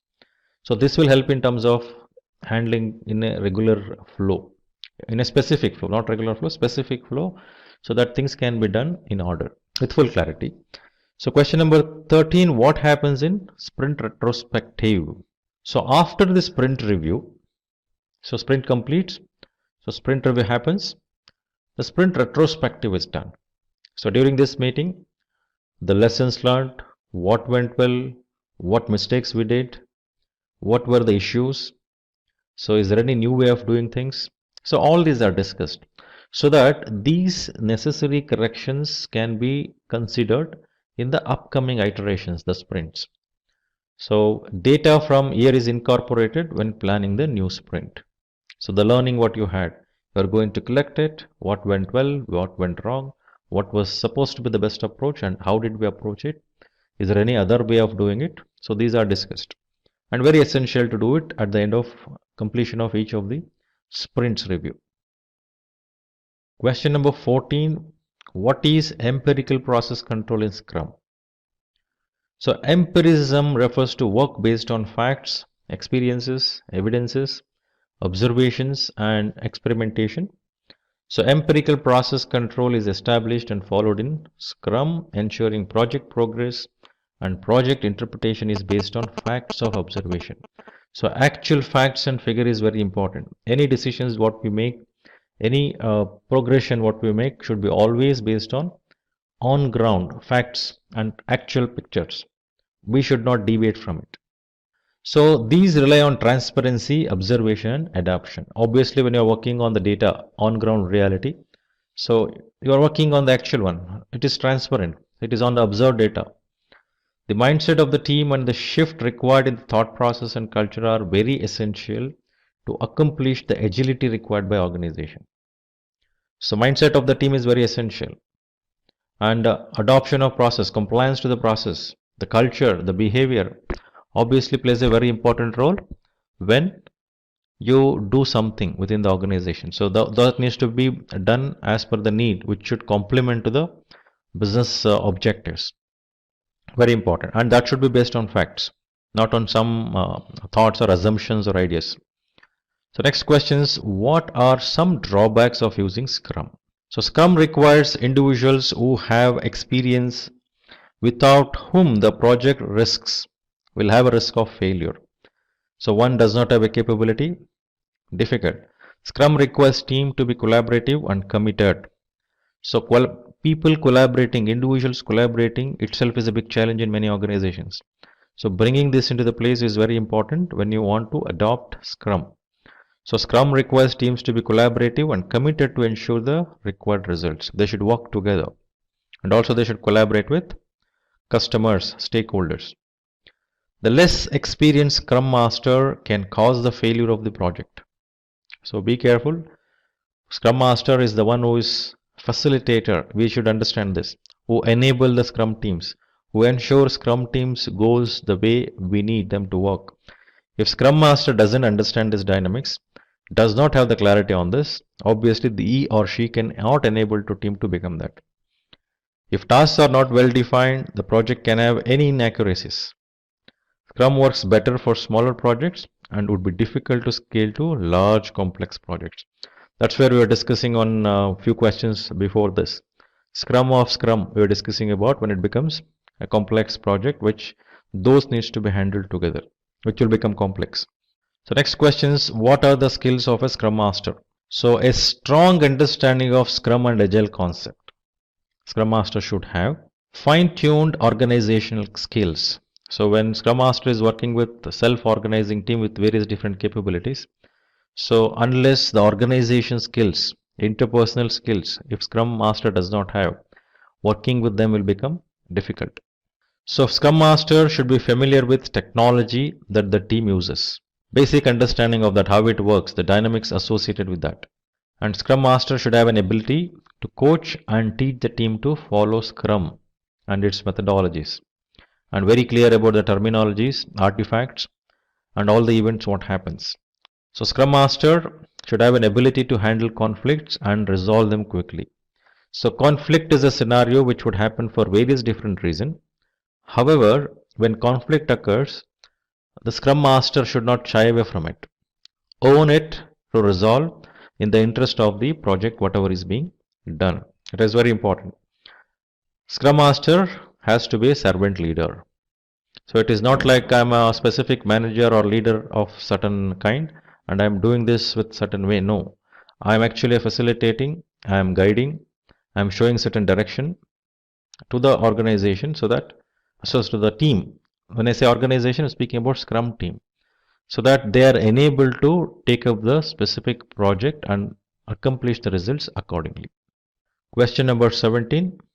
How can discord be dealt within the Scrum team? Now the root cause of the issue need to be identified and addressed. Complete ownership needs to be established when you deal with this and try to diffuse the disagreements. So emphasizing on the focus area that complements the project. So here when we take up any of the discussions, any of the opportunities or any actions what we take, everything should be revolving around ultimate objective of whatever we are doing. So when we need to resolve something, when we get into the root causes, always it helps to look at the actions in terms of eliminating those causes. So once the causes are eliminated, it is quite obvious you can able to deal with it and address it with easily with the right set of actions. So emphasize on focus areas that complements the project, in the sense that should be the ultimate direction. Not my individual interest, not that individual interest. I favor this person, I favor that person. That should not be the case. So favoring this solution or favoring that solution, I'm okay with this particular technology, I'm very happy with this technology. Not such thoughts. It is the direction what is set, I should move things in that direction. So to establish a common understanding and to guide the team to that direction. Performing continuous monitoring and providing complete visibility. Very, very important. So next question, what is a user story? So user stories are an agile software development project management tools. It provides the team with simple natural language explanations of one or more features written from the end user's perspective. Now for example, I'm a account holder in a bank. So first, what is the facility a bank would give to account holders? There is ATM banking, there is net banking, there is mobile banking, and there is over the counter. Now when bank is working on creating certain specific features or specific mobile app to the account holders, now what are the things user needs? That needs to be visualized. Now if I say the role here is account holder, as an account holder I want to download the statements of every month. As an account holder, I want to download the statements every month. This is what my requirement is. How will you facilitate this? This will provide the insight towards how the bank, what are the features and functionalities, and how these requirements can be fulfilled by the bank, and what features functionality the particular mobile app should have so that account holder can download the statements. So user stories will provide that insights, what every users. So account holder is not just an user here. There are many users when it comes to mobile app of a bank. We have people who monitor it, manage it, who develop it. So they need to have a clarity on what exactly they need, and that needs to be written as part of user story, that what features, functionality can be easily determined out of it. So a user story does not go into detail. It just mentions, as I gave an example, it just mentions how a certain type of work will bring value to the end user. The end user in this case could be external end users or even internal customers or colleagues within the organization. So if I'm an organization, I produce an HR application, I create an HR application for claim processing, which I don't have till today. So that is for internal users. In the bank example, I'm speaking about external customers. So user stories also form the building blocks of agile framework like epics and initiatives. These help ensure that the team work to the goals of the organization through epics and initiatives. So further, the requirements for making the user stories a reality are added later after discussing with the team. So to write a user story, the involvement of the team members are very essential. They should discuss and come out and agree, yes, this is the features functionality which should be there. User stories are recorded on post-it notes, index cards, or project management software, whatever is feasible and whatever is available there. Next question, how are the user stories, epics, and tasks different? So user stories provides the team with simple explanation of business requirements created from the end user perspective, as we saw the few examples in the previous questions. Epics are the collection of related user stories. They are usually large and complex. So these epics are created with specific objectives in mind, and user stories are grouped. So that will form an epic. Whereas task refers to the one which are used to track work. So they are used to further broken down from the user stories. So there is the smallest unit in the Scrum used to track work. A person or a team or two people usually work on the tasks. So these tasks or through this task, I think the features functionality what are required to be accomplished are done. So question number 20, what is sprint? Now as I mentioned earlier in the question number 4, so sprint is the terminology used in the Scrum. I think we explained various different concepts as we went through. So sprint is the terminology is used in Scrum which refers to time boxed iterations. So we understood what is this iterations in Scrum approaches when we are going through that. The creation of specific module or feature which is part of a product is done during the sprint. The duration of sprint varies between a week or two. So means it's a short duration. Simple few features functionalities are taken and created. So what is velocity? So velocity is the metric used in Scrum that is a measurement of the amount of work that is completed by team during the sprint. So this is help to measure how things are moving, how faster they are moving. It refers to the number of user stories completed in single sprint. So this speaks about that speed, so or velocity, how faster we are going, how slower we are going. This helps to vary the variations we can do that velocity depending on what business need. So what are the responsibilities of a product owner? So product owner define the vision of the project. They anticipate the needs of the customer and to create appropriate user stories. So they don't write user stories as such. They definitely have a set of people who should get involved, the team, to write the user stories. A lot of discussion has to happen, brainstorming has to happen to write user stories. But product owner is accountable. So product owner has to evaluate the progress of the project based on this backlog what project or product owner has, and has to be licensed for all product related questions. The team may have certain questions, sprints, as the sprint progresses. The Scrum team may have certain questions, clarification relating to the user stories. Those needs to be clarified. What is burn up and burn down charts? So generally when we say chart, it is a graphical representation. So burn up chart is a tool that is used to track the amount of work that has been completed. So it is a bar chart. The amount of work completed, the height of the bars keeps increasing in burn up chart based on what is completed, which will show the total amount of work the need to be done for a sprint or a project. So it is a bar chart where each of the bars keeps increasing in its height as number of things get delivered increases. So burn down charts typically, again a graphical representation, a bar chart. So what is pending to be delivered? It shows that. Now initially you will have a bigger bar, and as the project progresses the height of the bars reduces, indicating what is that is pending for deliverables. It is a representation of how fast the team is working through the user stories. It helps you to understand that. So it shows total effort against the amount of work for each iterations, which is helpful for you to see to that what is pending to complete. Question 24, how is estimation in the Scrum project done?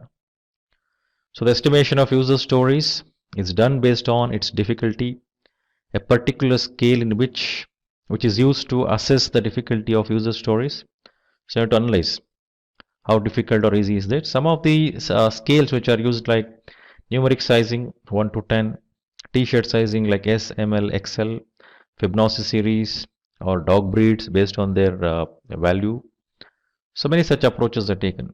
What are some risks in Scrum and how are they handled? So first of all we should know what is risk. So some types of risk in Scrum are related to budget, people, sprint, product, knowledge and capability. Now when we say budget, risk of increase exceeding that allocated budget, taking more, looking for more variations. I estimated for X, it is going like X plus delta X. So can we control it? We need to look at that. So you need to assess that risk. In what possibilities the cost can escalate. People related, like team members, need to be of appropriate skills and capabilities. If they lack that, obviously difficult. It's not about just skills and capabilities, the culture, the behavior, the attitude, the energy, the synergy, that collaboration, what people will have. Then sprint related in terms of duration and deliverables, exceeding the duration, addition of scope to that sprint in between. So that challenges, that difficulties. So product referring to user stories and epics, having ill-defined user stories and epics, not properly articulated. There is no proper visualization when you look at that user story, not understanding. So nobody is explaining it correctly. So then knowledge and capabilities. So it is not just related to the people here, it's an entire system. Everyone who is involved with a specific resource with its capability. It can be technology capabilities also. So when I say risk, it basically involves identification, assessment, analysis, and defining risk response plans and implementing them.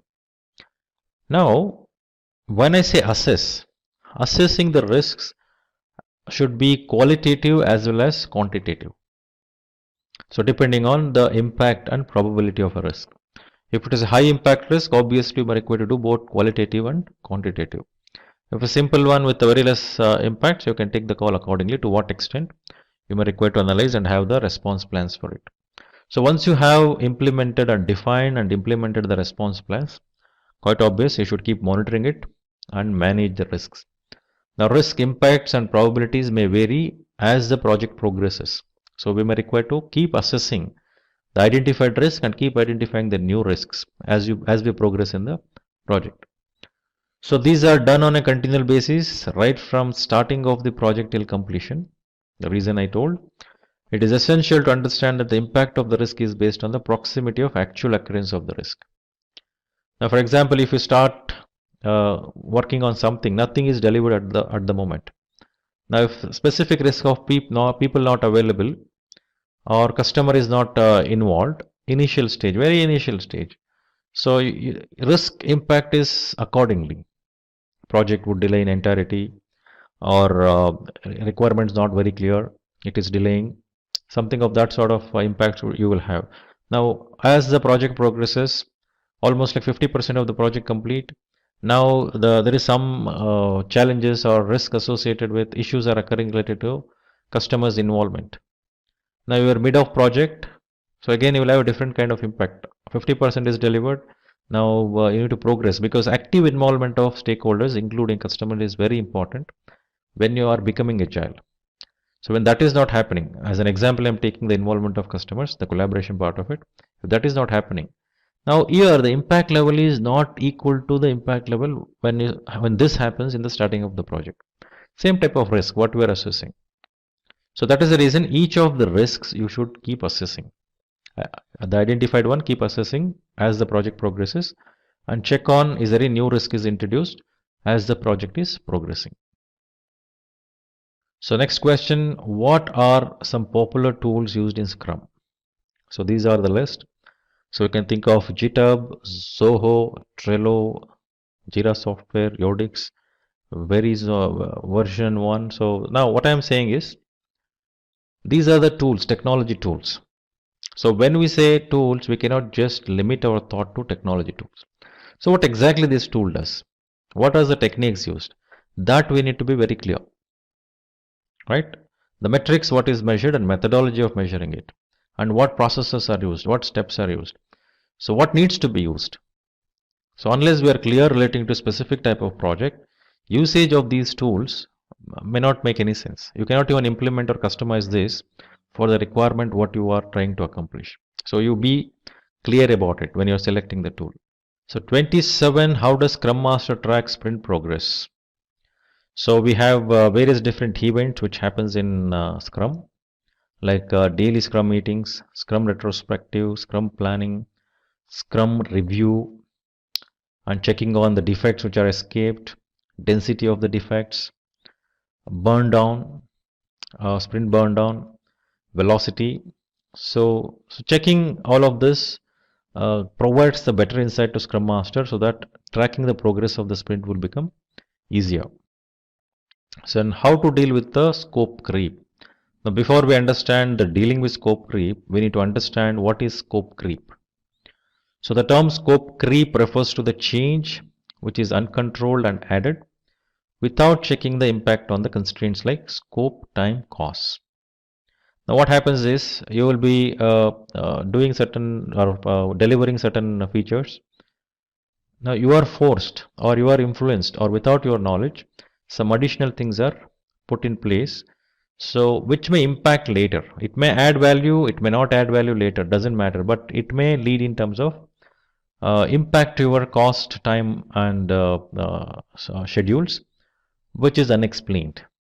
And that extra effort what you have put in, extra cost what you have put in, will become like not recognized by customers, and you will not get anything paid for it. So, scope to avoid the scope creep. To deal with it, one has to ensure close monitoring of works being done on day-to-day basis, because scope creep can happen through team members. Team members are influenced by consumer. Because of that, it may happen.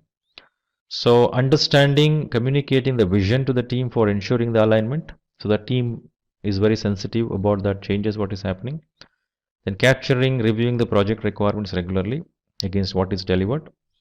To emphasize to the team and customer about the requirement signed off, so that someone will not come and influence you or make that additional things to be delivered.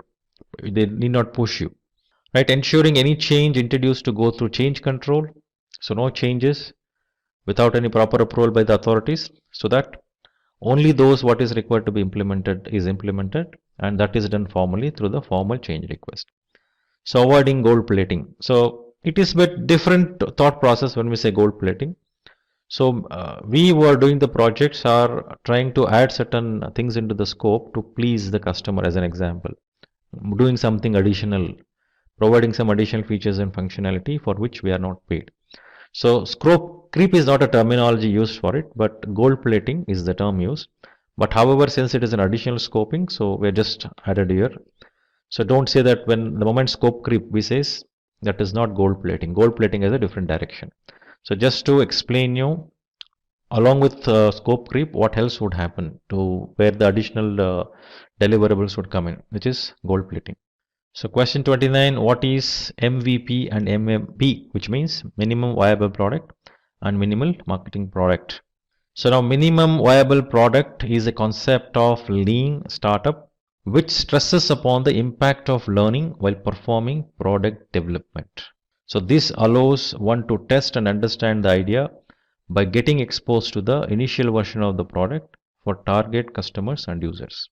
So to accomplish this, one has to collect all the required relevant data and learn from the collected data.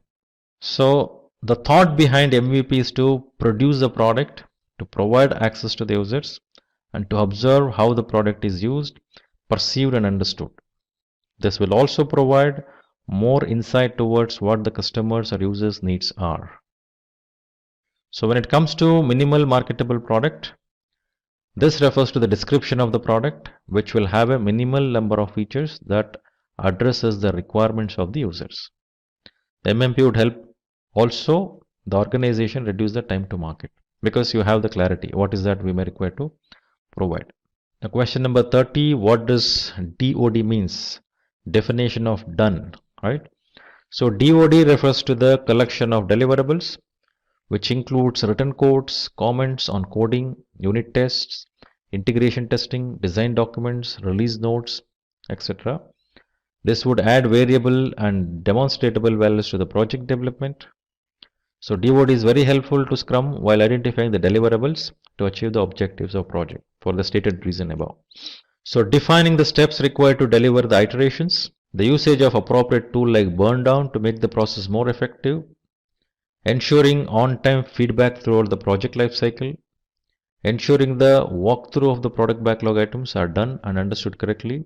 So then creation of checklists for product backlog item, ensuring the DOD is defined to become task-oriented, involving the product owner for reviewing during the sprint and sprint retrospective. That is about DOD. The next question, how can a Scrum Master be a servant leader? It's a very important thing to understand. So what is the meaning of the servant leader? The term servant leader mainly stresses on service orientation, which a leader should demonstrate. So today we say every organization is service organization.